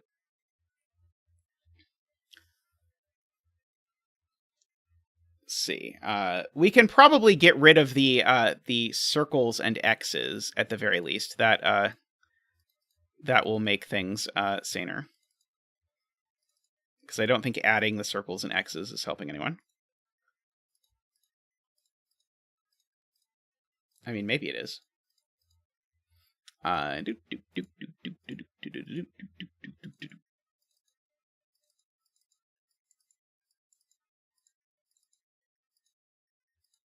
Oops. There, I think this is sort of like the minimal viable coloring. Although if we wanted to do it Navario's way, we could instead delete all the coloring and then recolor the pairs. But then if you do that, then you have to remember which lows go next to each other on V's, which is hard for me. Okay, so row 12, column 5 is a naked single. Do I know it's anything at all? Let's see, 1, 2, 3, 4, 5, 6, 7, 8, 9. It's a naked single nothing. Perfect. So we've got all of that filled in. Let's see, if this cell were to be something, what would it want to be? It couldn't be 1, 2, 3, 4. It couldn't be 5. It couldn't be 6, 7, 8, or 9. Okay, this is a naked single nothing as well. There's nothing that can be added to this region that can go there.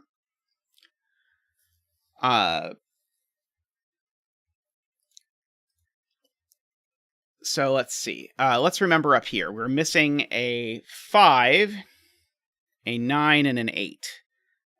So annoyingly, that cell could be a 5, can't it?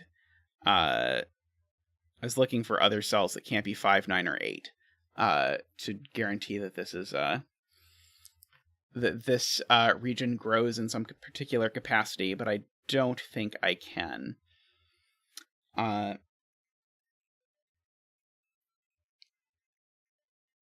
Let's see. I need a 7 for this region and a 5, but I don't know much about that. Well, I know it doesn't need to have an 8 or a 9, but the only way I can gray out a cell, Naverio, is if I verify that all of the digits that theoretically could go into the region don't. So I was only concerned about sort of like, can I gray this cell? See, oh, where does the 4-6 get its 1 from? Asks dumediat, which seems like a good question, because this 4-6, by the way, welcome ELSF. It has to get its 1 from somewhere utterly ridiculous, doesn't it? Because the 1 is gone in these bottom rows, so the 1 it's going to have to get is going to have to be up. Did we break the puzzle? This can't join any regions, can it? I think the puzzle's broken, right?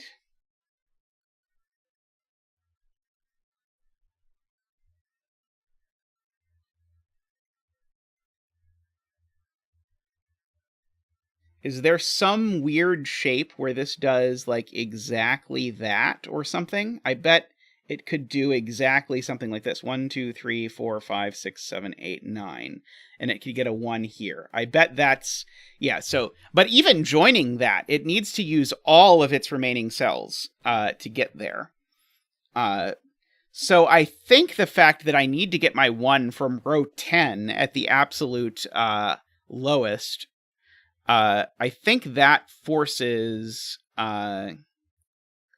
I think this is forced to be the 1. I don't know how eager I am to use that, but I think it's true that we need to get the 1 from up in this row. Let's see. In this region, the purple we're missing is a 7.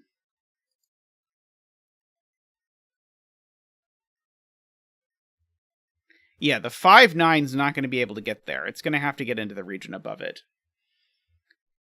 We're missing a purple 7 in this region. We're missing a green 6 in this region. Purple 7, green 6, and 5. I feel like I'm missing... I feel like I'm missing obvious places to be looking here. So let's see. This row... We've got 1, 2, 3, 4, 5... Sorry, we've got 1, 2, 3, 4, 6. We don't have a 5 or a 7. Okay, so this row is only missing 5 and 7. If I scanned that correctly. 1, 2, 3... 4, we're missing 5, we're not missing 6 or 8 or 9. So this row is only missing 5 or 7, but the column has 5 and 7, so this is gray. So that is the sort of thing that we are looking for, I think. Let's see.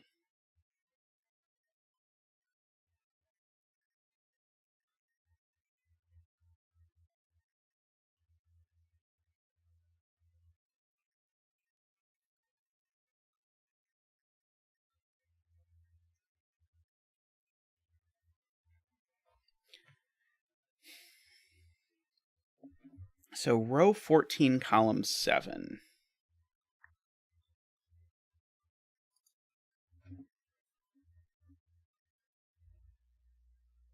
Must be a 7. Or we break the connectivity because it's so I guess the question is, does this absolutely have to connect up here? And the answer is it absolutely has to connect up there. Because this is getting its 1 from up over here somewhere. And however it does that, it's not going to leave a path for this to get a 1. So the only place this gets a 1 is in here. And now the only way that actually works is if it goes straight up. That's the only way, because that's already the number of cells. So I think maybe we're meant to count 1s and just fill this in like this, which grays all of that stuff. makes these cells a... we've got 1, 2, 3, 4. We need a 5. We've got a 6. We need a 7 and a 9. That's not a 7. That's not a 9. We've got a 5-9 pair, actually, so that's a 7. These are a 5 and a 9, in whatever format you like. This definitely has to go up, because it's not done, or anywhere approaching done. What are the candidates for this cell now? It's not 1, 2, 3, 4, 5. This cell can only be... Oh, it's not 6 either. So I think this cell is a... Did you come in before or after we got rid of the additional layer of coloring from O's and X's? Because you might have missed even more insanity. 1, 2, 3, 4, 5, 6 or 8 is all that's missing, and it's not a 6. So this is an 8, which is purple-orange. This cell, we've got 1, 2, 3, 4. We still need a 5. It's not a 6. It's not a 7. It's not an 8. And it could be a 9. So we have a 5-9 pair in this row now.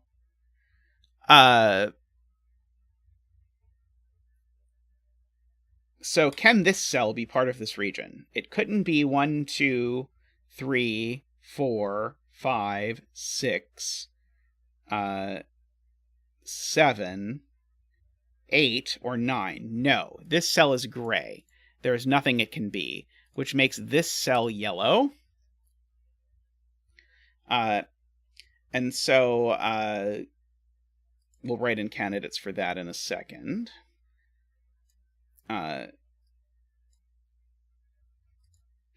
But now we know we're collecting these. So this is 1, 2, 3, 4, 5, 6, 7. If I go up, I now can't finish. I've now got 8, and I've got to get a 1, and there's nowhere to get it, and these things aren't connected. So actually, that has to be the yellow. And now we are at 8 cells, and again, we need a 1, and the only place we can get it is here. And then this region is done. 1 is, by the way, blue-green. So these are all gray.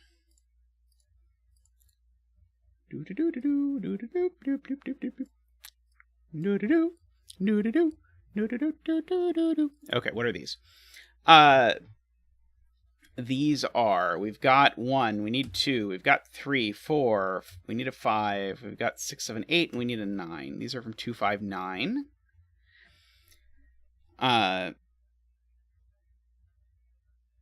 Somehow that seems utterly unhelpful. As best as I am able to see it. Is this cell useful now? Let's see, what can it be? It's not 1, it's not 2, it's not 3, it's not 4. So yes, so this is high, this is low. So it could be 6. No, it can't, because if this were a 6, that would be a 4. That breaks. It can't be 7. It could be 8. Or it could be 9, I think. And so this is a 1 or a 2, I believe. Maybe, possibly. So this needs to be part of a huge region. It's probably part of this region, but who knows?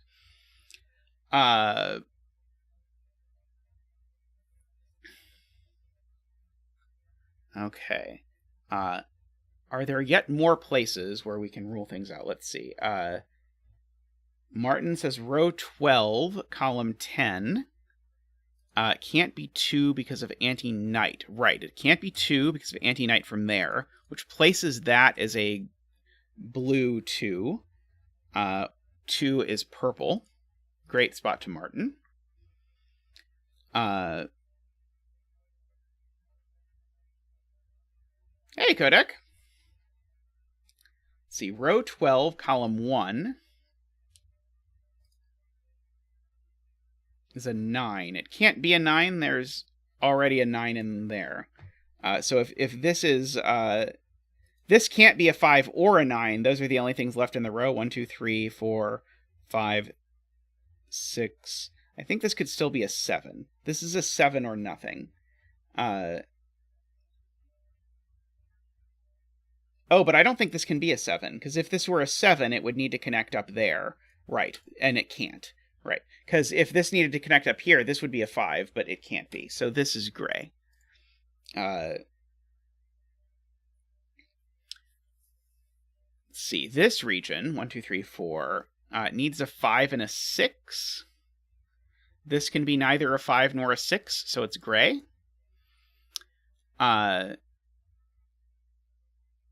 This region still needs just a 5 and a 6, so that can't take that cell, because that cell can't be a 5 or a 6.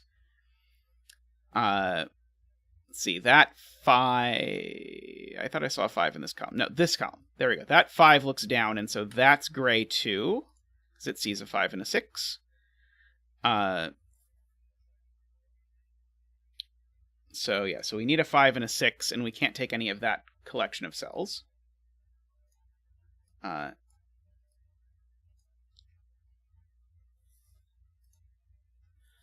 Okay, I can place the 7 in the region with row 9, column 1.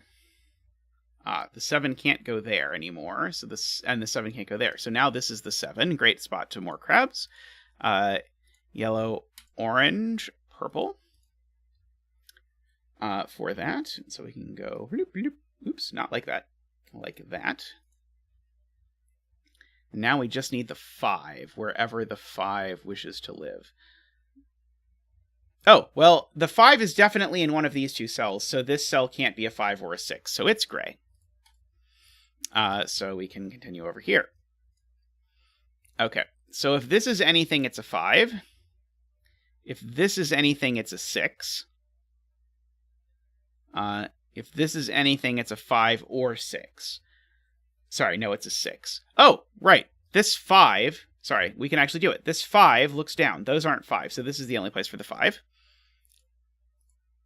So now the 5... Oops, now the 5 is placed like that.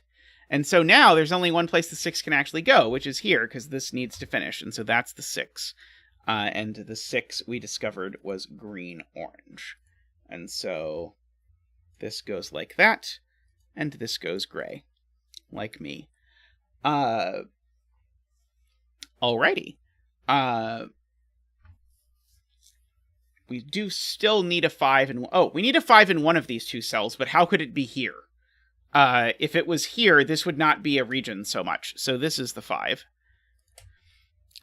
which grays the rest of this.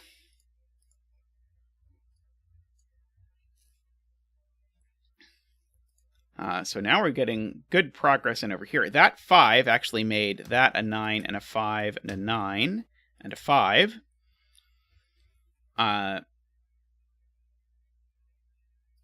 Kind of does something maybe to this cell. Possibly someday, maybe. Okay. This needs a 5, 6, and 7. Is there any cell we see that can't be 5, 6, or 7? Well, this one can't be 5, 6, or 7. So this cell not being able to be 5, 6, or 7 means that this is gray. So that's not part of this region. What about this one? That one I see can't be 5 or 6 or 7. It sees the 7 by Knight's Move, so that's not 5, 6, or 7. This one I see can't be 5 or 6 by the row, but I don't think it sees a 7. This one can't be 6, but I think it can be all the other things. This one can't be 7 or 7, but I think it can be some of the other things. Yeah, it's the usual sort of coloring an XV in layers, where we colored the V's first, and then used the V colors to color the X's, and then there was a point where there's an additional layer with X's and O's, but to simplify it, we got rid of those. Oh, I didn't color down here, by the way. This is a disaster. The 7 and 9 are both high. The 7 is purple, and the 9 is green, while we are doing it. Why don't I just write in the candidates for this cell? Are there tons of them? Let's see. It could be 1, I think. Could be 3, I think. can't be 5. It sees a 7 by knight's move. Maybe it could be 9. A long time ago, I asked what happened if this cell was yellow. Has anything changed in the can this cell be yellow question? Because the digits that are not yet appearing here are 5, 8, and 9.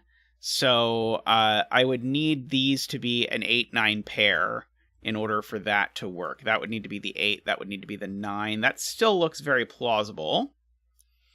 The bet cell is a 3. Congratulations to everyone who bet 3. Congratulations, Bremster. Okay, so are there any digit or any cells along here that see 5, 8, 9? This cell sees 5, 8, 9. Oh, but maybe it could be part of like this region. Sorry,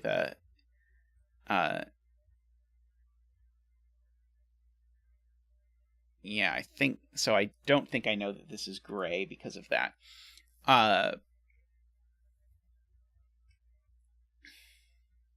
If row 10, column 14 is anything, then it can't be anything.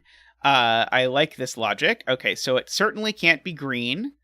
And it can't be purple either. And it can't be 5. So perfect. So this cell is a naked nothing.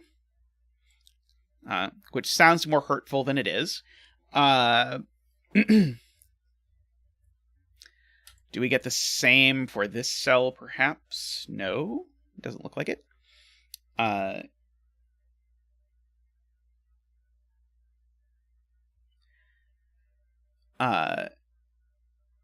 Okay, what is left in this row, in row 9? I've got 1, 2, 3, 4. I need a 5, and... Well, sorry, I don't need a 5. I could have a 5 or a 7. 5 and 7 are the only digits left. Are there any cells out of these that see 5 and 7? Unfortunately, this one sees 5, but not 7. This one sees none of those, and this one sees 7, but not 5, I believe. What about this row? This row, we've got... this row, the things that have not yet appeared are 2, 7, and 8. Are there any cells that see 2, 7, and 8? This one sees 2, 7, and 8, so it is gray. That's going to be helpful. This sees 2 and 7, but not 8, sadly. This sees 2 and 7, but I think also not 8. Sees 2 and... Yeah, this sees 2 and 7, but not 8 anywhere, annoyingly. I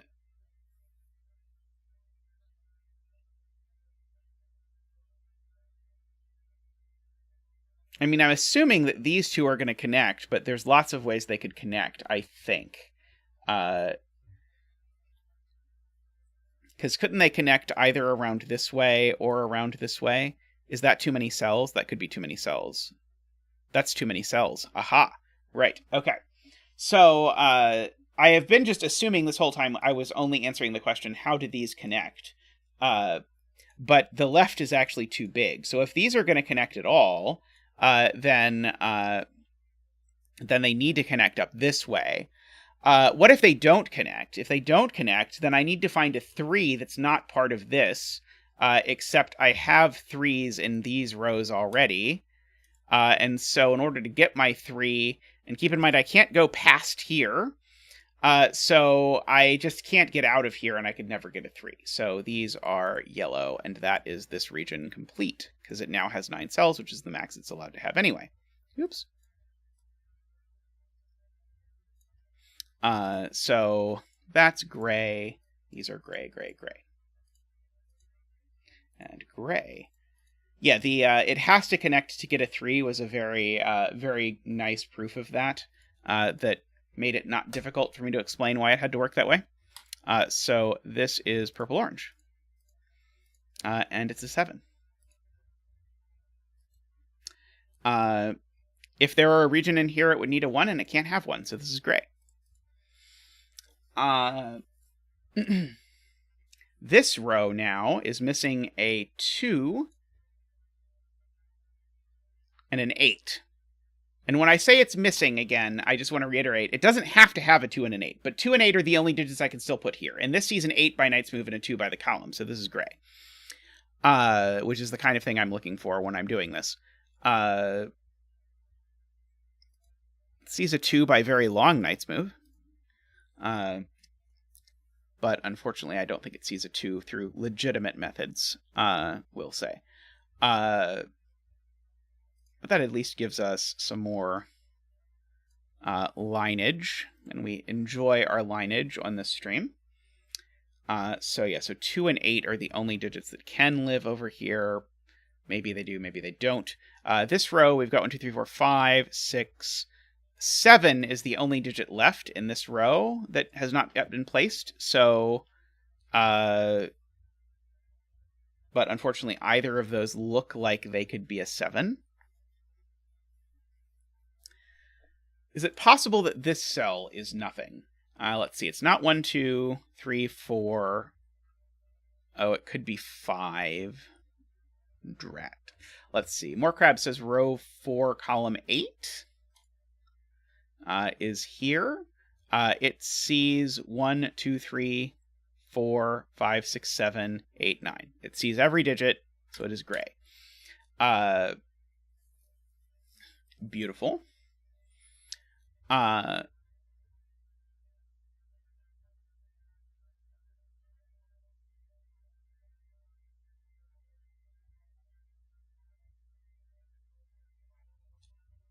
Okay, it's being pointed out this region needs a 7.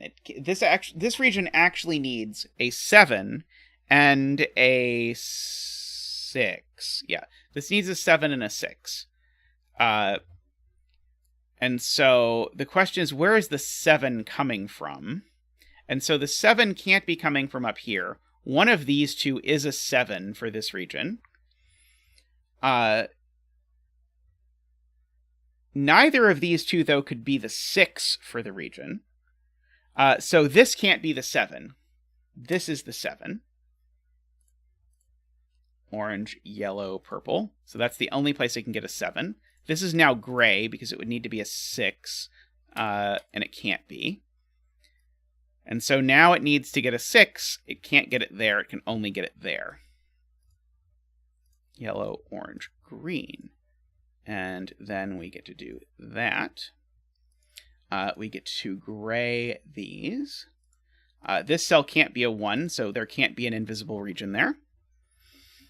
Oh, I need a 5 as well. Oh, no. Oh, no. Rewind the whole thing. Sorry. 5. I also need a 5. Okay.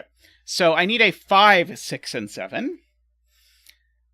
My logic about the 7 is still good. It can't get a 7 from up here. No, it certainly can't get a 7 from there without bumping into this and becoming way too large. So it needs to get its 7 from... it needs to get its 7 from over here, just by where 7s are. And again, this can't be the 7, because then this would need to be a 5 or a 6, and it can't be. So, the 7 logic is slightly more complicated, but still holds at the end of the day. You just need to make a better argument than I did about the 7. Okay. These still end up going gray because they would need a 1 if they stayed separate. So I need a 5 and a 6 to go into this region. I don't see any sort of hints about how to do that yet. Let's see. What about this column? This column is awfully full. This column, the digits that have not yet appeared in column 9 are 1 and 5. Yeah, 1 and 5 are the only digits that have not yet appeared in the column. So this cell is gray, because it sees 1 and 5 in the row.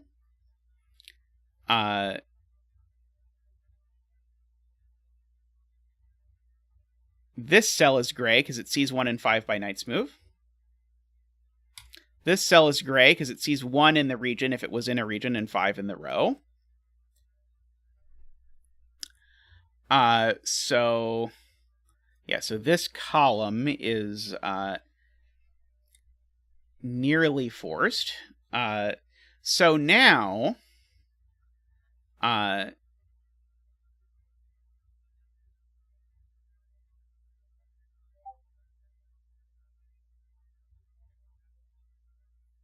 don't know what I did to my Discord notifications that it's buzzing again.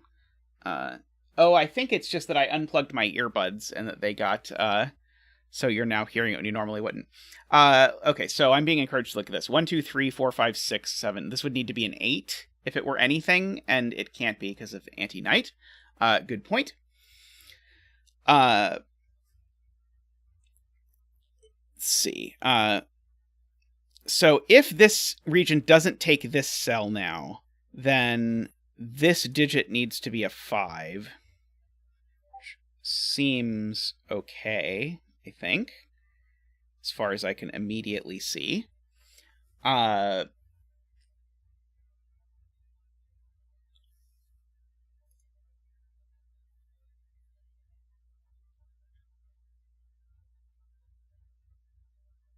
Okay, what about this row? This row, we've got 1, 2, 3, 4, 5, 6, 7. This row, only 8 and 9 remain. Is there anywhere that sees 8 and 9? Oh, that cell so nearly does, but does not.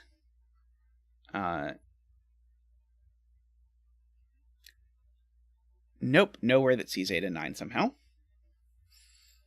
What about this row? This row is missing 2 and 7. Okay, so that's gray because it's not 2 or 7.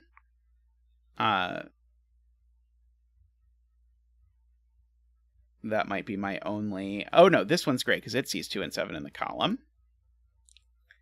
What about this column? This column is missing 2 and 8. So is there anywhere that can't be 2 or 8 in this column? Sadly, I think no. 2, 3, 4. Yeah, here we're missing this column. We're missing 5, 6, and 9. Sadly, this can't be 5 or 6, but it could be 9. This one can be like anything. Let's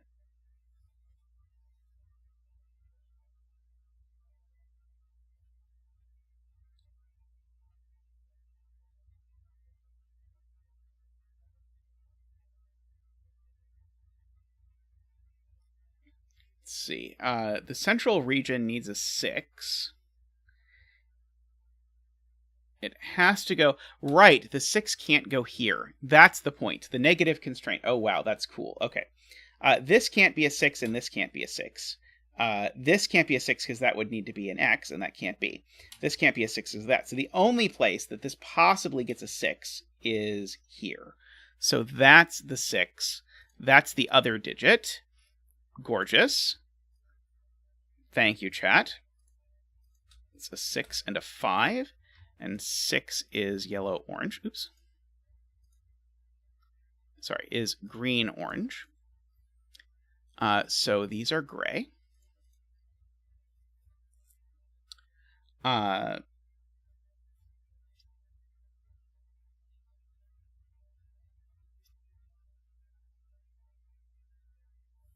Now, did that do anything?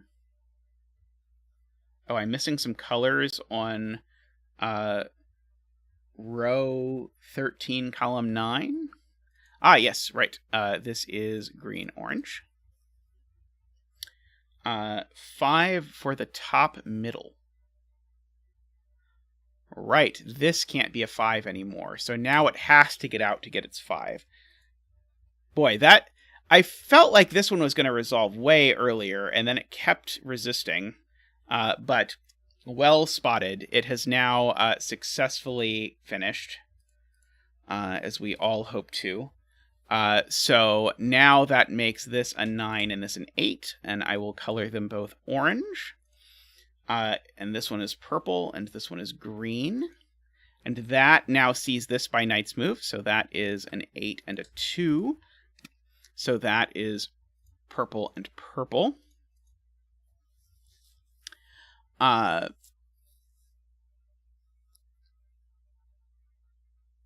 Now,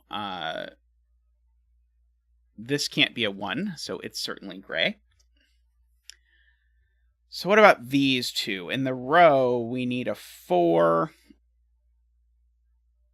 Or sorry, in the row, we could have a 4, a 6, and a 9. This can be none of 4, 6, and 9, so it's gray. This, unfortunately, could be any of 4, 6, and 9.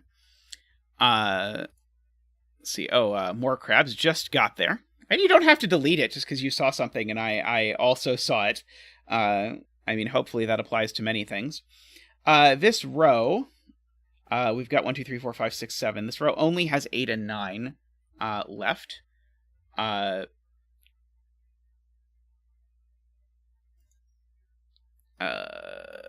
Let's see.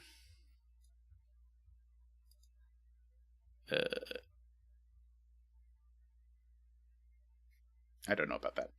Let's see. This row, if it's going to have anything, it's going to be a 1, 5, or 9. This one can't be 1, 5, or 9. This one can't be 1 or 5, but it can be 9. I think it's fairly likely, because this monstrosity eventually has to connect. This row, but I haven't proven it has to connect yet, but I suspect it does. This row, we've got 1, 2, 3, 4, 5, 6, 7, 8. Oh, yeah, this is the one we already did. This is the one where it's 8 and 9. Okay, so I already did that one, I think. What about the row above it? We'd need a 1... Or sorry, we're missing a 1, a 3, a 5, and a 6. Oh boy. Is there any of these that can't be 1, 3, 5, or 6? That can't be 1, 3, 5, or 6. The 5 by Knight's Move. So that's gray. What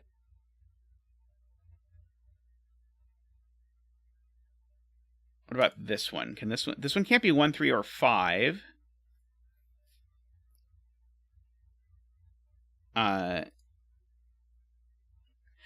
That one cell, Martin has a good point. That one cell, I think, has now made it so these have to join, because now this needs to be 8 cells, and there are not 8 cells it can take without connecting to this. So these do need to connect. It's just a question of where they connect. So one of these needs to be yellow. Oh, do we also have all the 1s?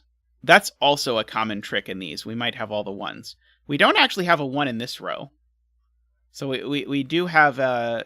We might be able to smuggle a 1 exactly here. I think... Oh, no, not exactly there. That's not allowed to be a 1. So yeah, so even though there is no 1 in this row, there really is no 1 in this row. I can't put 1 anywhere. Let's see. Where am I getting a 5? Yes. I need to get a 5, and I can only get it here. So that's a 5. Okay, these need to connect, so this is already virtually 8 cells. This is 8 or 9 cells. I need in this region, what do I need still? I've got a 1, 2, 3, 4, 5. I need a 6 and a 9. So any cell that can be neither 6 nor 9, such as this one, cannot be in. So that's not 6 or 9. 6 by the row, 9 by Knight's Move. This cell can't be a 1. This cell can't be a 1, so they are gray. Now the connection path has to run through this cell, no matter how they connect. And so we get a bunch more good stuff. That's right. We don't need a 9, but 6 and 9 are the only things we can get. I keep shortcutting that, and people keep correcting me. So I should be slightly more careful. Yes, we don't need a 9. We do need a 6. And the 6 we need can't come from any of these cells. Beautifully by Sudoku. So the 6 needs to come either from there or there. Unfortunately, I don't think I know where of those. Oh, but this cell can't be this cell can't be a 6 because there's a 6 there. So actually, that is the 6. That is the 6. So we're going to go ahead, yellow this up. This region is now done. So these are gray, and this is gray. I can't put a 1 here, so that's gray. I can't put a 1 in either of these places, so they're gray. I can go ahead and draw that border around there. 6 is green high. And then this is going to be 9, which is going to be green high as well. And that is a 9, and then we'll see if answer check is in here. It is not, but I didn't want to proc answer check by before doing it. Nice puzzle. This is certainly by far the most difficult deconstruction I've done. There was a bit more scanning. I really liked the coloring part. But very cool puzzle. Yeah, I mean, and to be clear, the coloring part was like 80% of the puzzle. At the very end, once we had everything, there was a lot of scanning for there's a lot of scanning for like, okay, what can I say is definitely gray? And that was difficult, and maybe a bit repetitive. But the puzzle overall, beautiful construction, very well done. Alrighty, I'm going to take a short break, but we'll be back with puzzles. I should mention, by the way, again, I apologize to those of you who hang out the whole time, but I'm trying to mention this just a few times throughout today. Tomorrow, I am going to stream as a bonus stream. I'm going to stream the video game The Outer Wilds, which I have not played before, but which I've wanted to. So if you want to join me 2 hours after the start of the normal starting time of this stream, I think Tristan probably has it scheduled.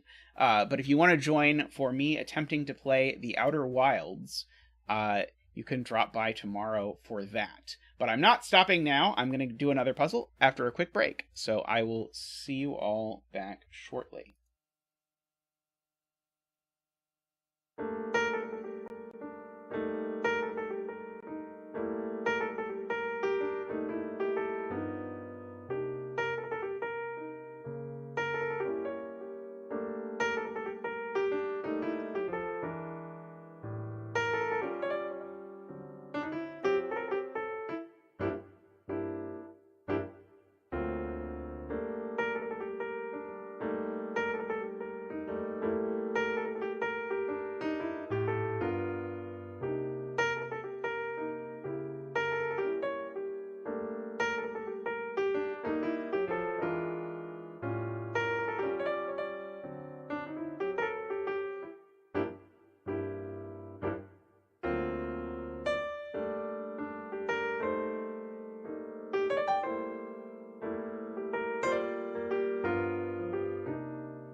Welcome back, everyone.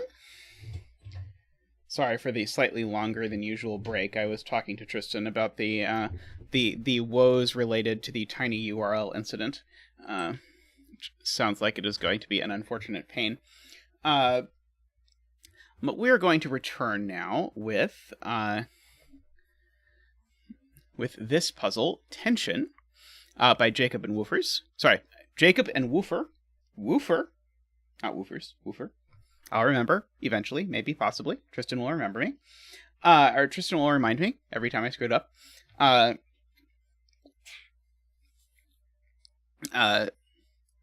So, the rule set of this puzzle happens to be similar to one we did earlier, although the grid is much different, and I imagine the solving path is much different. But we have here between lines, so the digits in the circles have to bound the digits on the line. Renbon, these things have to be a string of consecutive digits in any order. And whisper lines, where consecutive digits on the, adjacent digits on the whisper line have to be at least 5 apart. So that is the story. And if you want, before I did the earlier puzzle, if you want to skip back in the VOD, I went over all of those rules in much greater detail, because by strange coincidence, I did a puzzle with exactly this collection of rules earlier. I guess that one also had killer cages. But let's look at this, and let me skim the rules real quick and make sure there's not any bonus rules like that it's disjoint or something. I do not see any rules that say it is disjoint or something.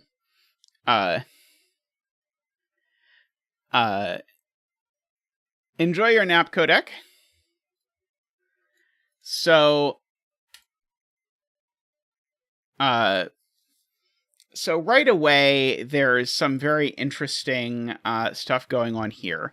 These two digits, one of them has to be high and one of them has to be low.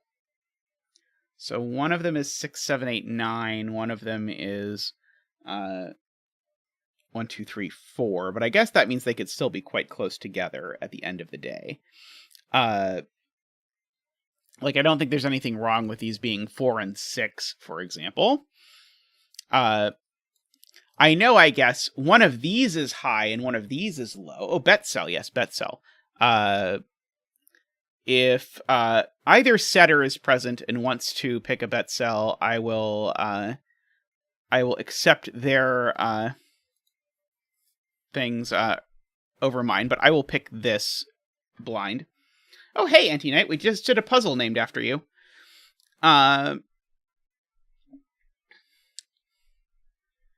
So, this is how long is this Renbon? 1, 2, 3, 4, 5, 6, 7. This is a 7 long Renbon, so it's got all the digits on it, basically. Since digits can't repeat on Renbon, I'm noticing that if I call this the yellow digit, one of these two digits has to be yellow. I don't know if that's relevant, but it looks like the sort of thing that's deliberate. It seems like it could be deliberate. But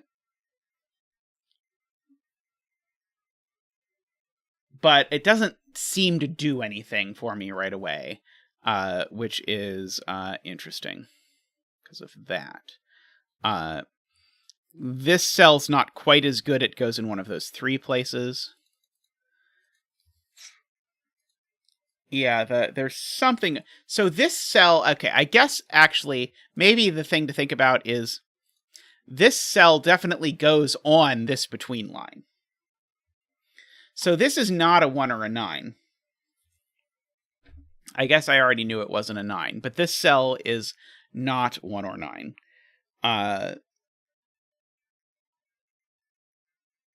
Which is interesting.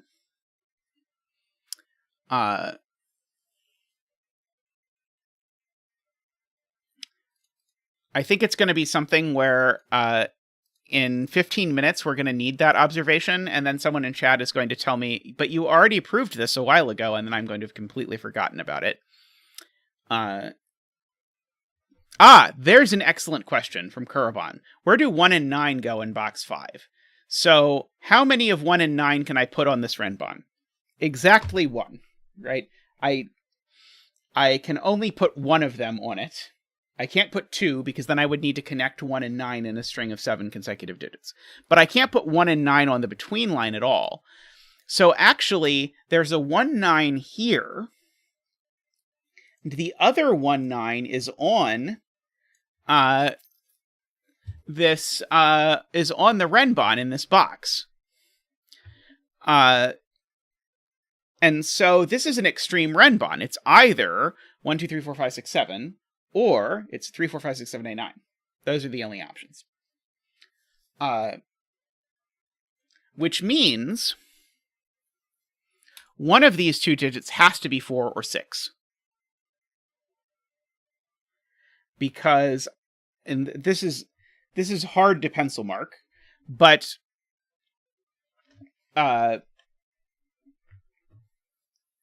either the largest digit on the Renbon is a 7, in which case the 7 goes in one of these two, in which case the only low digit available is a 6, or the lowest digit on this Renbon is a 3, in which case the lowest digit of these two circles is a 3, in which case then I need a 4 on this Renbon.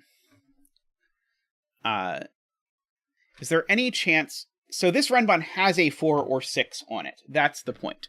So I'm trying to decide if that means this is the 4-6, if I get the same 1-9 here or not. So this is... Let's make this the purple 1-9 for now. Take 2. Let's make this the purple 1-9 for a moment. So let's imagine the yellow 1-9 is here. Oh, I love that idea. Math Pesto suggests we should shade every cell yellow to start, since we know they will all contain digits at the end. That is a great idea. I like it. So the green 1-9 will be on here, which means that the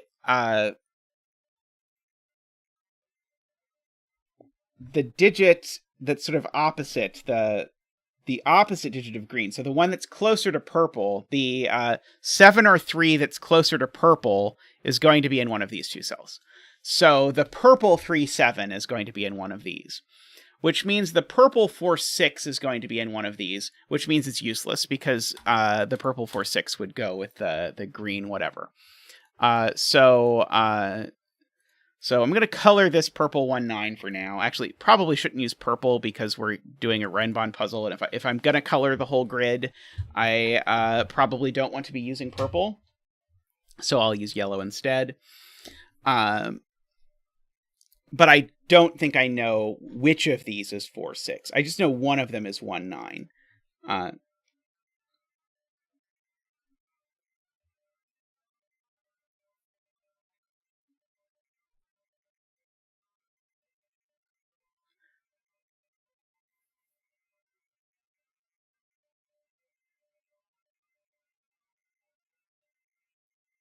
We know that these aren't 1-9, but that's not... I don't think that's relevant. I mean, it's relevant, but these are not 1-9.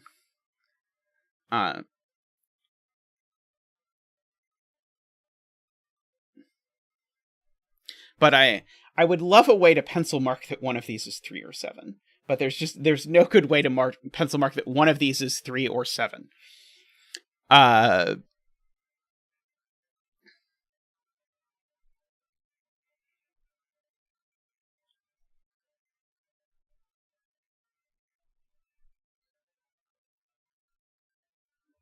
Let's see. Oh, okay, I see. So, More Crabs is asking, okay, where does this cell go in this box? And so, this can't be the other 1-9.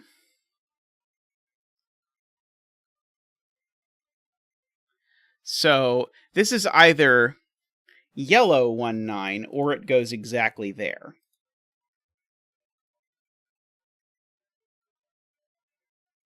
Do I know it doesn't go here?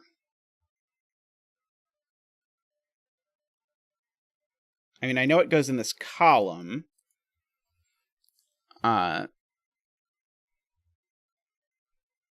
It's not yellow. Right. The 1, 9 is the opposite. Right. This is not 1, 9 because... sorry, this is not yellow 1, 9 because it's on the Renbon. There we go. It can't be yellow 1, 9 because the green 1, 9 is on the Renbon, or whatever color we decide to make the other one. The other 1, 9 is on the Renbon, so this one can't be also. So yeah, so whatever this digit is, I'll make it green for... I guess green is terrible too. Blue for the time being. The blue digit goes here. I'm not totally in love with blue either, but maybe red. Maybe we'll do red.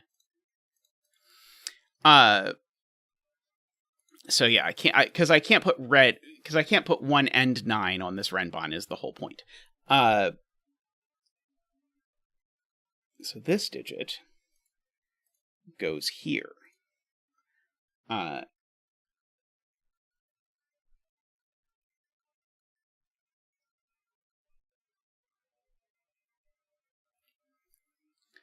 So what does that buy us? Does that buy me that this is the 3 or 7? I don't think it does. So I want to really quick do this in my head again. The 3 or 7 is the one that's closer to 1, 9. So if you do the usual coloring where highs are yellow and lows are red, or vice versa, the one of these that shows up is the yellow 3, 7.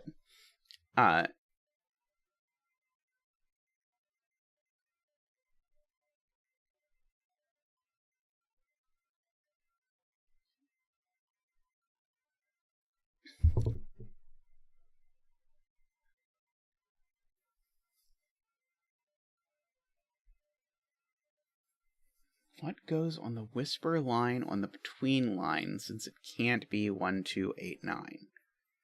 Right.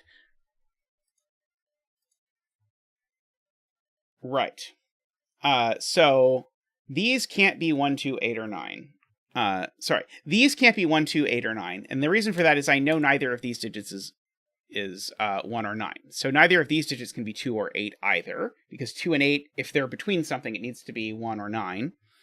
So these are from 3, 7, and 4, 6. And I know one of them is a 4, 6. So I know one of these is a 1, 9 of some flavor. In fact, I know one of these is the opposite 1, 9 to this yellow 1, 9. This red, by the way, is just standing in for a single digit, whereas I'm trying to think of this yellow as living in a color. So one of these is 1, 9, but I guess all of these are from 1, 2, 8, 9. Because if this is 3, 4, then it can only be 8 or 9 over there. So actually, in all cases, these are from 1, 2, 8, 9. One of these has to be 4, 6, because this Renbon is either 1, 2, 3, 4, 5, 6, 7, or the high version of that. And so if 7 is the highest digit on the Renbon, let's just look at that case, I need to put 7 in one of these circles, because if I don't, I can't put a high digit here at all, and I have to. But now when I put 7 in one of these circles, I have to use 6. That is the reason why that works out that way. Looking at box 2 and box 3 gives us a 1, 2, 3, 4... in row 2.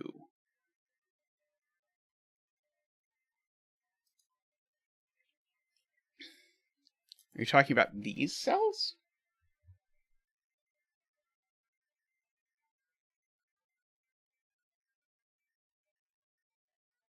The circles can only be from 1, 2, 8, 9. Right, right. Okay. So, sorry. Somehow I did this math down here, but this is a very different setup than this. So here, I thought there was going to be tension from the fact that I knew one of these was high and one of them was low, and then was disappointed to discover that they could in fact be very, very close together. But that's because there's not a green line between these two. Here, there is a green line between these two. So if one of these is a 2, the other has to be at least a 7, meaning that the high one can only be 8 or 9, and I don't have a whole lot of optionality over that. So these are always 1, 2, 8, or 9, because I need to leave room for 2 digits that are 7 apart. Sorry, 2 digits that are 5 apart in the center, which really means these two circles need to be at least 7 apart. And so they can be 1, 8, 1, 9, or 2, 9. Those are really the only options that can actually exist here. Aha. So that tells me these aren't, these can't both be 4, 6, because this can't be a 1, 9 pair. If this were a 1, 9 pair, these would be 2, 8, and that's too close. That would force these to be at least 3, 7. So only one of these is 1, 9. And so only one of these is 4, 6. This is yet again something where I really wish I could pencil mark this better. One of these is 4, 6. One of them's 3, 7. They're the opposite flavor of 4, 6, and 3, 7. So that is interesting. I know that yellow goes in one of these places, but who knows where. Thank you, Ranks, for getting the naked fun.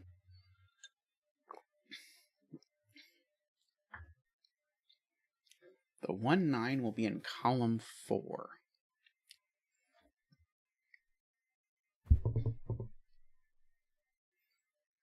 Can you explain, Kurabon? And do you mean the yellow 1, 9 or the other 1, 9?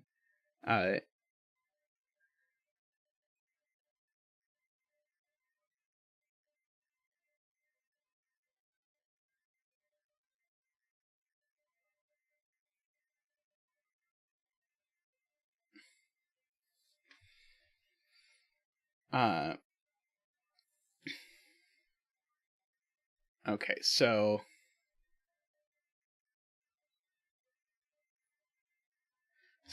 we're imagining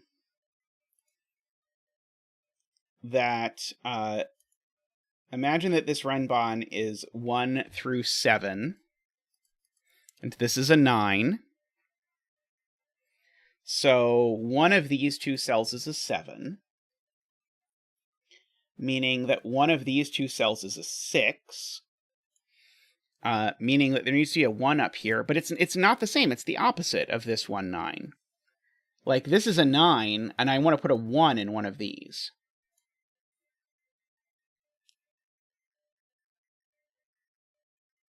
So this yellow, I think this yellow is actually over here, if I'm doing this correctly. This yellow, I think, has to be over there.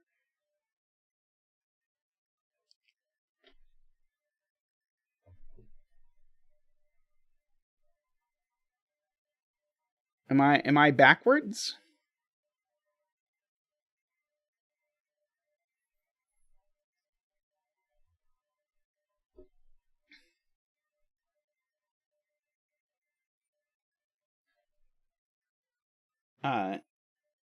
Okay, Chris thinks it's my direction. Okay, so well, I'm actually gonna, this is really weird because I've yet to decide if I'm coloring that yellow as a color or yellow as a digit, but I'm gonna, for the moment, color yellow as a digit. And if yellow is a digit, then yellow is up here. And so yellow goes in one of these two cells, and so yellow goes in one of those cells. That's not super useful.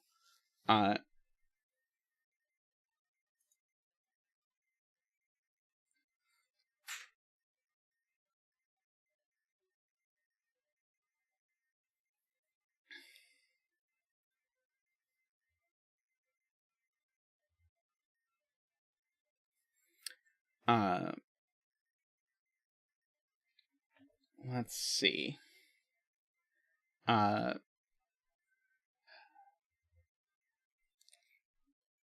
I mean, I guess I know one of these is low and one of these is high. I know one of these is low and one of these is high. This is like so much information that I have no way to write down that I can think of.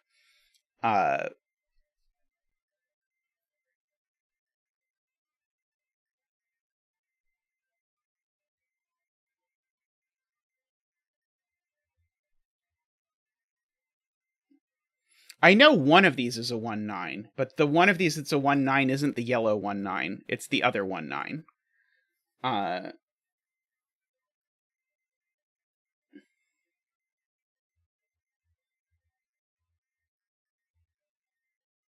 So Kerbon is saying, if the Renbon is 1 through 7, where will 2, 7, and 8 go in box 5?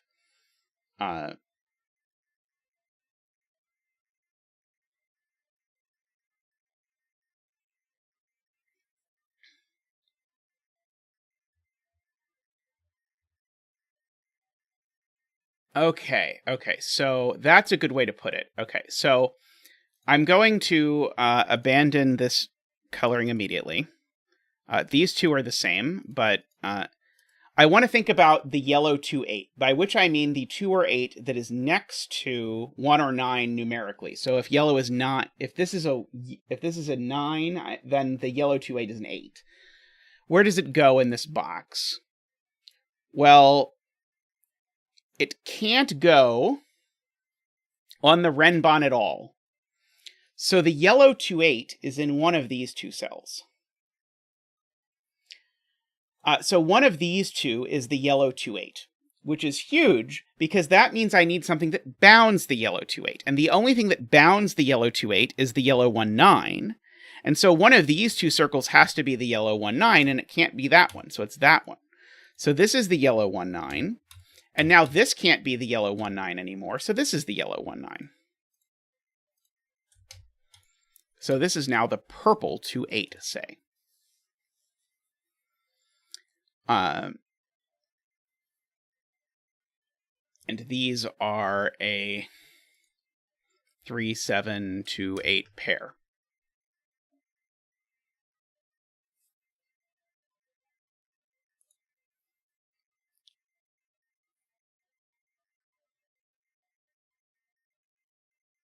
And yellow 1-9 in column 8 is just placed. Yellow 1-9 can't go here or here, so this is yellow 1-9.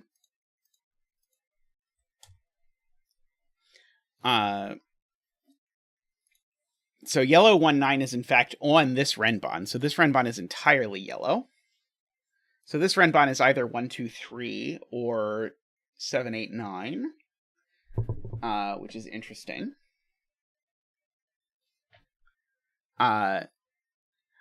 Which is cool because remember how we were saying that this digit needed that one of these two circles had to be the 7 or 3 that was in the direction of the 1 or 9. Well, now it can't be here because that 3 or 7 is here.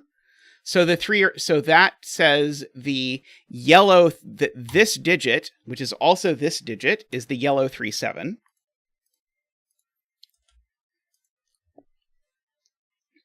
So that is the yellow 3-7. I don't think I know anything about this other than that's purple.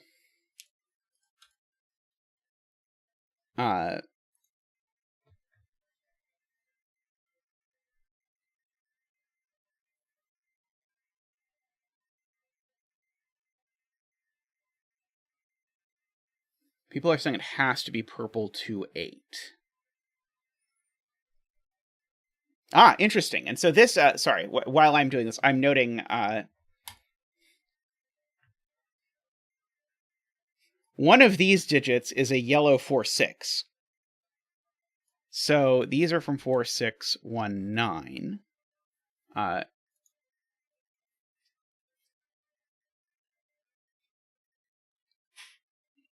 Right. The purple 1-9 is in here. And so the 3-7 here, there's a purple 3-7 here. That's the point. One of these is a purple 3-7. We know that. It's a yellow 4-6 and a purple 3-7. And so I need something that bounds a purple 3-7 below. So that's got to be a purple 2/8 since it can't be a 1/9. Got it. Okay, yes, this is a purple 2/8. Agree. So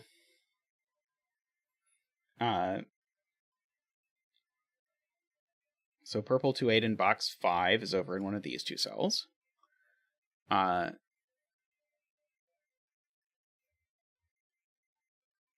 Purple 2/8 is placed in box 5.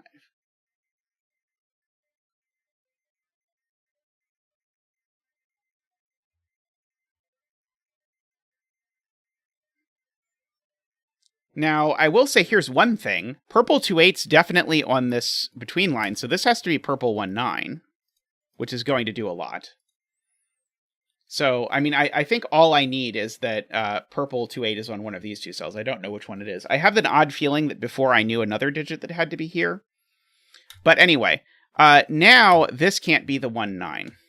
So this is the 1/9. This is the 4/6. This is the 3/7. And so these are purple. These are yellow. So yeah, so I think it's wrong to say we can place the 2/8, but we know it's on this between line, which forces this in this way.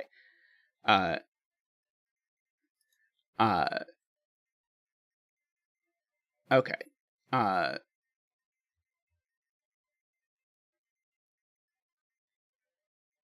These are both 2/8. Right. That's the point. Because yellow 2/8 is not on the Renbon at all. So that's the thing that we were talking about. So this is just a 2/8 pair. I just don't know what flavor of 2/8 as of yet.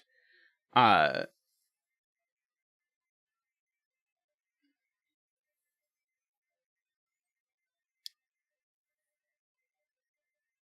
know there's a purple 1/9 here. So purple 1... Actually, purple 1/9 in this box. Purple 1/9 is here. Just by Sudoku. It needs to go in the box somewhere. It's got to be there. So purple 1/9 now is here. Because I need to... There's a purple 1/9 here. Because there's a yellow 4/6. So purple 1/9 is here now.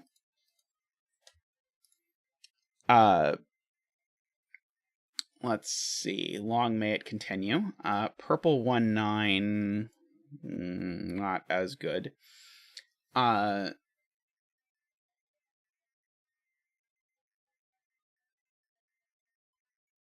Yellow 4/6 in box 5. Yellow 4/6. Good point. Okay, yellow 4/6 in box 5. Yellow 4/6 is here. So no yellow 4/6 here or there. So this is yellow 4/6. Beautiful spot ranks. Yellow 4/6 up here somewhere.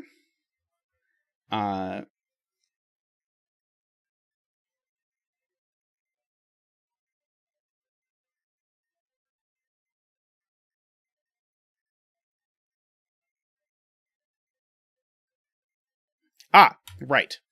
This cell now sees a 1/9 pair. So this 9 is just a distraction. But the 1/9 pair looks at this and says this can't be a 4/6, because if this were 4/6, it would need to be 1/9, which is how I sort of assumed this was going to work out, but actually, More Crabs has successfully confirmed it. So this is yellow and this is purple.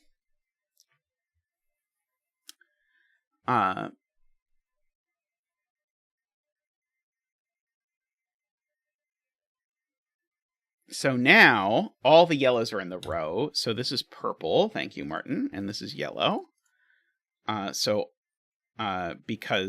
all the yellows in the row are gone. So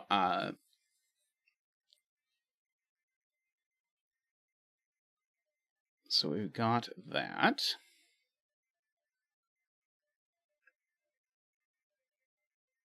Purple 2/8 in row 6. Yeah, purple 2/8 in row 6 is just placed here.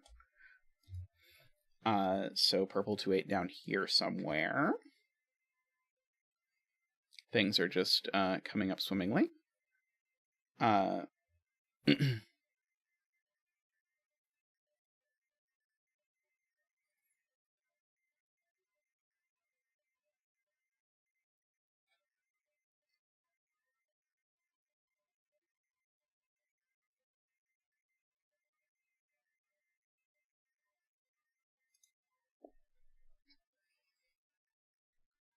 So 1/9s are ruled off of this thing entirely.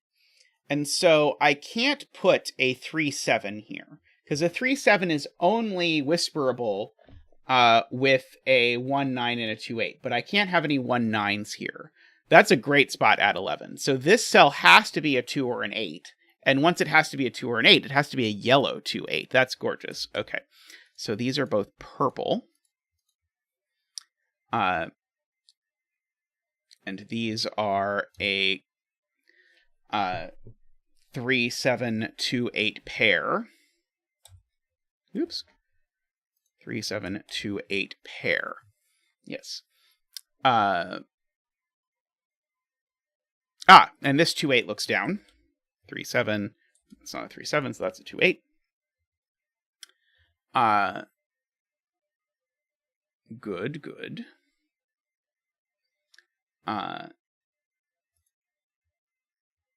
Puzzle's sweet. One of these... Oh, no, sorry. I was going to say something dumb. I was going to say one of these two has to be a 9, but that's not true. Okay, so... This is a 3/7 or a 4/6. If I knew it was a 4/6, then I would break all of the symmetry. But I don't think that I do.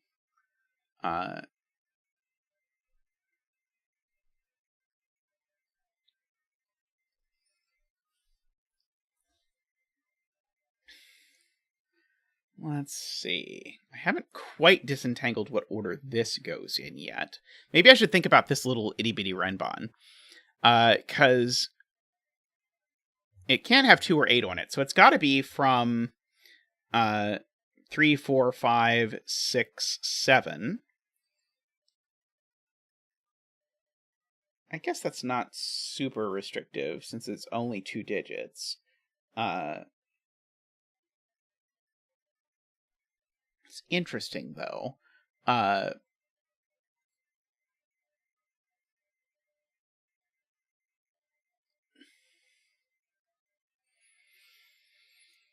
know there's a 5 in here. Is that going to do me any good?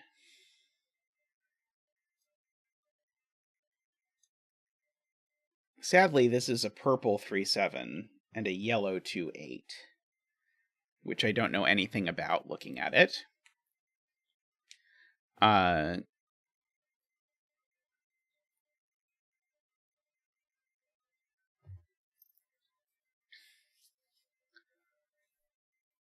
Okay. These digits are actually quite restricted.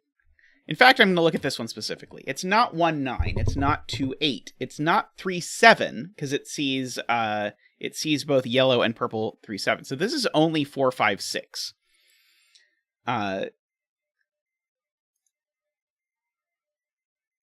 This one is sadly less good because the 3/7 it sees, it does see both 4/8. Sorry, it does see both 2/8s, but it doesn't see both 3/7s. It sees purple 3/7 twice. 3, 7, 4, 5, 6. I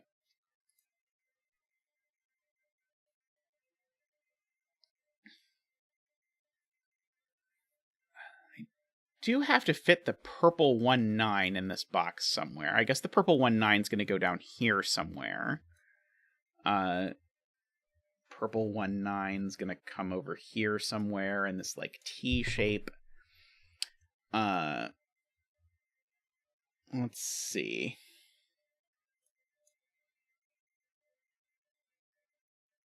I am lightly stuck. I suspect I will be able to dislodge my brain out of this eventually. This between line is completely worthless. Just tells me that these aren't 1/9, which I already know by Sudoku, so this between line is effectively deletable from the puzzle.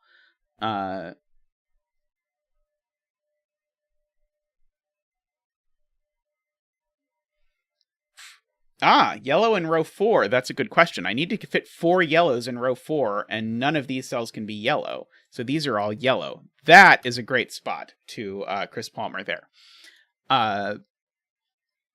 So this is a 3/7 or a 4/6.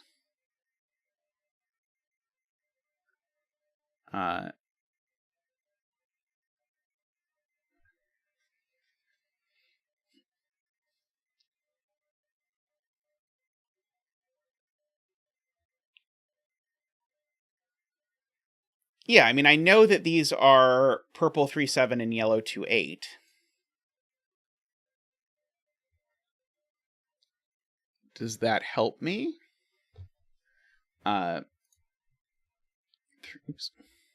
3/7/4/6 is all that this can be. I don't think these two I can really meaningfully pencil mark as of yet.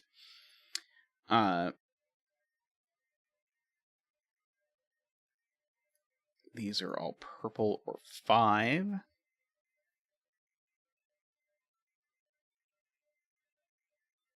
Row 1, column 8 is the purple 3/7. Okay, what am I missing that means this can't be the purple 3/7? Because I think that's key, what Jay is saying. I'm somehow not seeing how I can sort out this this Houdigi. Because I know one of these is the purple 3/7, but I don't know how Jay is seeing which one it is.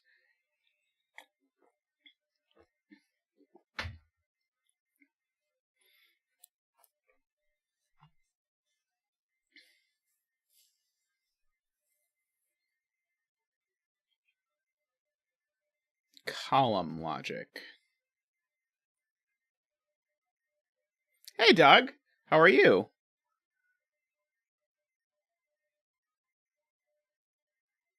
Column logic.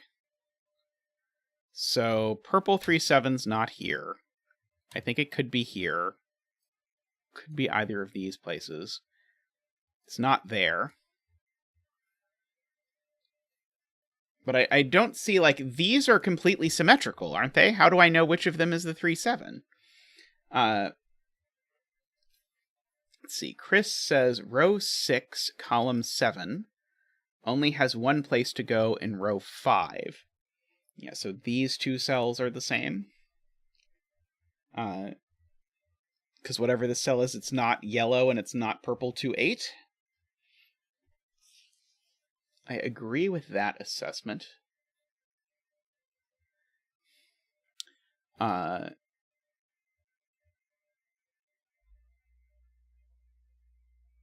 this is either 5 or purple 4/6 specifically. It's not yellow 4/6. Row 7, column 4 is interesting. Okay, so let's write out what this can be. Can't be 1/9 of any flavor. Can't be 2/8 of any flavor. I think it could be yellow 3/7, but it's not purple 3/7 for sure. I think it could be yellow. No, it can't be yellow 4/6.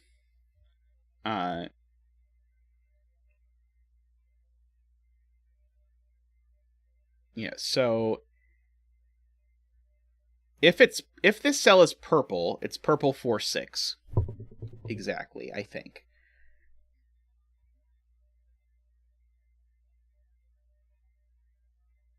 Can't be purple 4/6. Oh no, purple 4/6 is in here, right? Okay, so yeah, it's purple 3/7 and purple 4/6 are both on this line, because of box 5. So this is either 5 or it's yellow, and if it's yellow, the only way it's yellow is if it's exactly yellow 3/7. So this is either yellow 3/7 or it's a 5.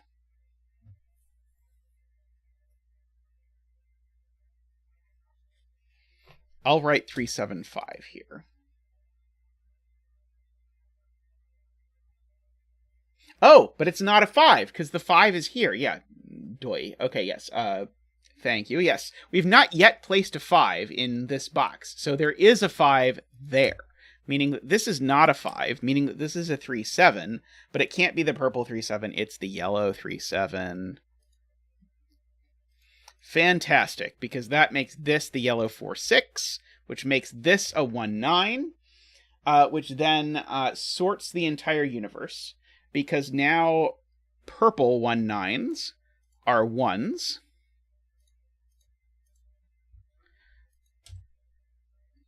and yellow 1/9s are 9s.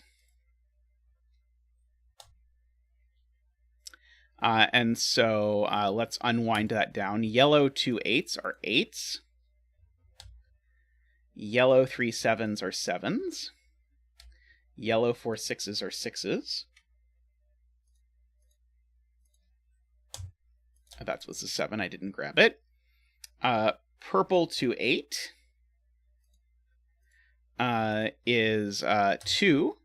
We will get the mega digit dance. Don't worry. I will prep Zach that he has quite a thing ahead of him. There is a 3, and I think that is our first digit for the puzzle. So we get to bring in Zach to do the well. What digit do you want to dance for, Zach? Alrighty, he has told me what digit he wants to dance for. I am going to see if you've all learned the dance choreography, and you can tell me which digit he has chosen to dance for.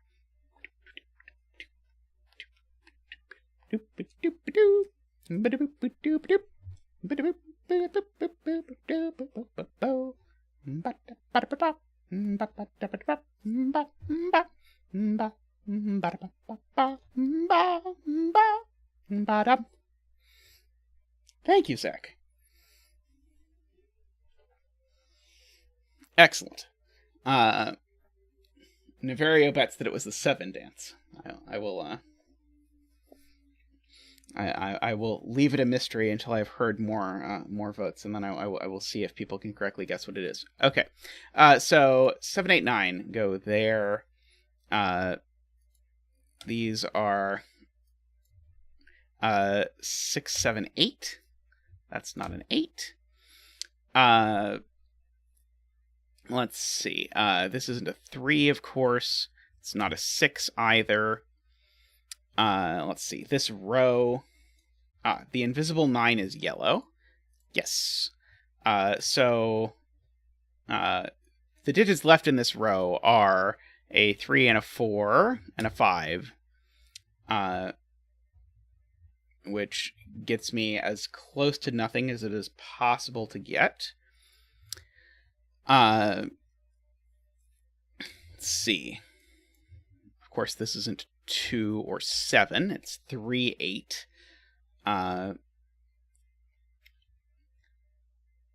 So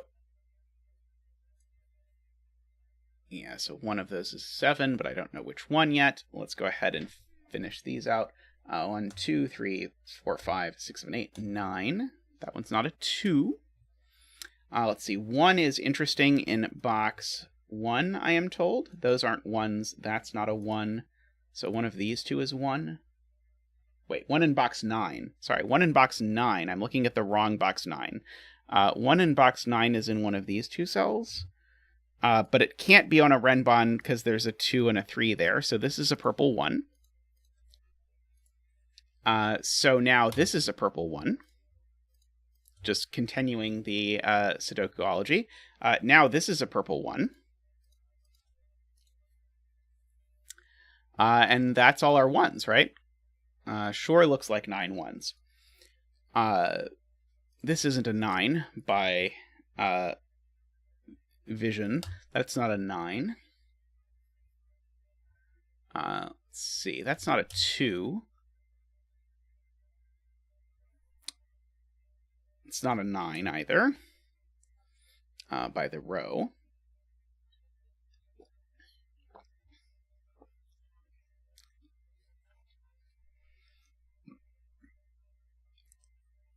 Let's see, 9 in box 1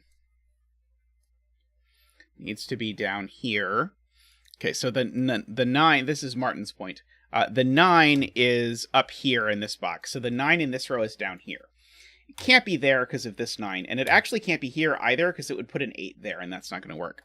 So this is our yellow 9. So that's not a 9, and that is a 9.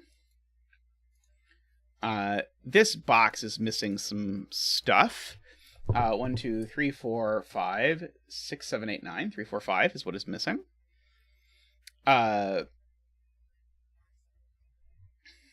Got lots of 3, 4, 5s everywhere. 2 in row 3, I am asked about. 2 in row 3. 2 in row 3, great. 2 in row 3 can only go here. making this a 3. Very good spot to Chris there. That 3 means that's not a 3 and that's not a 3, meaning that's a 4-5 pair. This column is missing 2, 7, 8. Well, that one's not the 2. So that is the 2 and is purple. And then we got a 7-8 pair. The 7-8's yellow. And it's resolved, actually, because this 3-8 is looking at it. So that's a 7, and that's an 8, and that's a 7. I don't know that that does a lot, but hey, it's progress. I will accept the progress.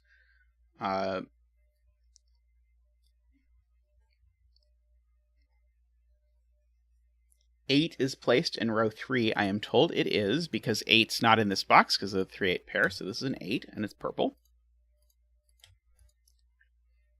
Oops, 8 is not purple, sorry, 8 is yellow. Let's do it right. 8 is yellow.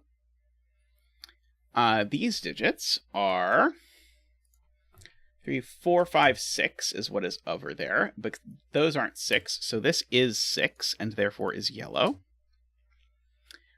Now that means this row has a 4-5 pair, so this is placed. This is a yellow 7. So that's not 7, that's not 7. This is a 4-5 to finish the row. And that means that that 4-5 pair has made that a 6. That 6 has made that a 7.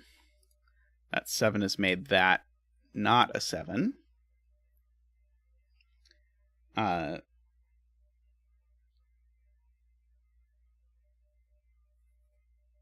3 in box 4 is in one of 2 places, I believe. 7 in box 9. Ah, yes, 7 in box 9 is just outright placed. Great spot to curb on there is who I saw it from, although that's the kind of thing that usually when I see it from someone, a bunch of people have it. So these are from 4, 5, 6, which interestingly means the bet cell's not a 5, so the bet cell can only be a 4 or a 6. One of these is a 5. This one's not a 6, by the way.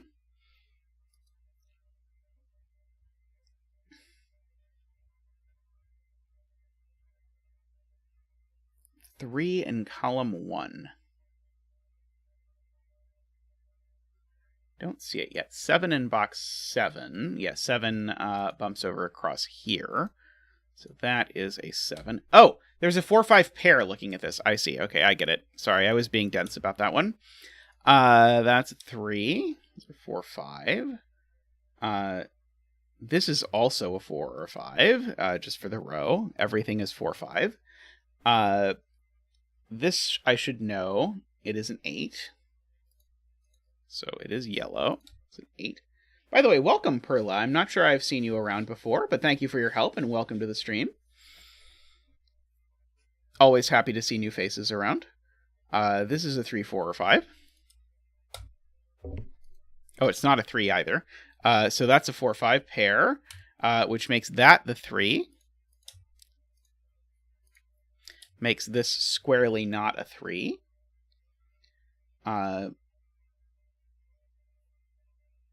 So this column, let's fill that in. So we've got a 1, we need a 2, we've got a 3, we need a 4, 5, and then we've got 6, 7, 8, 9. So these are from 2, 4, 5. That one's not a 2. And this one's not a 5 either because of the 5 pencil marked over here. So this is actually a 4, which makes it purple. And that's going to do a lot of damage to these 5s. So that's a 5. This is a 4, and it's purple. This is a 5. This is not a 4 or a 5, so it's 2, and therefore is purple. That 5 sees that this is a 4, and therefore is purple. So this is a 5. That 5 sees that this is a 4, and therefore is purple. That 5 sees that this is a 4, and therefore is purple. Therefore, this is a 9, it is yellow. This is a 5. Oh no, I'm sorry, Kurabon. You really steered the solve very well, but sadly you could not quite steer the solve well enough to get the bet cell to come out how you wanted. This is a 2, it looks like to me. If I know anything about Sudoku, it's a 2, but don't bet the house on it. That's a 4, so that's a 5. So these digits are a 3 that goes here, and a 6 that goes here. These digits... Oh, actually, let's fill in these digits. What are these digits? These are a 3 and a 5, and I don't know what order they resolve in yet. These digits are a 3, 4, 5. That one I know is not a 4, at least. But now I have a 3, 4, 5 triple in this column. And so that 3, 4, 5 triple resolves that this is a yellow 8. This is a purple 3. So that's a 6 and an 8.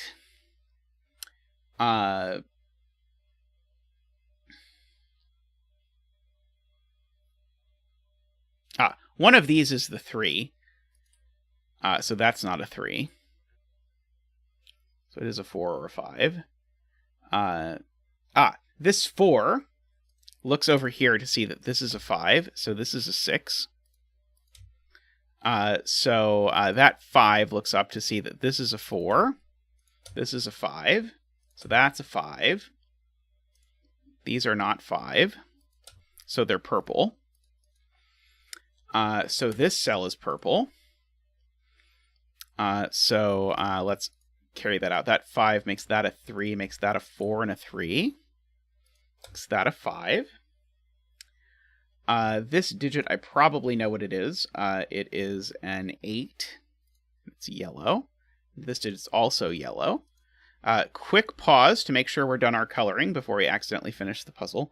This is going to be purple. I should finish the bet cell. The bet cell, okay, so spoiler, the bet cell is 4 or 6 and is purple, but I don't want to get you too much information about it until we're at the very end. So 6 of an 8, this is a 9. 6, 7, that's an 8. And then the bet cell, we look very carefully, and it seems like it is a 4. Sweet puzzle. This is the kind of puzzle where I think you're really greatly helped by having a whole chat of people who can scan for hidden singles and pairs and all these sorts of things. Like I think this is the kind of thing where having many eyes makes I don't know, what is the phrase? Many hands makes easy work or something. I think that this one was a beautiful showcase of this puzzle, largely on the back of the fact that chat was very good at spotting everything that they should lead me towards. Very cool puzzle. I liked that one a lot. Yeah, great puzzle. As I seem to say an awful lot about puzzles by Woofer and Jakhob. Alrighty, I'm going to take all the 5 see each other by knight's move. Oh, that is very sus. Except this one. This 5 doesn't seem to see each other by knight's move. This 5 is, maybe this 5 is the non-imposter. Alrighty, I'm going to take a real quick break, and then we'll be back with more puzzles. I promise, find some sort of puzzle to do. I will be right back.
Howdy, everyone. Welcome back. I'm trying to figure out what is going on with Niv's dating life from the chat, but I have not quite deciphered it.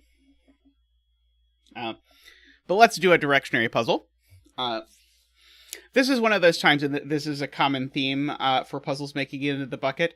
I thought of an idea very similar to this, and then I never tried it, but then I saw that Derektionary had already done it, and was like, great, I don't have to do it. So this is a 9x9, but it's not a 9x9 Sudoku. It is a 9x9 deconstruction into which I have to place 6 2x3 rectangles. Well, I hope the two of you have a lovely time. So I have to place 6 pseudo regions. I mean, 6 regular regions for, sorry, I'm not being very articulate. I have to place 6 regions for 6x6. Okay. And so it'll look something like this at the end of the day. All the cells that are white after all the regions have been placed, those will all be blank. There will be no digits in them. And then I need to put the digits 1 through 6 in each of these regions in such a way that I don't repeat digits in rows or columns. So already you can see that there's a significant problem with the way I randomly drew this. Namely, the significant problem is that I have proposed to put 8 digits in row 3, whereas I only have the digits 1 through 6, so I definitely cannot do that. Okay, the other rule is that the sum of the digits along the diagonals has to work. Yeah, there's lots of problems. So these are little killer clues. So the sum of all the digits that appear on this diagonal has to be 20. Okay. And the empty cells count as 0. Okay, so speaking of, that gives us a good place to start, which is this 0 clue.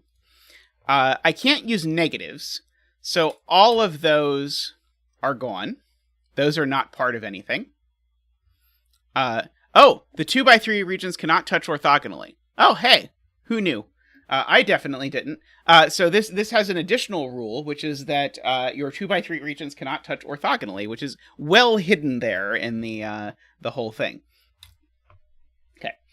Now, using our convention from before, these cells are yellow because I cannot make a sum of 11 in fewer than 2 cells, and I can't make a sum of 9 in fewer than 2 cells. So here my yellow is just indicating I know that these are in regions. There's no universe in which these are in regions. Also, these two are in the same region. We can't have a single 9 because 9 is not a digit from 1 to 6. So in this is a deconstruction where we're doing 1 through 6 only. So now there's not room for 2 regions here. So these are both yellow, and this is a 5-6 pair. Oh yeah, let's put a bet cell. How about a bet cell there? Now you can bet that it ends up being blank. That's acceptable. So we've got that there. Bet it's gray. Lots of bets for blank.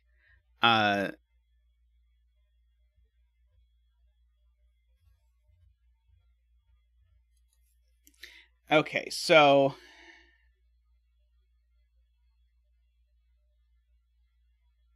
if it's blank, the house wins. That sounds like good odds for the house, actually.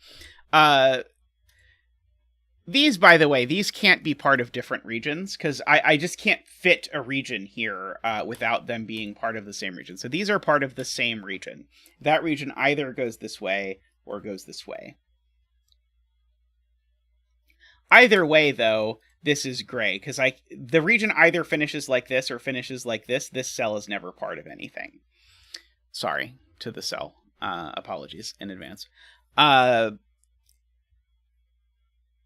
Let's see. 11 is interesting. Let's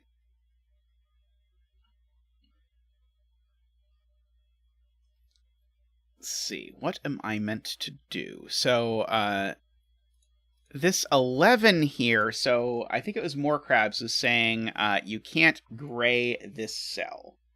Because if you do, then you need to find a way to put this... Ah, right, okay. I see that... Okay, this is a little tricky to see, actually. If I gray this cell, then I need to include both of these in regions. Well, what does this region look like? It has to look like this. It's the only thing it can look like. But now what does this region look like? Well, it can't. So, in fact, actually, so this is definitely part of a region. And so, if this is also part of a region, then that region ends up looking like this. If this is also part of a region, then that region ends up looking like some variation of this. Interestingly, that means it's never possible that both of these are inside a region. So the point is this digit's also a 5 or a 6. For what it is worth, is interesting.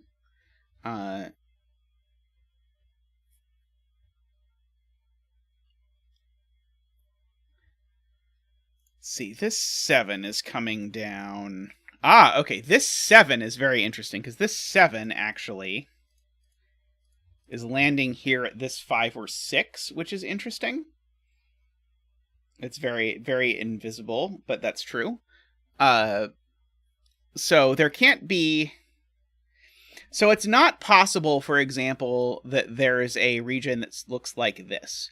So, like, this cell can't be part of a region. Because if this cell was part of a region... yeah, More Crabs... My point is there can't be two cells on it that are in the same region. So I can't do this. If I did a region like this, these would have to be at least 1, 2, 5, and that would be at least 8. That's broken. So in particular, this cell is never part of a region. I know that's a very minor deduction, but it also tells me that cell's not part of a region. That cell could go up. Oh, right, it could do that. Sorry, right, sorry. I'm forgetting about the fact that I can flippy flip the 2x3. It's not a square, it's 2x3, right. Okay, so yeah, so it could be like a 1 here and then a 1 somewhere else or whatever. Okay, good point. I kind of want to keep track, by the way, of the fact I'm going to start giving these colors. Because I already have 3 rectangles. And I only get 3 more rectangles. So that is pretty interesting to me.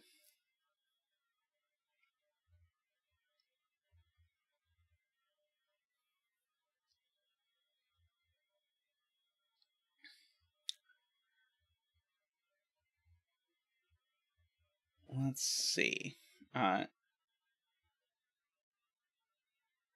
Row 8, column 3.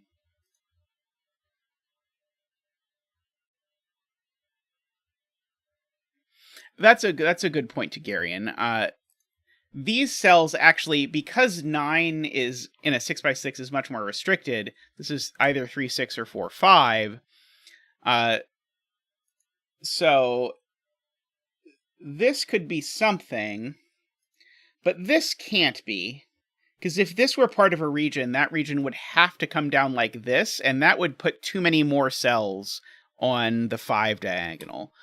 So this just can't be part of a region. That is a great spot to Tegarian. So this can't be part of a region. This can't be part of a region. If this was part of a region, that would also not work. Same reason. If this was part of a region, that would also not work for the same reason. So, so this is not part of region either. Ranks claims that this isn't a 6. That seems like bifurcating to me, but I'll allow it this time. So this is not a 6 because 6 is difficult to put into a sum of digits of positive numbers that add to 5. I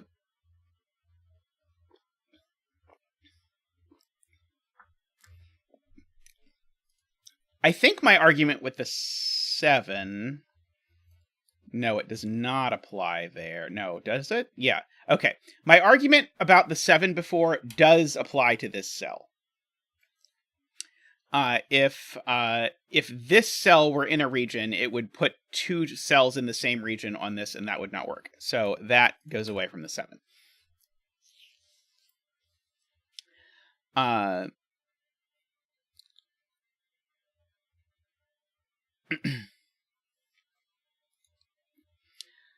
Let's see, if this 5... So this cell can't be part of a region, is what Memerister is pointing out. If this cell is part of a region, then we've now forced ourselves to have just a giant cluster of things. So this is part of a region. That region must be purple. These two are purple.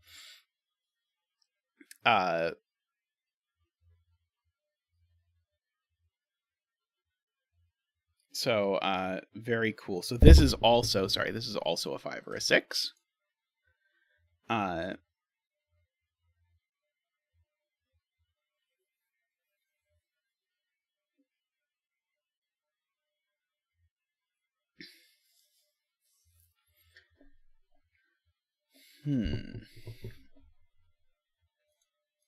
mean, I need more along the 20 diagonal, probably. Maybe I don't even. I probably need more along the 7 diagonal. Okay, in fact, actually, that's where to look. This 7 diagonal needs 2 cells on it.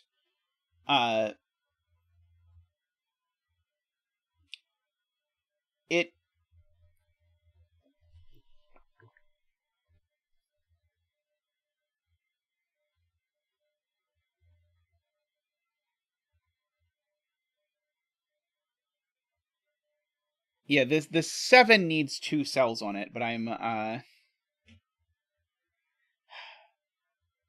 feel like I'm missing the elegant conclusion of why this of what that tells me exactly. This is gray, I agree.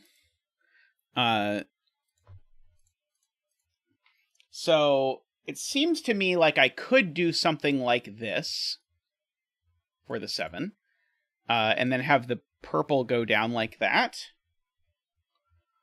Or that I could have the purple poke up into, say, there, and then do something over here, or the purple pokes left, and then something goes here.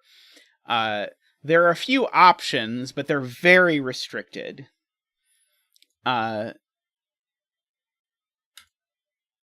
If this was part of a region, that region would put 2 things on the 5 diagonal. I guess it's the 5 diagonal I need to think about in context of that. So...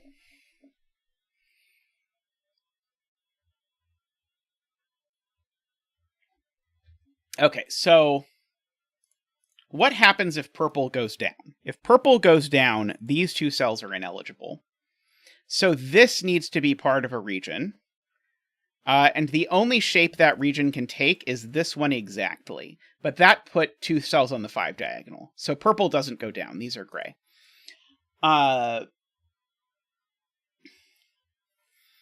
This is a very clever puzzle.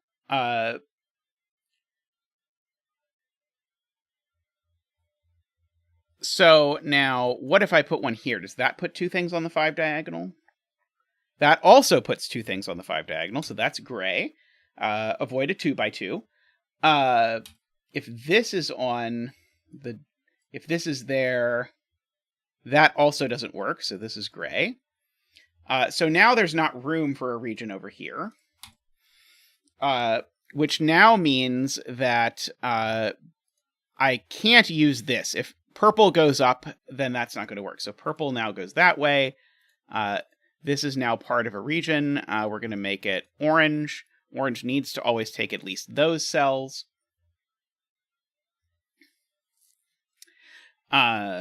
So we've got that going on. Oops. Okay, the purple now does take a cell. So this can't be a 5 anymore. So that can't be a 4. These two cells sum to 7.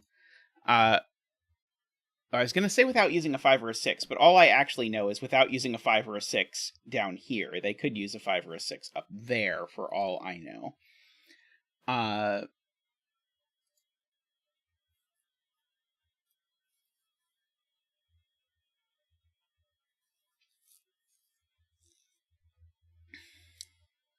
Let's see.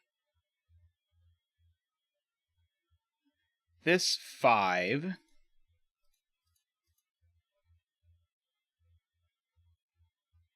Yeah, so if one of these cells, if any of those cells is in a region, it's a 1. And this cell is also a 1.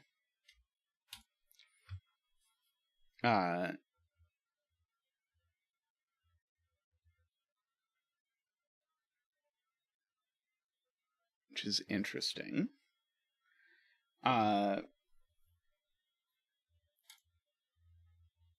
What about this 7? If this 7 is part of a region, that region looks like this region looks like this, and now this 7 is very finishable. I was hoping that 7 would become untenable. At some point, I probably want to put something on this 10 diagonal. Just hypothetically, it would be nice if I put something on the 10 diagonal. Oh, actually, I know this cell's gray. This is a trick I've done before. Orange either goes that way or goes that way, so either way, this is verboten. So I can either put this on the 10 diagonal, or if I don't, I have to put something like this. Oh, interestingly, I can't do both. Oh, no, sorry. The 10 diagonal already has 2 cells. That's a good point. Sorry. I had lost track of that. Thank you, Malcolm. Having chat to save me is always appreciated. Yes, the 10 diagonal already has 2 cells, so but those 2 cells can't add to 10. I do need more on the 10 diagonal, but I was completely missing that I already had some stuff there.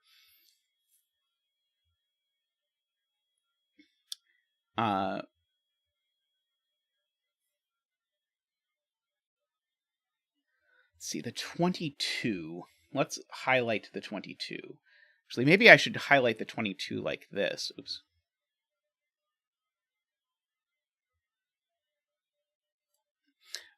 So the 22, let's see, the maximum of these 2 cells is something and something.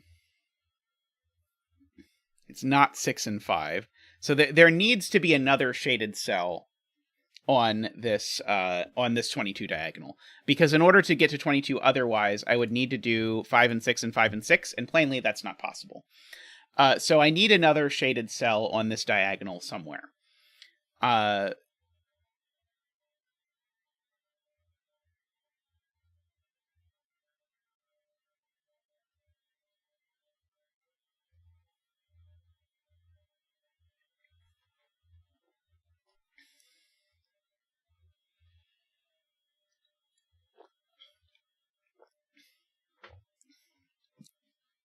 Does not obviously tell me anything. I should keep in mind about this 7, though. So if this is shaded, I get a region that looks like this, which breaks this 7 all kinds of ways. So this is gray. So this is gray, using complex geometry, as has previously been noted.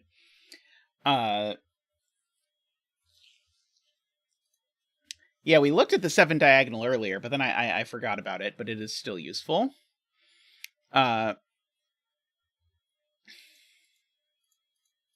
So let's see. So now I need to make sure one of these 2 is in a region. whichever of these two is in a region forces this to be in a region. So I'm going to go ahead and let that be the first cell of my newly birthed region. This is part of a region that also touches at least one of these two cells.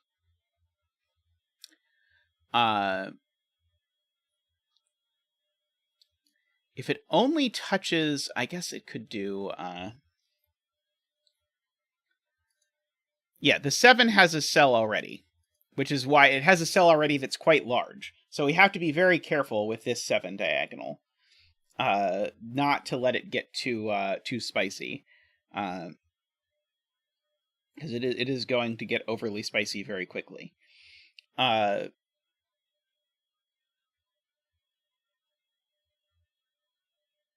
Oh yeah, there's a 20 diagonal too. I could draw that in as well. So this is at most 9. Sorry, no, this is at most 7. Plus 6 is 13. So this needs more than one cell, is the point. The 20... So one of these cells needs to also be part of a region. Meaning it needs to be red. I don't think I know which one, though, do I?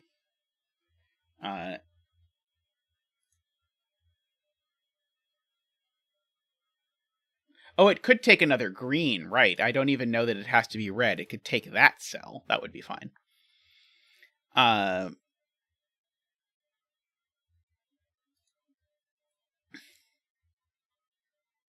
Yeah, I'm trying to say things that are wrong.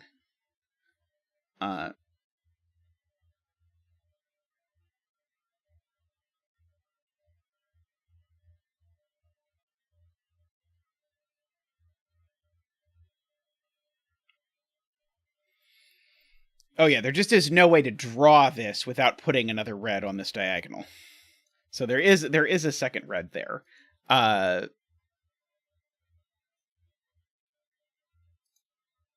Yeah, the 7 diagonal.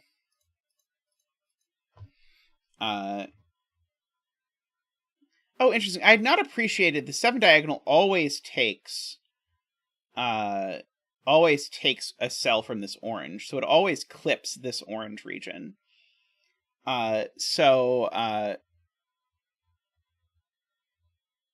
it could take 2 1s and a 5, unfortunately.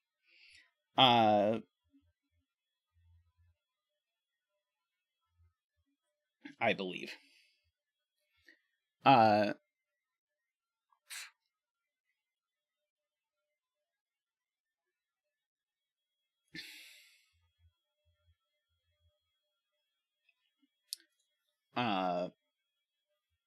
And I should be probably thinking about where that last region is going, because I still need one more region. The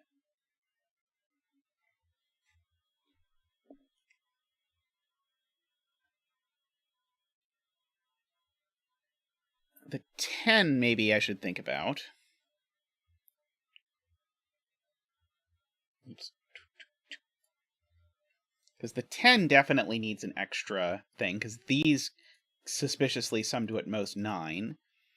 So, yeah, I knew that, I guess. The 10 needs to take a cell from one of these.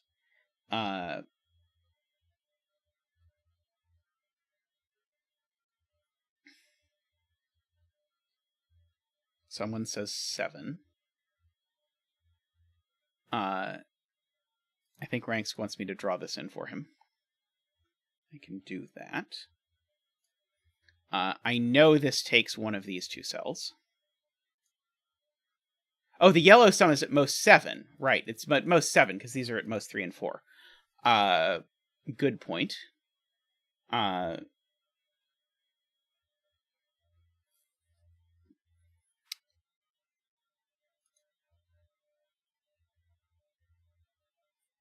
see, I think someone was trying to argue that that red couldn't take this cell, that was going to somehow, that if all of these were red, it was going to break something. I'm not quite sure I know what yet. I can fill in the 5, just so that we know that. So So I guess I know I could fill in that this cell is at most a 2. For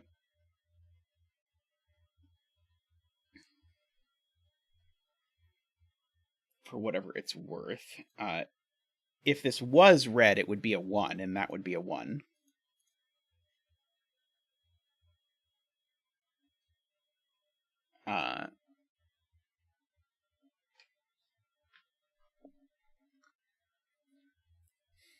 Let's see. So, what else should I see? Doesn't yellow region have to go up? If yellow went this direction, I would have to put a yellow 1 there. And then I would have to put a 1 in orange wherever it went here. And then I would have to make this a 5 and not let this clip any more boxes. But I don't immediately see a problem with that. But I may be missing something. But it looks to me like it's just barely okay.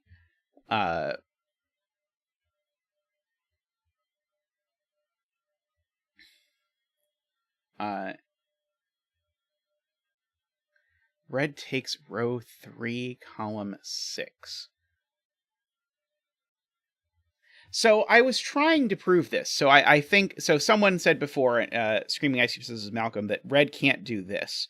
Why can't red do this? What breaks? I believe you, I just don't see it.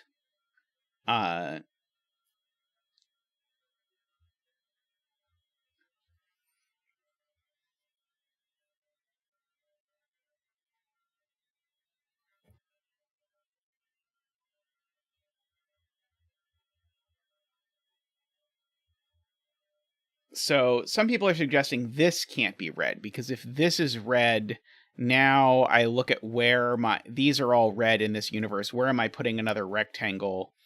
And there is nowhere to put another rectangle, because I'd have to put it here exactly, and then orange would go left and break.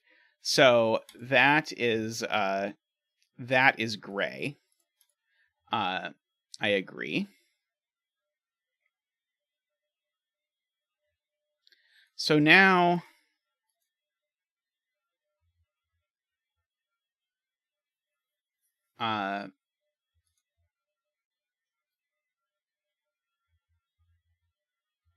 is anything forced now?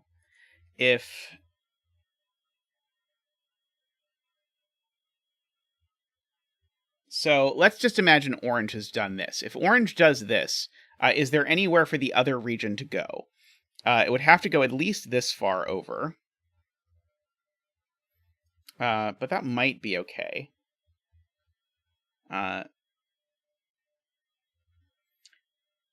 Red can't take row 5, column 6, or row 4, column 4?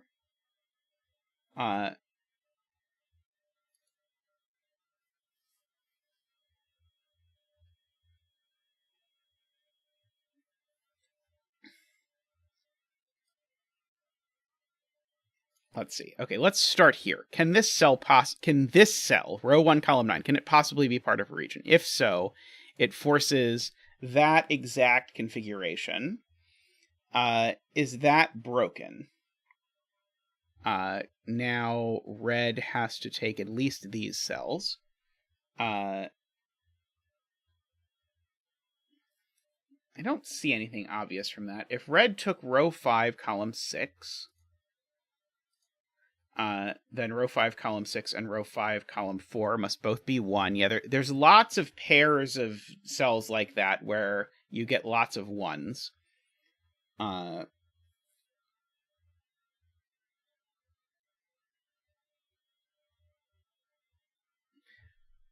This cell's always red, isn't it?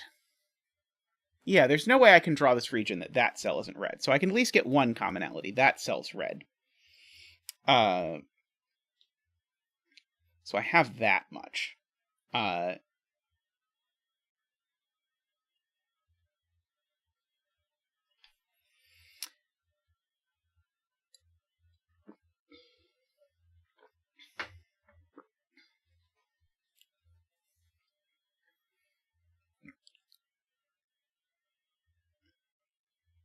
If red took row 5, column 6.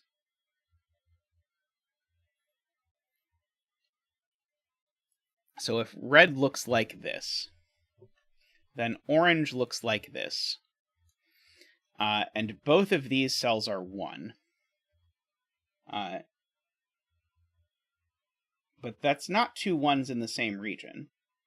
That's 2 1s on the same diagonal. I'm missing something. Because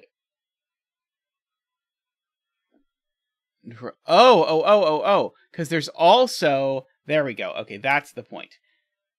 If red does this, the 5 diagonal forces this cell to be a 1, and the 7 diagonal forces that to be a 1 at the same time. And we can't do both. So red can't take this cell, and therefore nothing can take this cell. And therefore nothing can take this cell. And therefore red definitely takes those 2 cells. Okay, that was very cute. That was a very little killery sort of piece of logic, which for a little killer puzzle is cute. I wasn't sure how much little killery, or how little killery this puzzle would be, but certainly that part was very little killery. Okay.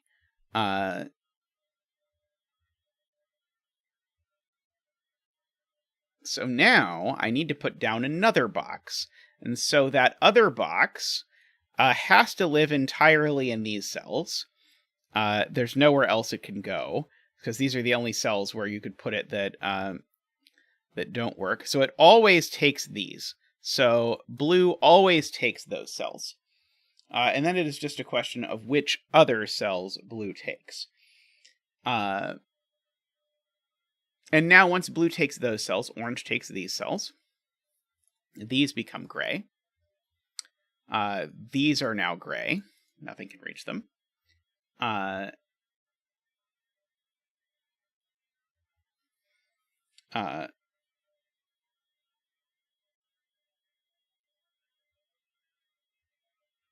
If blue went this way, this would be a 1, and that would be a 1, and this would be a 5. I'm sort of inclined to believe that blue can't do this, but because I think if Derektionary was setting this and blue did this, I think he would have restarted the puzzle, because having 3 blocks in a row going in the same orientation would be boring, but I could be wrong.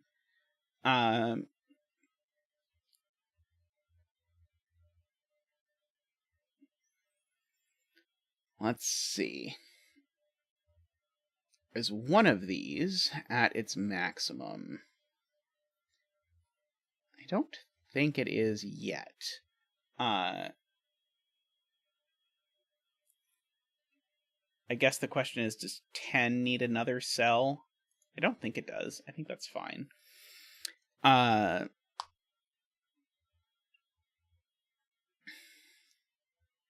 What diagonal am I meant to be looking at here?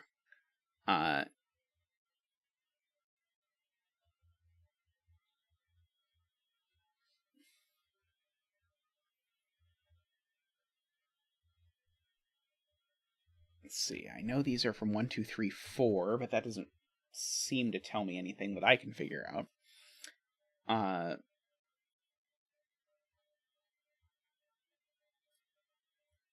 Am I supposed to be looking at more sort of complicated things, like if red goes up, then green goes down?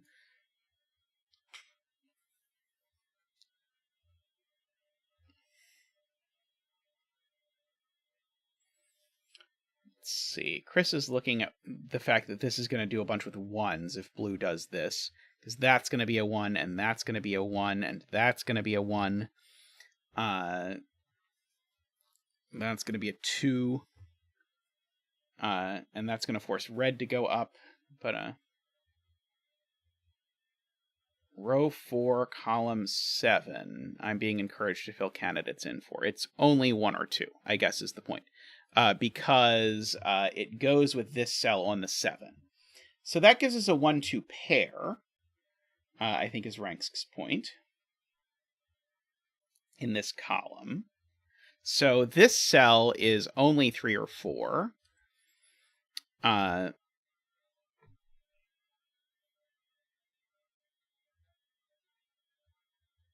which sounds exciting until you realize it's on a 22 diagonal, at which point it doesn't do anything. Let's see.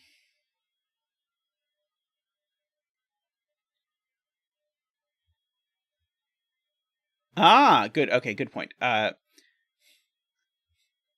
Blue already is contributing, so this is Nordy's point. Blue is already contributing 3 cells to row 1 and 2. Plus green is contributing 2, that's 5. I don't have room. This goes back to the very, very beginning thing that we did when we set this up. Red doesn't have room to go up. There would be 7 digits in this row, and there can't be. So red has to go down. Okay, that is pretty. So red needs to do that, which fixes the 5 finally. So now this is a 3, 1, 1. That's a 2. That's a 6. And I think that's actually our digit dance, actually. We can bring in Zach for the 6 dance. Woohoo!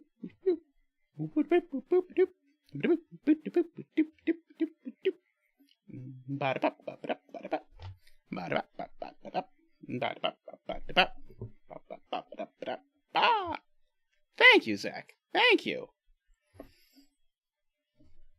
Thank you for your nice 60 dents.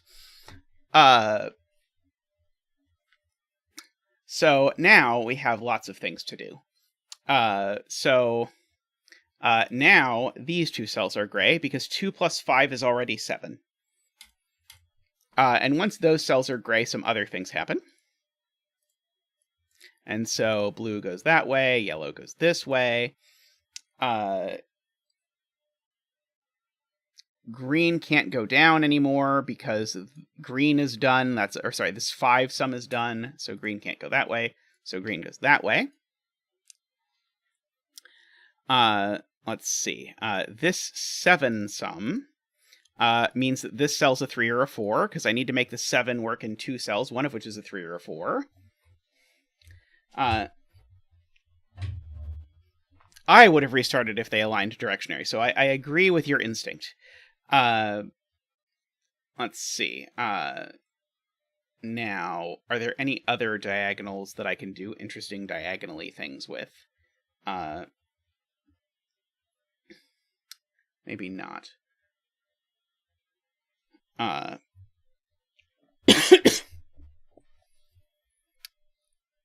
mean, I can fill in, these are 2, 3, 4. Not that one. These are 2, 3, 4, thank you.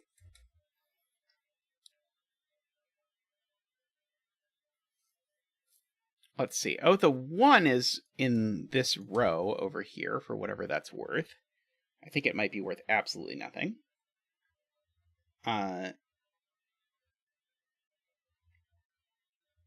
Oh, here we go. No, I was going to say something wrong, sadly. All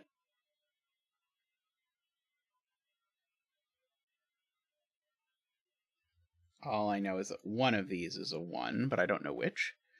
I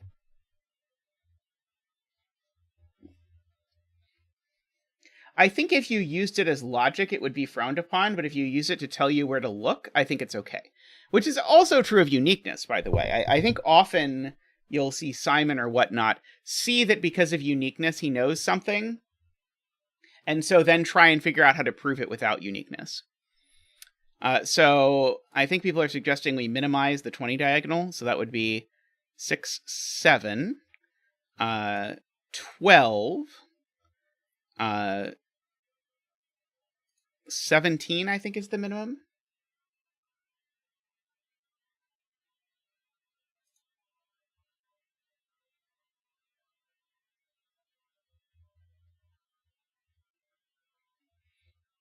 Oh no, am I going to have to add these 3 little killer diagonals together? I really, really don't want to add these 3 little killer diagonals together. Oh, I can color a 3-4 pair. Okay, that sounds fun. That sounds much more fun than the other option. So we're going to get rid of the bet cell. and we are going to circle X color, and we'll get rid of this too. We're going to circle X color our 3 4s. So if we circle X color our 3 4s, then the thing we immediately see is that, this is going all over the place. It's not what I'm trying to do.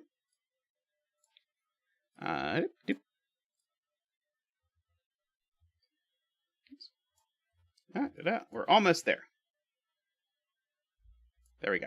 Okay, if we circle X color, we see that this now sees both circle and X. So the point is, circle and X are different 3 4s. This sees both of them, so it is a 2. So this isn't a 2, and therefore it's a circle, because it can't be an X. One of these two is a circle. Sorry, one of those two is a circle. One of these two is a 2. I can fill in. This 6 looks over here and sees this 5. That's been there for a while, I feel. So these digits are from 1 to 5, and they're not 5, so these digits are from 1, 2, meaning they're a 1, 2 pair. So these are 3, 4, and that one's the 4, that's the 3.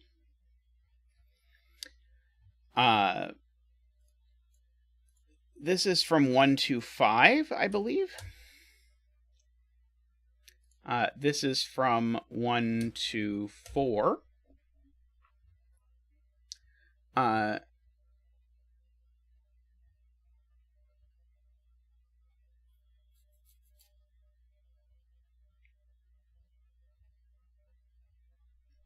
And so now the 10 diagonal features these 2 digits as well as a 3, 4. So the 10 diagonal, as Chris points out, now minimizes out at 10. So I need to minimize it. So that's a 2 and a 1 and a 2 and a 1. Because if I made any of these digits any bigger than that, since these were already fixed, then the 10 would be, well, it would be a very large value of 10. Let's put it that way. So this is not a 1. This is not a 2.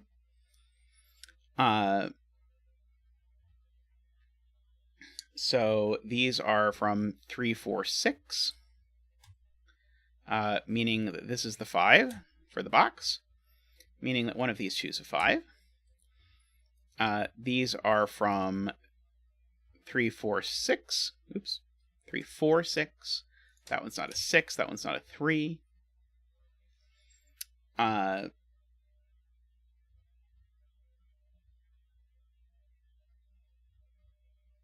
Let's see. Do I know more about this 20 diagonal now? No, is the answer. I don't really. Oh, this is a 3, 4 pair. Good point to Math Pesto. This 3, 4 pair gives me a 6 here, which is going to make these come from 3, 4, 5. That one's not a 3.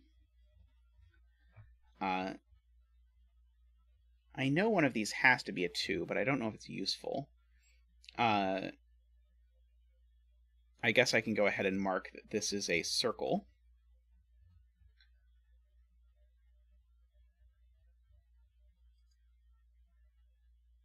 Let's see. Do I want to look at the 22 diagonal? So no, not very useful, I'm going to be honest.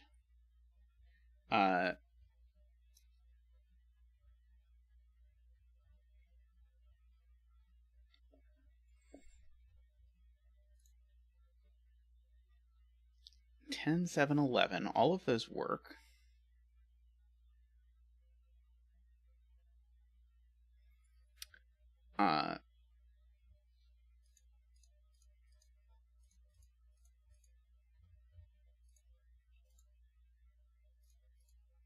So these add to 12, I guess. Yeah, people are adding green, red, and purple together, I think, is what's happening, which is awful. But we can engage with that. So if you add green, red, and purple together, then you get all of these cells. And so these cells in total sum to 20 plus 22 plus 5, which is to say they sum to 47. And so in total, if I added all of green, red, and purple together, it would sum to 63. And so 63 minus 47 is something. 63 minus 47 be 23 minus 7 would be 16. So these three cells add to 16. That's not a 6. So these two, or sorry, that's a 6. So these two cells add to 10, is the point. So then when I write them in, this can't be a 6 or a 3 or a 2 or a 5. So this can't be a 1 or a 2. It can't be a 9, actually. So, in fact, actually, the only way to do it is to make it 4 and 6. Because I'm adding 2 digits in a 6 by 6 that add to 10, and I am thinking that there are options, but there are not options. The only way... Oh, it could be 5 and 5, right, it could be 5 and 5. So it's either 4 and 6 or 5 and 5, sorry. We'll go back. Sorry, this is... So, I do know, though, they're not 1, 2, 3. They're 4, 5, 6, and this one's not a 6, so this one's not a 4. They could be 5 and 5, that's fine.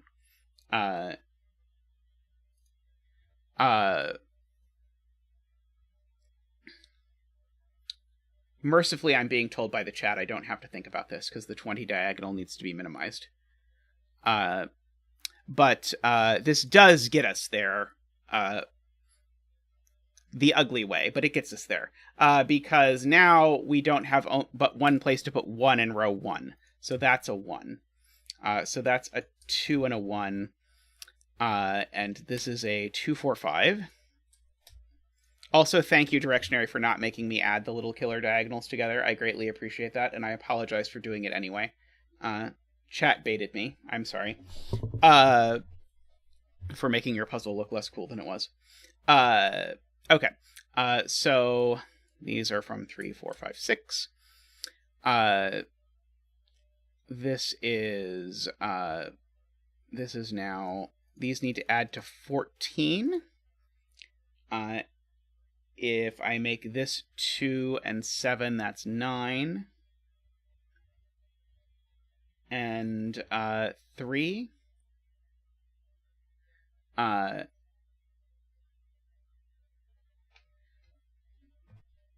doesn't seem like it's minimum to me. 14.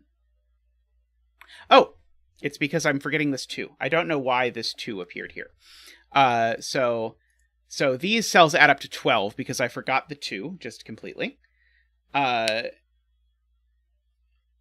So now if I minimize this, it's 2 plus 7 is 9 plus 3 is 12. So yes, so that does make this 2. These are a 3, 4 pair, not 5, 6. So this is 5 or 6. And then this is a 3, making that a 3, that a 3. Making that a 4. And now that 2 makes that a 4 and a 5, and a 5 and a 4. And let's see, we've got, these are a 4, 6 pair.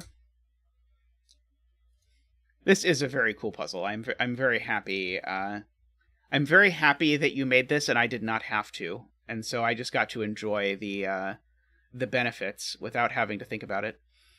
I need to look at the 22 diagonal. 11 plus 5 is 16. So I need this to be a 6. So 4 and 6 and 3 and 4. There we go.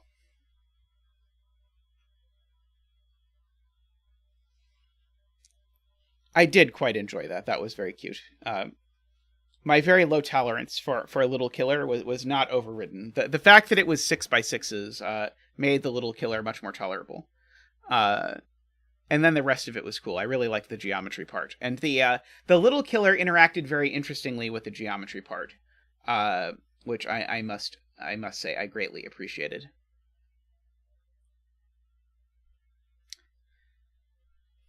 Alrighty, so we have one more puzzle for today, but I'm going to take a short break before we do it. But when I get back, Twototenth has a new puzzle, so we have to do that. Them's the rules. I don't make the rules; I just follow them. I will be right back, and we can do The Dirty Dozen by Twototenth.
Welcome back, everyone. I'm going to announce one last time because I know people cycle in and out. Tomorrow I'm doing a bonus stream where I'm going to play The Outer Wilds, so if you want to hang out Last time I streamed a video game, a lot of people hung out and just chatted and talked about stuff, so I am excited to play The Outer Wilds, and I think it'll be fun to play it with all of you, or whoever of you want to show up. So if you want to show up and hang out for that, it's not going to be as short as last time. So the game will be a little bit longer. I'm probably not going to finish it in one stream, but feel free, and I would encourage you to stop by. I think it'll be fun and a good opportunity to BS and such. So that'll be a bonus stream tomorrow if you want to hang out for that. Anyway, we now have a new 2-10th puzzle, and for those of you who are not in the know, I am to 2-10th as Simon is to Fistamafel. So there are a great many setters whose puzzles I adore, but 2-10th consistently delivers just amazing puzzles that work very well for me, so I am very excited to do this puzzle where we get to color 12 cages. So what are the rules? The rules are I have to make it so that the digits in each of these cages sum to 12. So these 3 digits sum to 12, and there are no repeats. So, for example, I could not do 2, 2, and 8.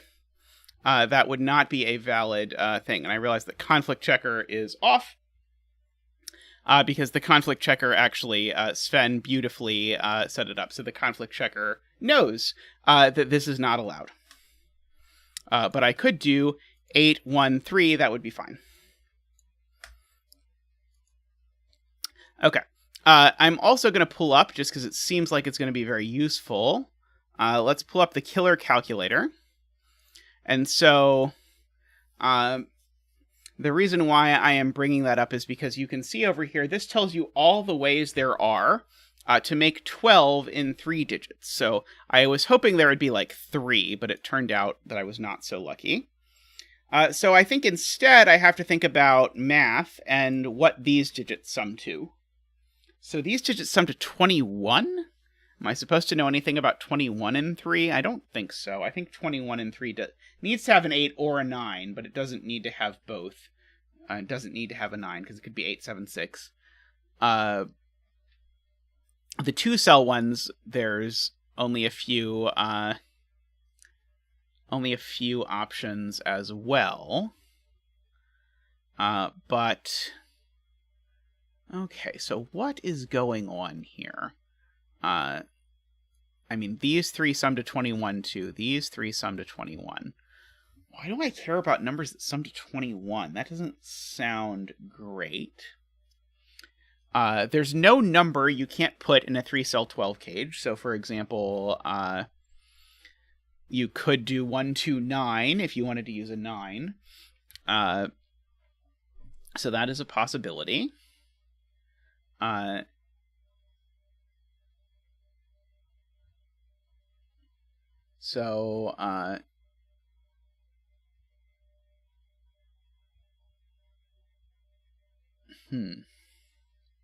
There are only a few options to make 21. Some people have put them in chat. 984, 975, 876. No commonalities, but interesting.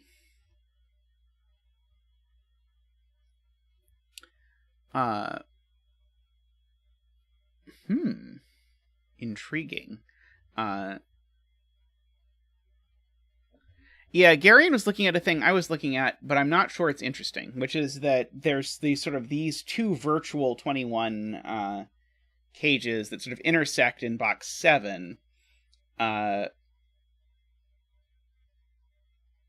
I don't see a way that it is immediately useful. You did not mean those.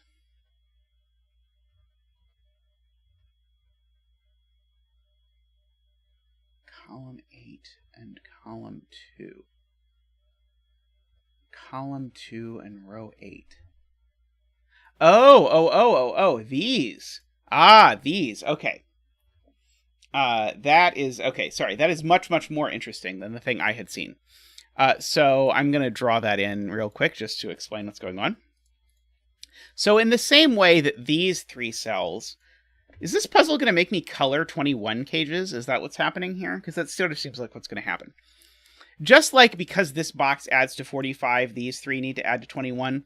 This row also adds to 45, and so these three need to add to 21. These three need to add to 21. So if I add the purple cells and the yellow cells together, then if I count this cell twice, I need to get to 42. So that puts a constraint on what this cell can be. Namely, a different way to think about it is this cell has to be big enough that I can make the remainder in two different ways. So what's the smallest I could even conceive of this being? Well, 5 is much too small. If this digit is 5, then these two digits need to sum to 21. Sorry, these two digits need to sum to 16. Which I can do as 7 and 9, but these would also need to be 7 and 9. That's not going to work. What about if this was a 6? If this was a 6, then these two could be 7, 8, but then these two would have to be 6, 9. That doesn't work either. So this digit is at least 7. Once it's 7, I think we have enough optionality. So we're now making 14. So if this was 7, we could do 5, 9, and 6, 8, for example. That would work out okay.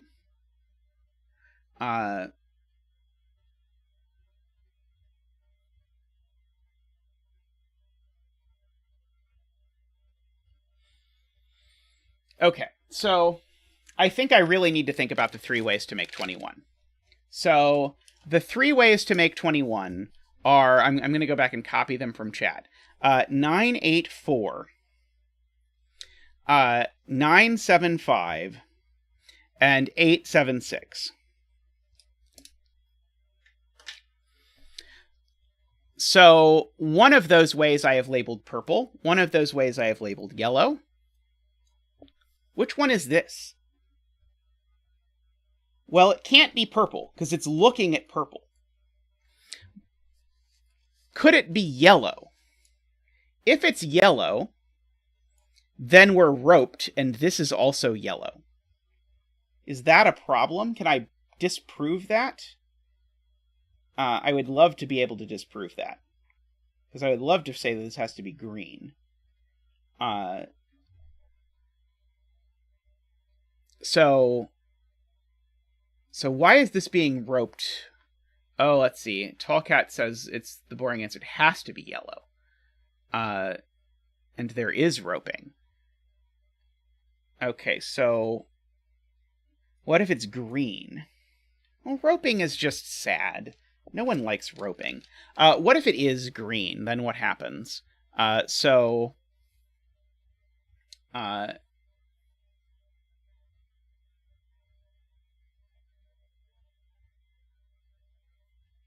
3 cell 12 cages that see all of each other could be useful. I mean, I see how it's going to get us a digit, but I don't yet see how I'm going to get that this has to be yellow. I don't understand Chili's point.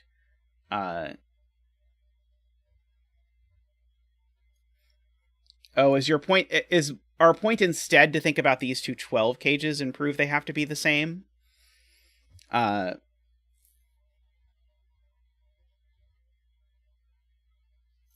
Well, I mean, that's also why I'm excited about this, is we get to make the same kind of argument up here. That's why I am drawn to think about this. But I was thinking that we were going to make the argument that both of those were green, but apparently we can't make the argument that both of these are green.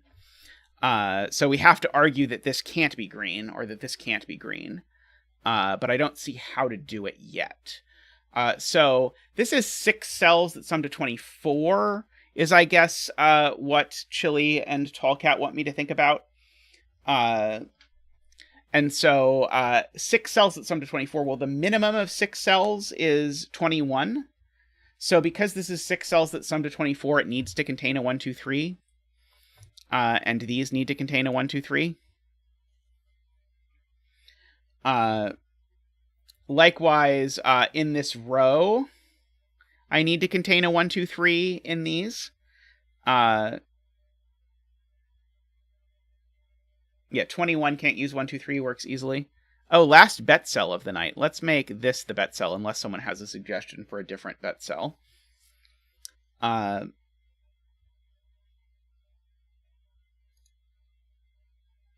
So is the point I'm supposed to think about every 12 cage uses a 1, 2, or 3, at least one?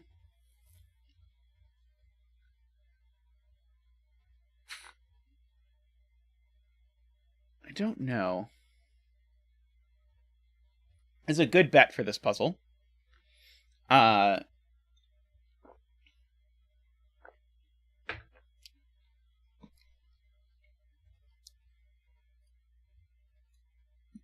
1, 2, and 3 are not in yellow or purple. So I guess you could say it as 1, 2, 3 live over here, if you are into that kind of thing. And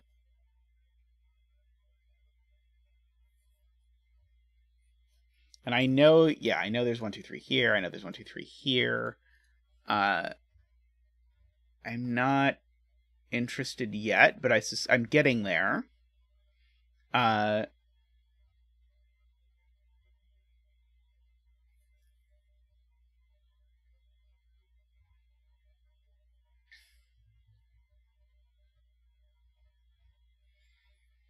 So, Tall Cat's point is, whichever of 1, 2, and 3 show up in here, they also show up in here. Which I agree. If 1 is the only one that shows up here, there's a 1 in here. I agree with that, with Tall Cat's assessment on that.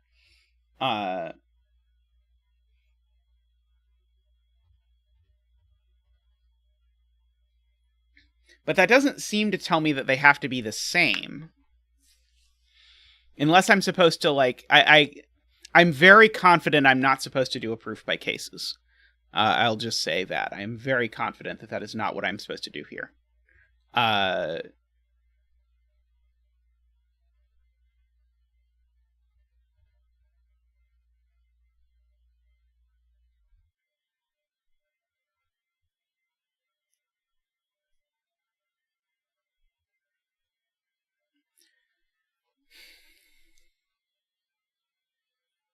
So, but there are two ways to make a 12. There are two ways to make a 12 cage that use only 1 and not 2 or 3. So the claim that if I know which of 1, 2, and 3 a 12 cage uses, then I know what its digits are is not correct. I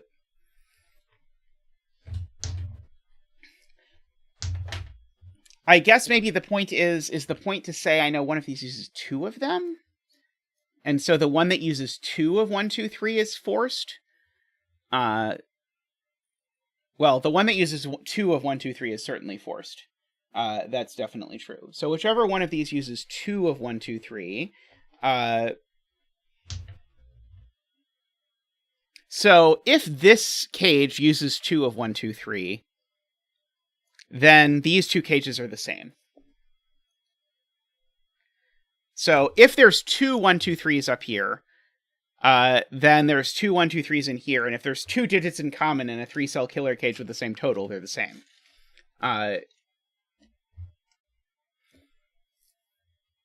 So I agree that. So and that is nice. But that's only if there's 2 of 1, 2, 3 up here, not if there's 1 of 1, 2, 3 up here. Chad is making a sort of like argument about, but it's not symmetrical over here, right? If there's 2 of 1, 2, 3 here, I don't think that tells me anything. So there's 2 of 1, 2, 3 here. So I think if there's 2 of 1, 2, 3 here, we haven't proved anything about roping yet.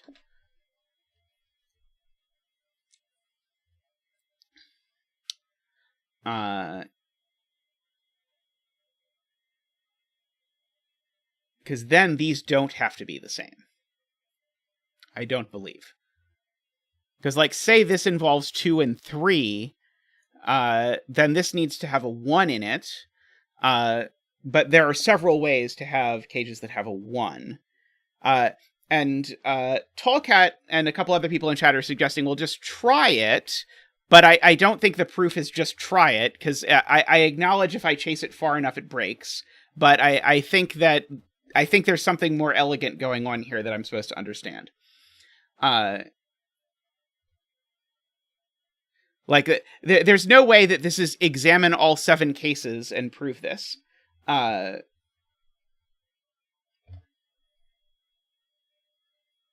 Okay, Ransk is suggesting a make a graph argument, which is, okay, write out all 7 ways of making 12 in 3 digits, and then connect every pair of them that don't have any digits in common. And saying that if you do this, in fact, I'll just do it for you and show you what it looks like. We'll have, let's see, we'll have 1, 2, 9, 1, 3, 8, 1, 4, 7, 1, 5, 6, 2, 3, 7, 2, 4, 6, and 3, 4, 5. Okay, and so I'll put each of these in a circle. I'll show you what I'm doing in just a second. And so 3, 4, 5, for example, is connected to 1, 2, 9. And so just to show you, there's a connection between these two because they share no digits in common. And then I look and I check. Okay, 1, 2, 9 does not connect to 1, 3, 8, does not connect to 1, 4, 7, does not connect to 1, 5, 6, does not connect to 2, 3, 7, does not connect to 2, 4, 6. So 1 to 9, that's the only connection. 1, 3, 8, I look, and so it only connects to 2, 4, 6. 1, 4, 7, I look and see where it connects. And it connects, it looks like nowhere. It has something in common with everything. 1, 5, 6 connects to 2, 3, 7, but then doesn't connect to 2, 4, 6 or any of the others. So the Ranksk proof, which I like for its efficiency, is to just do this once, and then realize that actually the only possible ways to make 12 cages in the same box that see each other, or the same row, is to use one of the 3 flavors of pairs that we have here. Now, I don't know how you're supposed to think of doing this in the first place, but once you think of it, this is certainly a very easy way to do it that feels, I mean, it's casework, but it's less casework. Well, yes, Kurban, I understand that what the point of this is. I'm more interested in how to think of this in the first place. Tallcat says there's a high mid-lowity argument about it, which I would be interested to think about. But yeah, the point of this is it's roped, which I'll explain exactly what roping means in a second if you don't know what roping is. But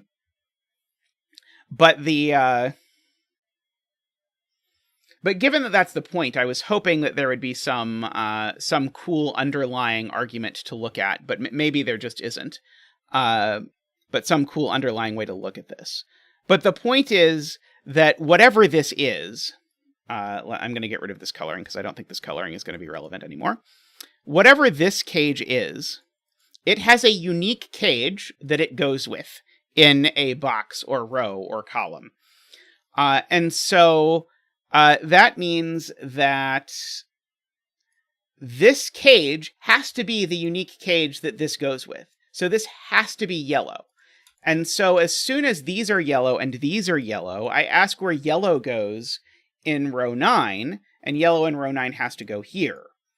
And then I ask myself, where does purple go in box 7? It can't go there. It's not yellow. So all of these are purple. And then where does purple go in box 8? Purple now has to go there. And so then, well, now just by sort of complementarity, these are all green. And so this pattern, this is what's called roping. And that just means that the exact same 3 digits show up in every in every one of these things. So those are all the same set of 3 digits. These are the same set of 3 digits, and so on through all of this. Okay. Now, that lets us do a cool coloring thing, because what color is this digit? Well, 2 of these 2 purple digits plus that one sum to 12. So that digit is purple immediately. Just by this sort of coloring shenaniganery. Let's see, do I get anything else cool like that?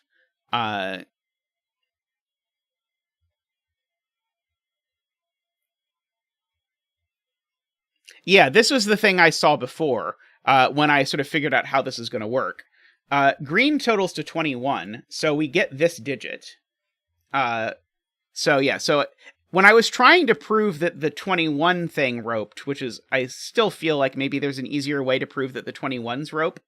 But green sums to 21. So yeah, so Chad is all excited about this. Green sums to 21, and so if you look at this, that sums to 12, so this is a 9.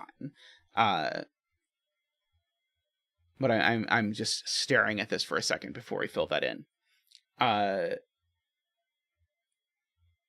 Okay, so I'll go ahead and fill that in. So that's a 9. So we get we get to dance from the beloved Zach. So we get to do a 9 dance, which is a little bouncier. Zach hasn't done many 9 dances, but it's pretty bouncy and spinny. Oops. Doop doop doop doop doop loop loop loop loop loop loop loop loop loop. Wow! Thank you, Zach. Much appreciated. So this digit is a 3.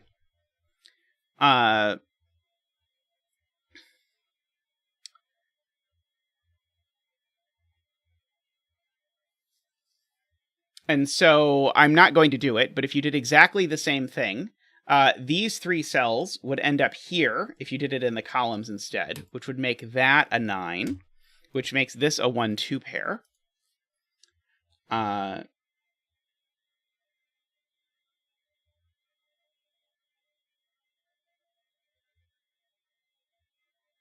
These are 4, 8, or 5, 7, but I don't think I know which yet.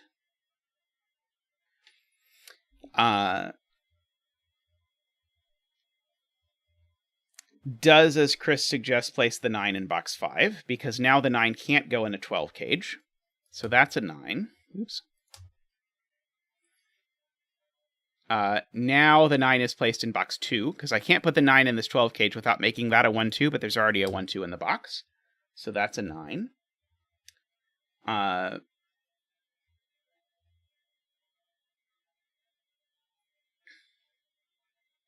Let's see. What shall we now?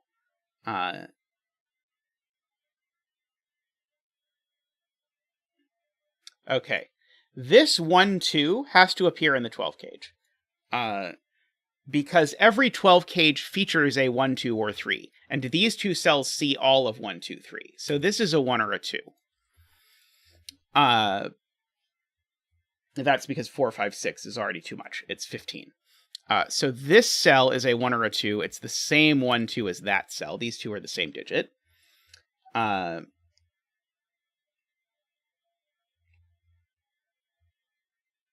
So that digit is ruled out of this 12 cage for whatever it's worth.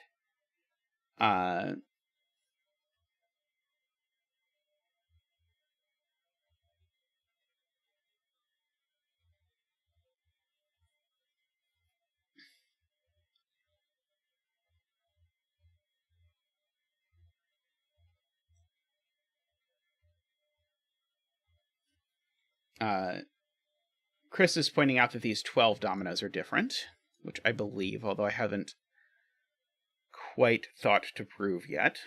I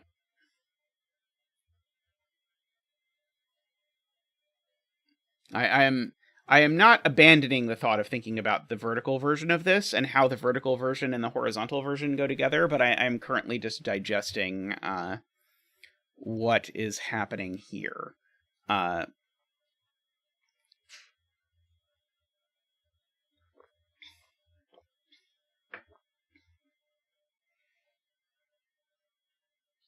Trying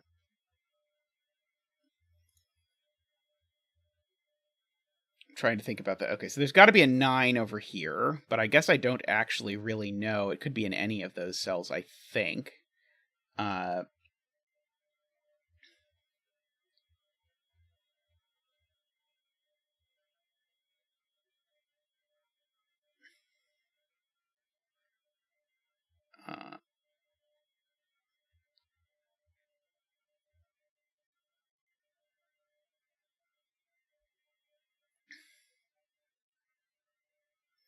Can remove 3 from row 7, column 3.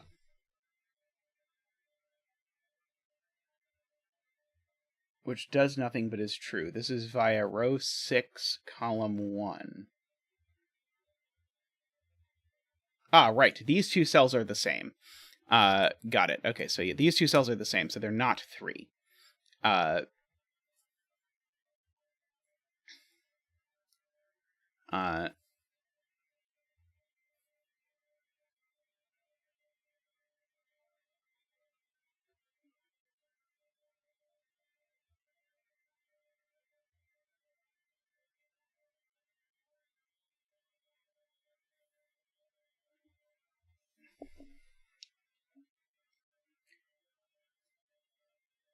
Let's see. I'm trying to decide exactly. So exactly how to pencil mark or try and draw this in, because like the thing I know is that these are the same collection of digits, but that's a giant mess.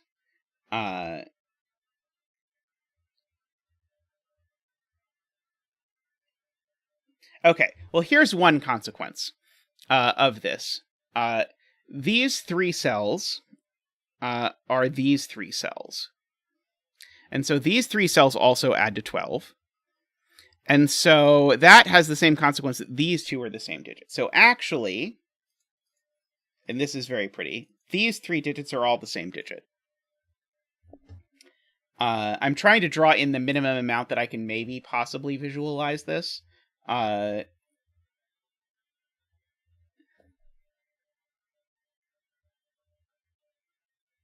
So, yeah, these 3 add to 12.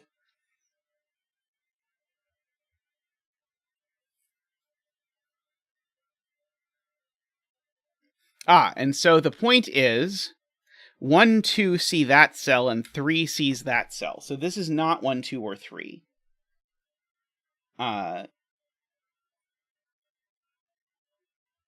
So this is at least 4.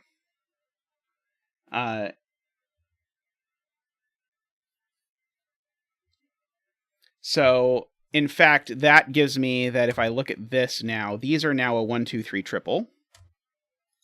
Because this is now not 1, 2, 3. I like that a lot.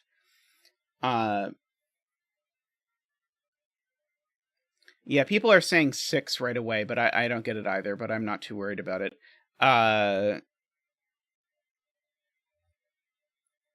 Progress is being made, so I'm happy. So this is going in here.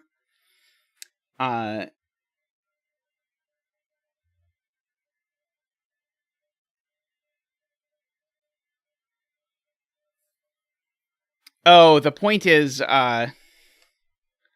this 12 cage and this 12 cage are from, well, what are the ways to make 12 that don't use 3?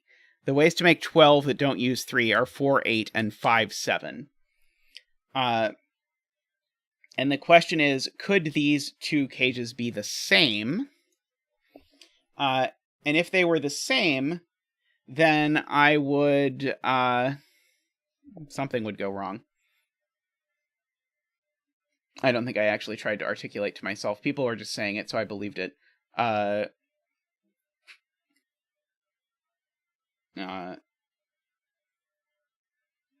If these were the same, something goes wrong involving yellow and red and purple or something.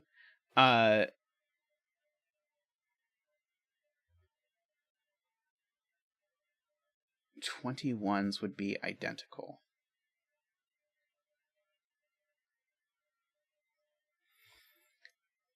Okay. So these 3 digits are these 3 digits. But if these were the same, these 3 digits are these 3 digits. And so I would have these 3 digits appearing in these 5 cells. And I can't choose 5 cells from 3 digits. That makes sense. Okay. So I have to sort of mentally draw this Neapolitan ice cream thing on top of this in order to make any sense of this puzzle. But this 12 shows up here.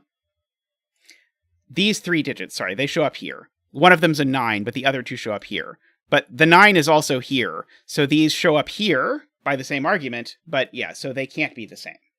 And so, in fact, that actually tells me that these cells are a 4, 5, 7, 8, 9 quintuple. Because, and actually I know where the 9 is, because the 9 needs to appear both in here and in here. So that's the 9. So these aren't 9. So we've got that now. And so therefore, once we fill in all of that, we've got a triple, a digit, and a quadruple. And so then we get to fill in that this is a 6. So we get a bunch of 6s. I really like, by the way, this whole, these 3 are the same digit, and that one sees 3, and this one sees 1 and 2. I think that is a sweet combo of ways to put all of this together. Okay, so now this cage has a 6 in it, so it doesn't have a 7 or an 8 in it. It doesn't have a 3 in it either. This cage has a 6 in it, so it doesn't have a 7 or an 8 in it. Oops, sorry, 7 or 8. It doesn't have a 3 in it either. So one of these is a 1, 2, 4, 5. The other's a 1, 2, 4, 5. And that might do something, maybe, possibly. I know there's a 6 over here with a 1, 2, 4, 5.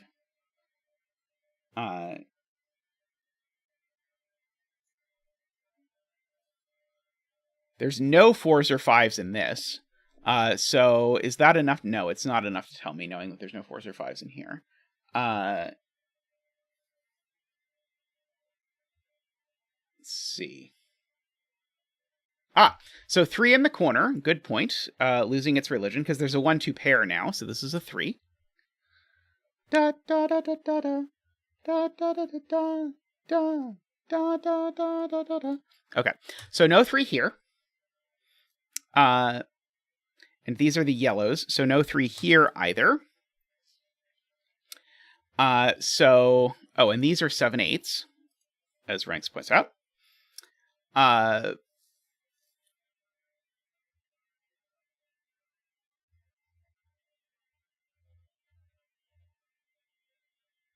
So there's definitely a 3 in here. It's not 1, 2, 3. But there's a few options with 3. I guess there's 3 options with 3. So I can do math. 24, 33, 39. All of that means these 2 add to 6. So they're from 1, 2, 4, 5.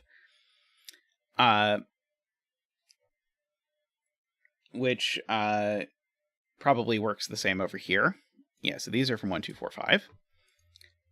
Which I guess is not surprising. Oh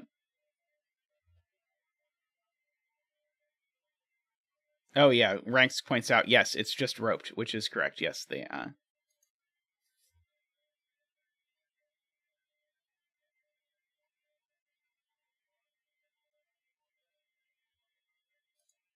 okay. So Chris has an interesting point, which is, where is green 7, 8 in column 3?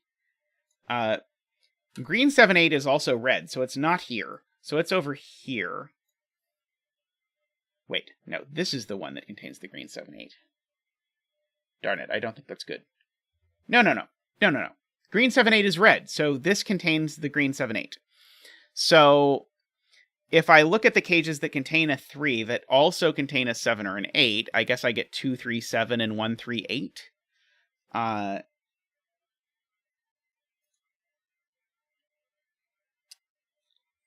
don't think that helps immediately. Oops. I'm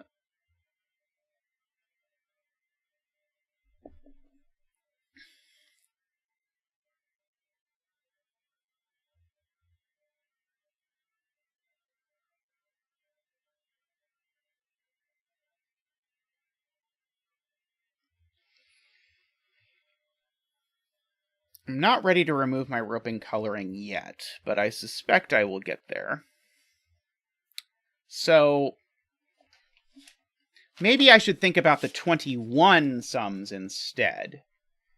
So one of the 21 sums was 876, but this is not true. So this is either 984 or 975, which I guess is kind of given with everything going on.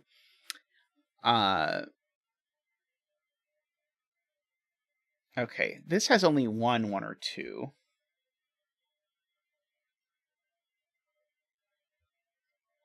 This can't have a 6 in it, and only has 1 or 2. So if I just sort of say, okay, it's not that one. It's not that one. It could be that one. It's not that one. It's not that one. It's not that one. And it's not that one. So if you just go through the 12 list, I guess this is a puzzle that was definitely designed with in mind that someone would have this this killer cage applet, which I like. This now just has to be 147, just based on the information that we have about it. It's amazing how much you can get out of everything here, given that there are 7 options for these things, and somehow the fact that there are 7 options still you're able to deduce what these things are. And so these are... Oh, so this is a 2 and a 1. Oops. And a 1. These are a 5, 6, 8 over here.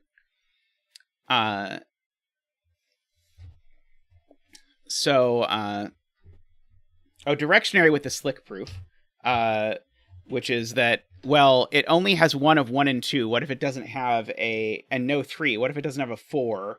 Then it would sum to at least 1 plus 5 plus 7, because it doesn't have a 6 either. And that would do you in. Okay, so this is not the 1. Sorry, this is not a 1, so that's not a 5. This is not a 1, so that's not a 5.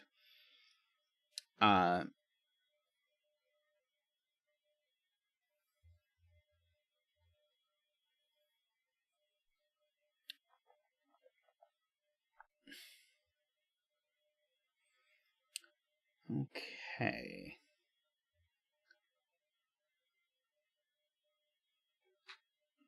Column 4. Column 4 does look a bit juicy. So we need a 3, 4. We need a 5 and an 8. So these are from 3, 5, 8.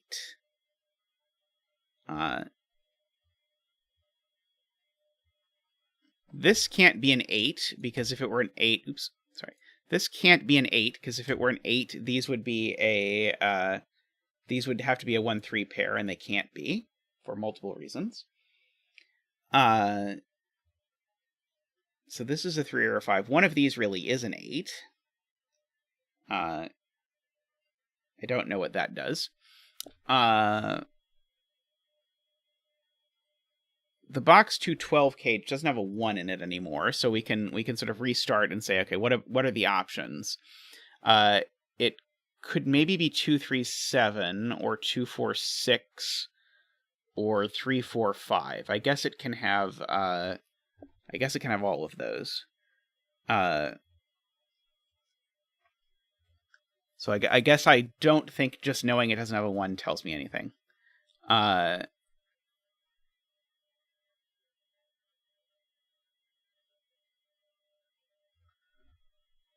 One of these 2 cells is a 1 now, which is almost interesting. Row 8, column 4 can't be a 5 because it's yellow. And 5 is in either purple or green, so this is not yellow. So this is not 5. Interesting. this were an 8, this would need to be 1, 3, which would have to be in a very specific order. But it seems possible. I mean, I'm going to have to put an 8 in one of these, I think. Regrettably.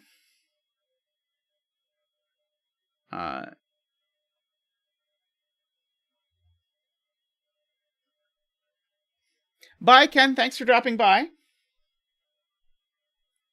Thank you. It's been a great stream today. I've really enjoyed the collection of puzzles that I have gotten to do today. It's been some very cool stuff.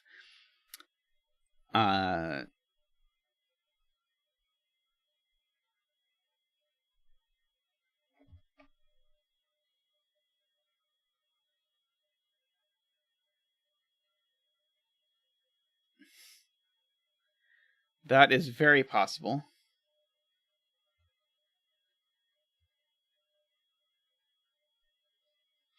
Okay, what am I supposed to look at now?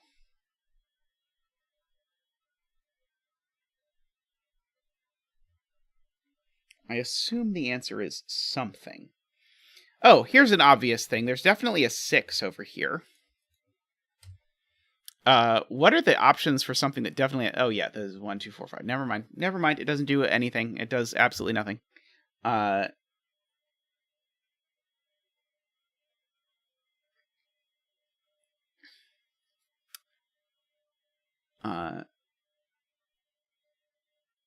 2, 3, 7 breaks in box 2.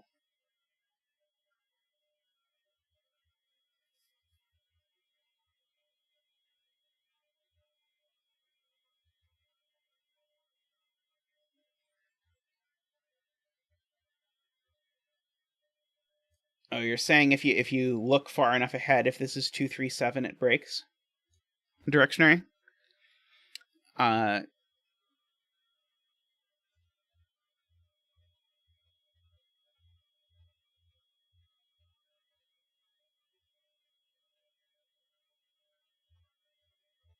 Row 2, column 4 can't be 5. Because it can't be 1, 5, 6. Let's see. And the 5 options are 1, 5, 6, and 3, 4, 5. Everyone else saw it, but I don't think I saw. How did this not... Why can't this be 3, 4? Breaks the 12 cage below it in box 8.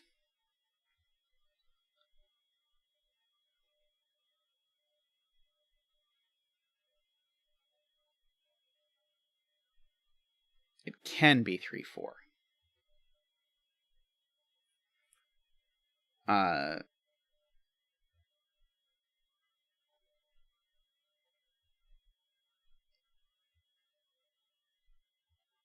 Well, Tallcat is telling me that this obviously can't be 3, 4, 5. But I don't see the... It's obvious it can't be 3, 4, 5. That's not a 2, so that's not a 4. Thank you to Ambrose. Oh,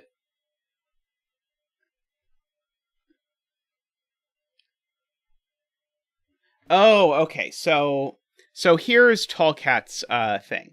So if this is a 5, this is an 8.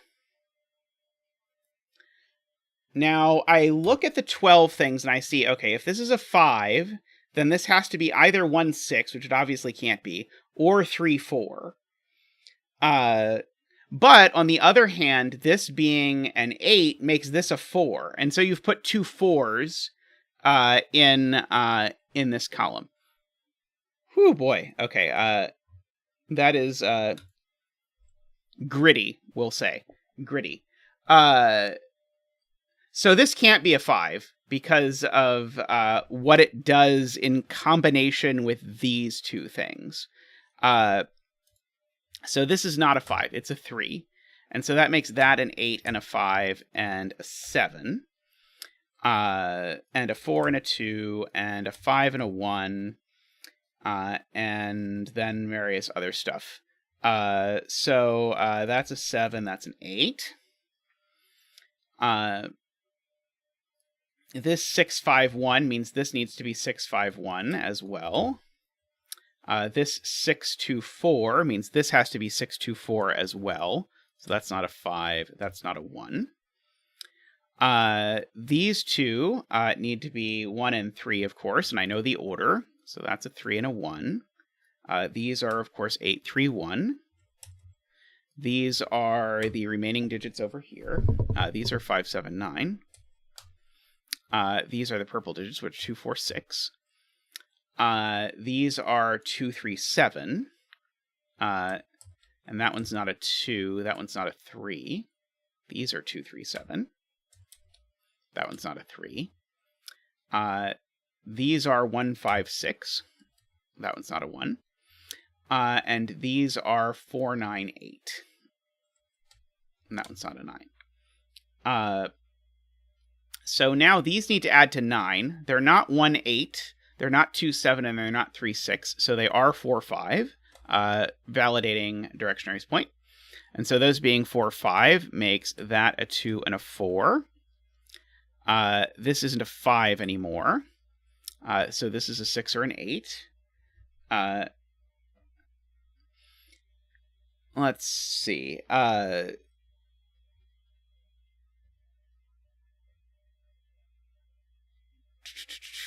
I mean, I was literally using the colors until just that second, and I haven't actually fully done this yet. So these are 9, 4, 8. So they're not 5, 7. These are 9, 4, 8. Just to get the roping thing. But probably, oops. No. Probably now I can get rid of the coloring, per Rank's suggestion. No, this was ugly coloring. I'm not going to keep this coloring recreationally, but I was using it until basically that time to make sure I put in all the roped digits correctly. Good luck building a desk. That sounds fun. Let's see. I think the X's through the 6 are aesthetic enough. I think we can keep the X's through the 6s. I think that is acceptable. So, what are we meant to do now? Probably fill in what all of these things are. Let's see. So, these are from 2, not 3, not 4, 5, 6, 7, 8, and not 9. So these are from 2, 6, 7, 8. I better not put the 2 here, because if I put the 2 here, then I put at least 6, 7 in here. That's not going to work. So this is 6, 7, 8. One of these is a 2. And so then I need 2 digits that add to 10. Well, I can't use a 7, because if I put 2, 7 here, this would be a 3, and it plainly can't be.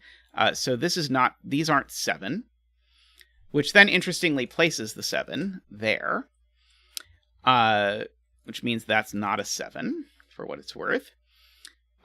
So 2 and 6 would be 8. That would make this a 4. 2 and 8... Oh, 2 and 8 is the example from the beginning. 2 and 8 would make this need to be a 2, because 2 and 8 would need 2, and so that doesn't work. So, in fact, this is 2 and 6 with a 4. And so that's a 5 and a 4. That's cool. That's an 8 and a 6. These aren't 6. Let's see. Surely that did something. That's not a 4. This is no longer 4, 8. Could it be 3, 9? If it were 3, 9 in that order, probably. Yeah,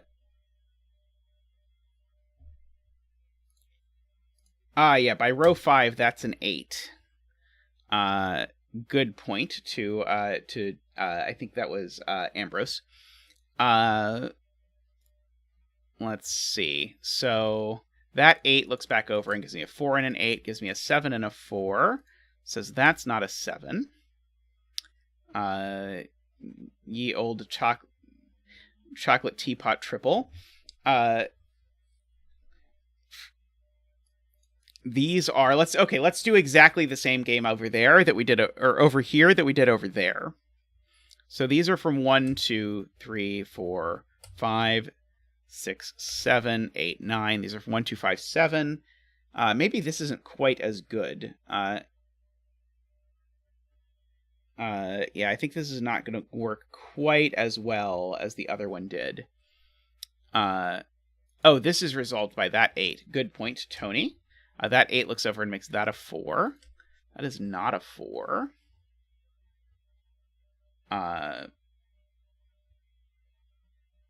This isn't a 4 anymore, for whatever that's worth.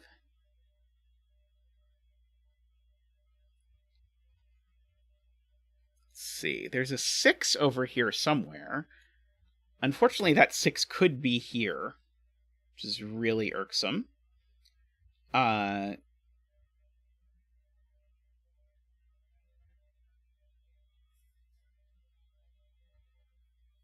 I guess I can write in candidates here. There's not that many. It could be a 3 with a 9. Can't be a 4 with an 8, so it could be a 5 with a 7. Oh, no, it can't be a 5 with a 7 anymore, because there's a 5-7 pair there. So this can only be 3-9 in that order. Okay, so that's not so bad. So that's a 7 and a 2 and a 3 going in like that. So that's going to put a lot of pressure over here. So now none of these are 2. So now this can't be a 1, because if this were a 1, so let's just do it this way. If this were a 1, this would already add to 12. That would have to be a 0. That's not going to work. So 1 and 5 would make this a 6. 1 and 7 would make this a 4. It can't be a 4, so it is a 6. It's not 1 and 7. That's the 7. This digit, I probably know what it is now.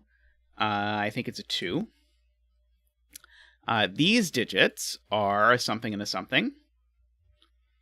3, let's see. I need a 4 and an 8 over here somewhere. This can't be an 8, because then this would have to be 1, 3, but there's a 1 in the row already, so that's a 4 and that's an 8. That is not an 8. This isn't a 3 while we're doing these things. This isn't a 4 while we're doing these things. So this is a 4 actually now. Thanks to that. These two need to sum to 8 without being 4, 4. They can't be 1, 7 either. So they're 2, 6 or 3, 5. I don't think I know whether they're 2, 6 or 3, 5.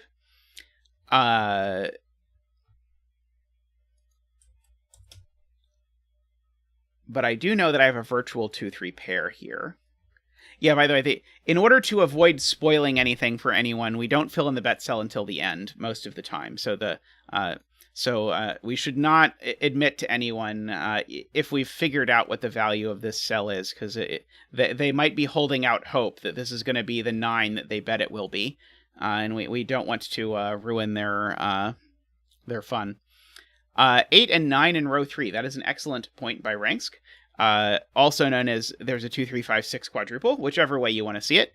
It means this is an 8, 9 pair, except that this one can't be a 9, so that's an 8 and that's a 9. And therefore that's an 8. Great spot to Ranksk there. This isn't a 6, so that's not a 2. I could have thought of another reason that couldn't be a 2, I suppose, if I tried really, really hard. So this isn't an 8, so it is a 1 and a 3 and an 8. So that assuredly did something. This 2 sees down a 6 and a 2. There's a 7 and a 9 there, so that's a 5. So these aren't 5. They're a 7, 9 pair. This digit, I probably know what it is. 2, 3, 4, 5. That's a 6. So that's a 2 and a 6. So these aren't 6. So that is a 6. Not that one. That one. I mean, this one's an upside down 6, if you like.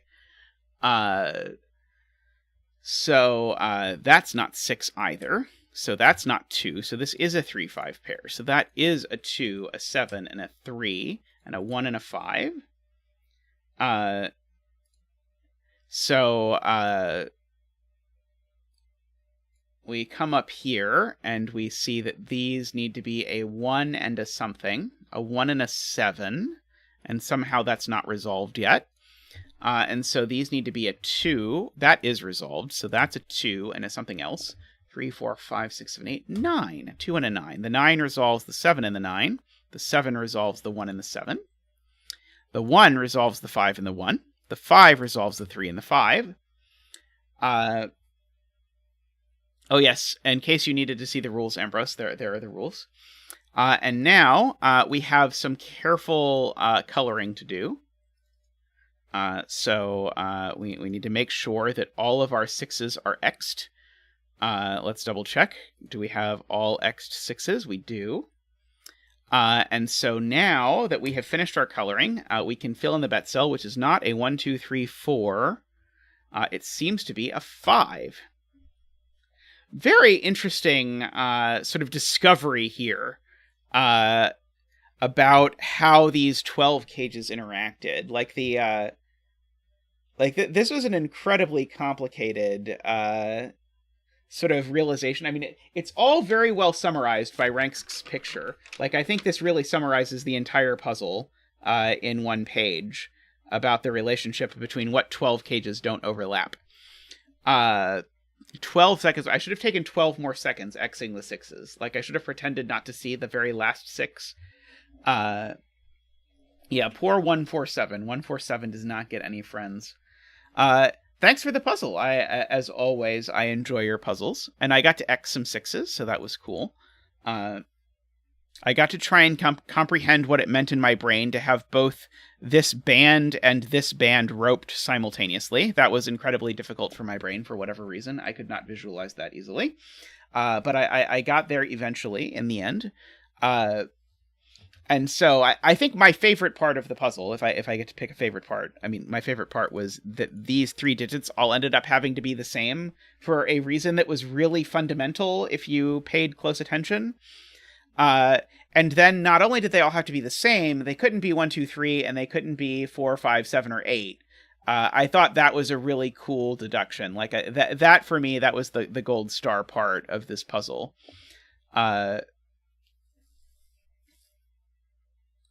Okay, so people are talking about 147 being a snooker maximum. Is that 147, or is the 1 ball, the 4 ball, and the 7 ball? I don't know anything about snooker, but I know that 147 is the snooker maximum because Simon says it every video.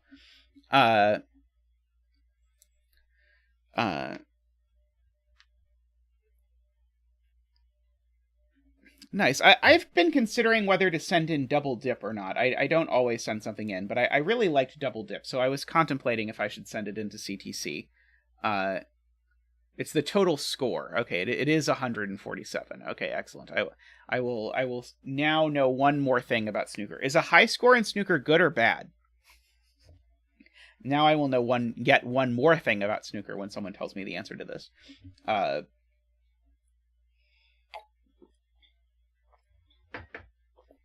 Good, okay. And chat even agrees, so I don't have to worry that I'm being gaslit in this particular instance. Now I feel I know all that I need in order to play snooker, right? I just need someone to tell me what end of the queue to hold. Alrighty, well that's going to be it for stream today. Tomorrow there's a bonus stream where I'm going to stream the Outer Wilds, just because I want to play it, and I might as well play it with all of you. So I hope to see some of you there. It should be a very chill stream, I expect. Thanks, Tom. Yeah, I really enjoy the teamwork aspect of this stream. I think that's one of the defining things that we really sort of lean into here, is that we sort of try and help each other figure things out, and then we get through puzzles. Yeah, today's puzzle's awesome. I really enjoyed today's collection of puzzles. Had a pretty wide variety of puzzles with that contained all of Renbon whispers and between lines. As broad a spectrum as you can get as puzzles that contain all 3 of those. So yeah, very fun day of puzzles. We did lots of. If you want to look back through the puzzles we did, we started with this Yin Yang puzzle by TotallyNormalCat and KNT that was awesome. We did this dumediat puzzle, which was great, and I hope dumediat can go back and watch the VOD, so it should be fun for dumediat to see that, because I know, unfortunately, dumediat has been here almost the entire day, and during exactly the 60 minutes I did their puzzle, they weren't here, which I felt bad about.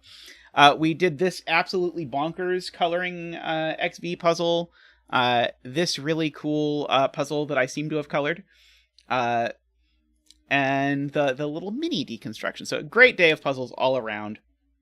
Thanks so much. As always, we're going to send you over to Rank's stream. Rank streams word games today. Tomorrow he streams Sudoku. I'm crossing my fingers. I did submit Double Dip to Ranks, so I'm crossing my fingers that that will come up in the next few streams, because I am looking forward to that.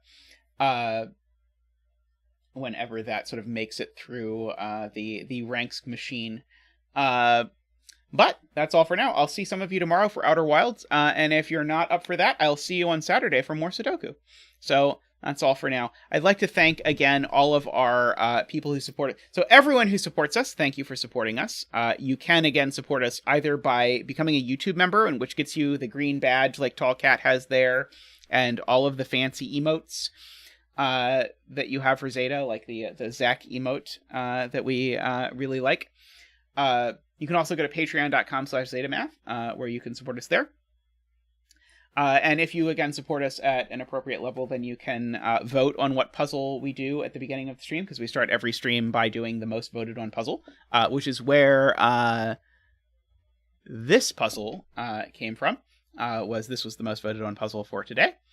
But I want to especially thank those of you who support us at the highest level. That's David Ratner, Michael O'Connor, Nordy, Franco, and Woofer. Great appreciation goes to you. You are our beloved turbines. You help, as everyone, keep the lights on around here. Keep Tristan and software to make the world keep going. Thank you so much. I look forward to seeing some of you tomorrow. And I will mention again, we do have a Satisfactory server now for supporters. So if you're interested in hopping on the Satisfactory server, there's plenty of world in Satisfactory. You can run off and do your own thing, or you can find a friend to build something with. All of that's possible. Anyway, I've talked enough for today. I'll head off for now, but I look forward to seeing you all very soon. And if you're new, please subscribe. We greatly appreciate it. Thanks for watching. Bye for now.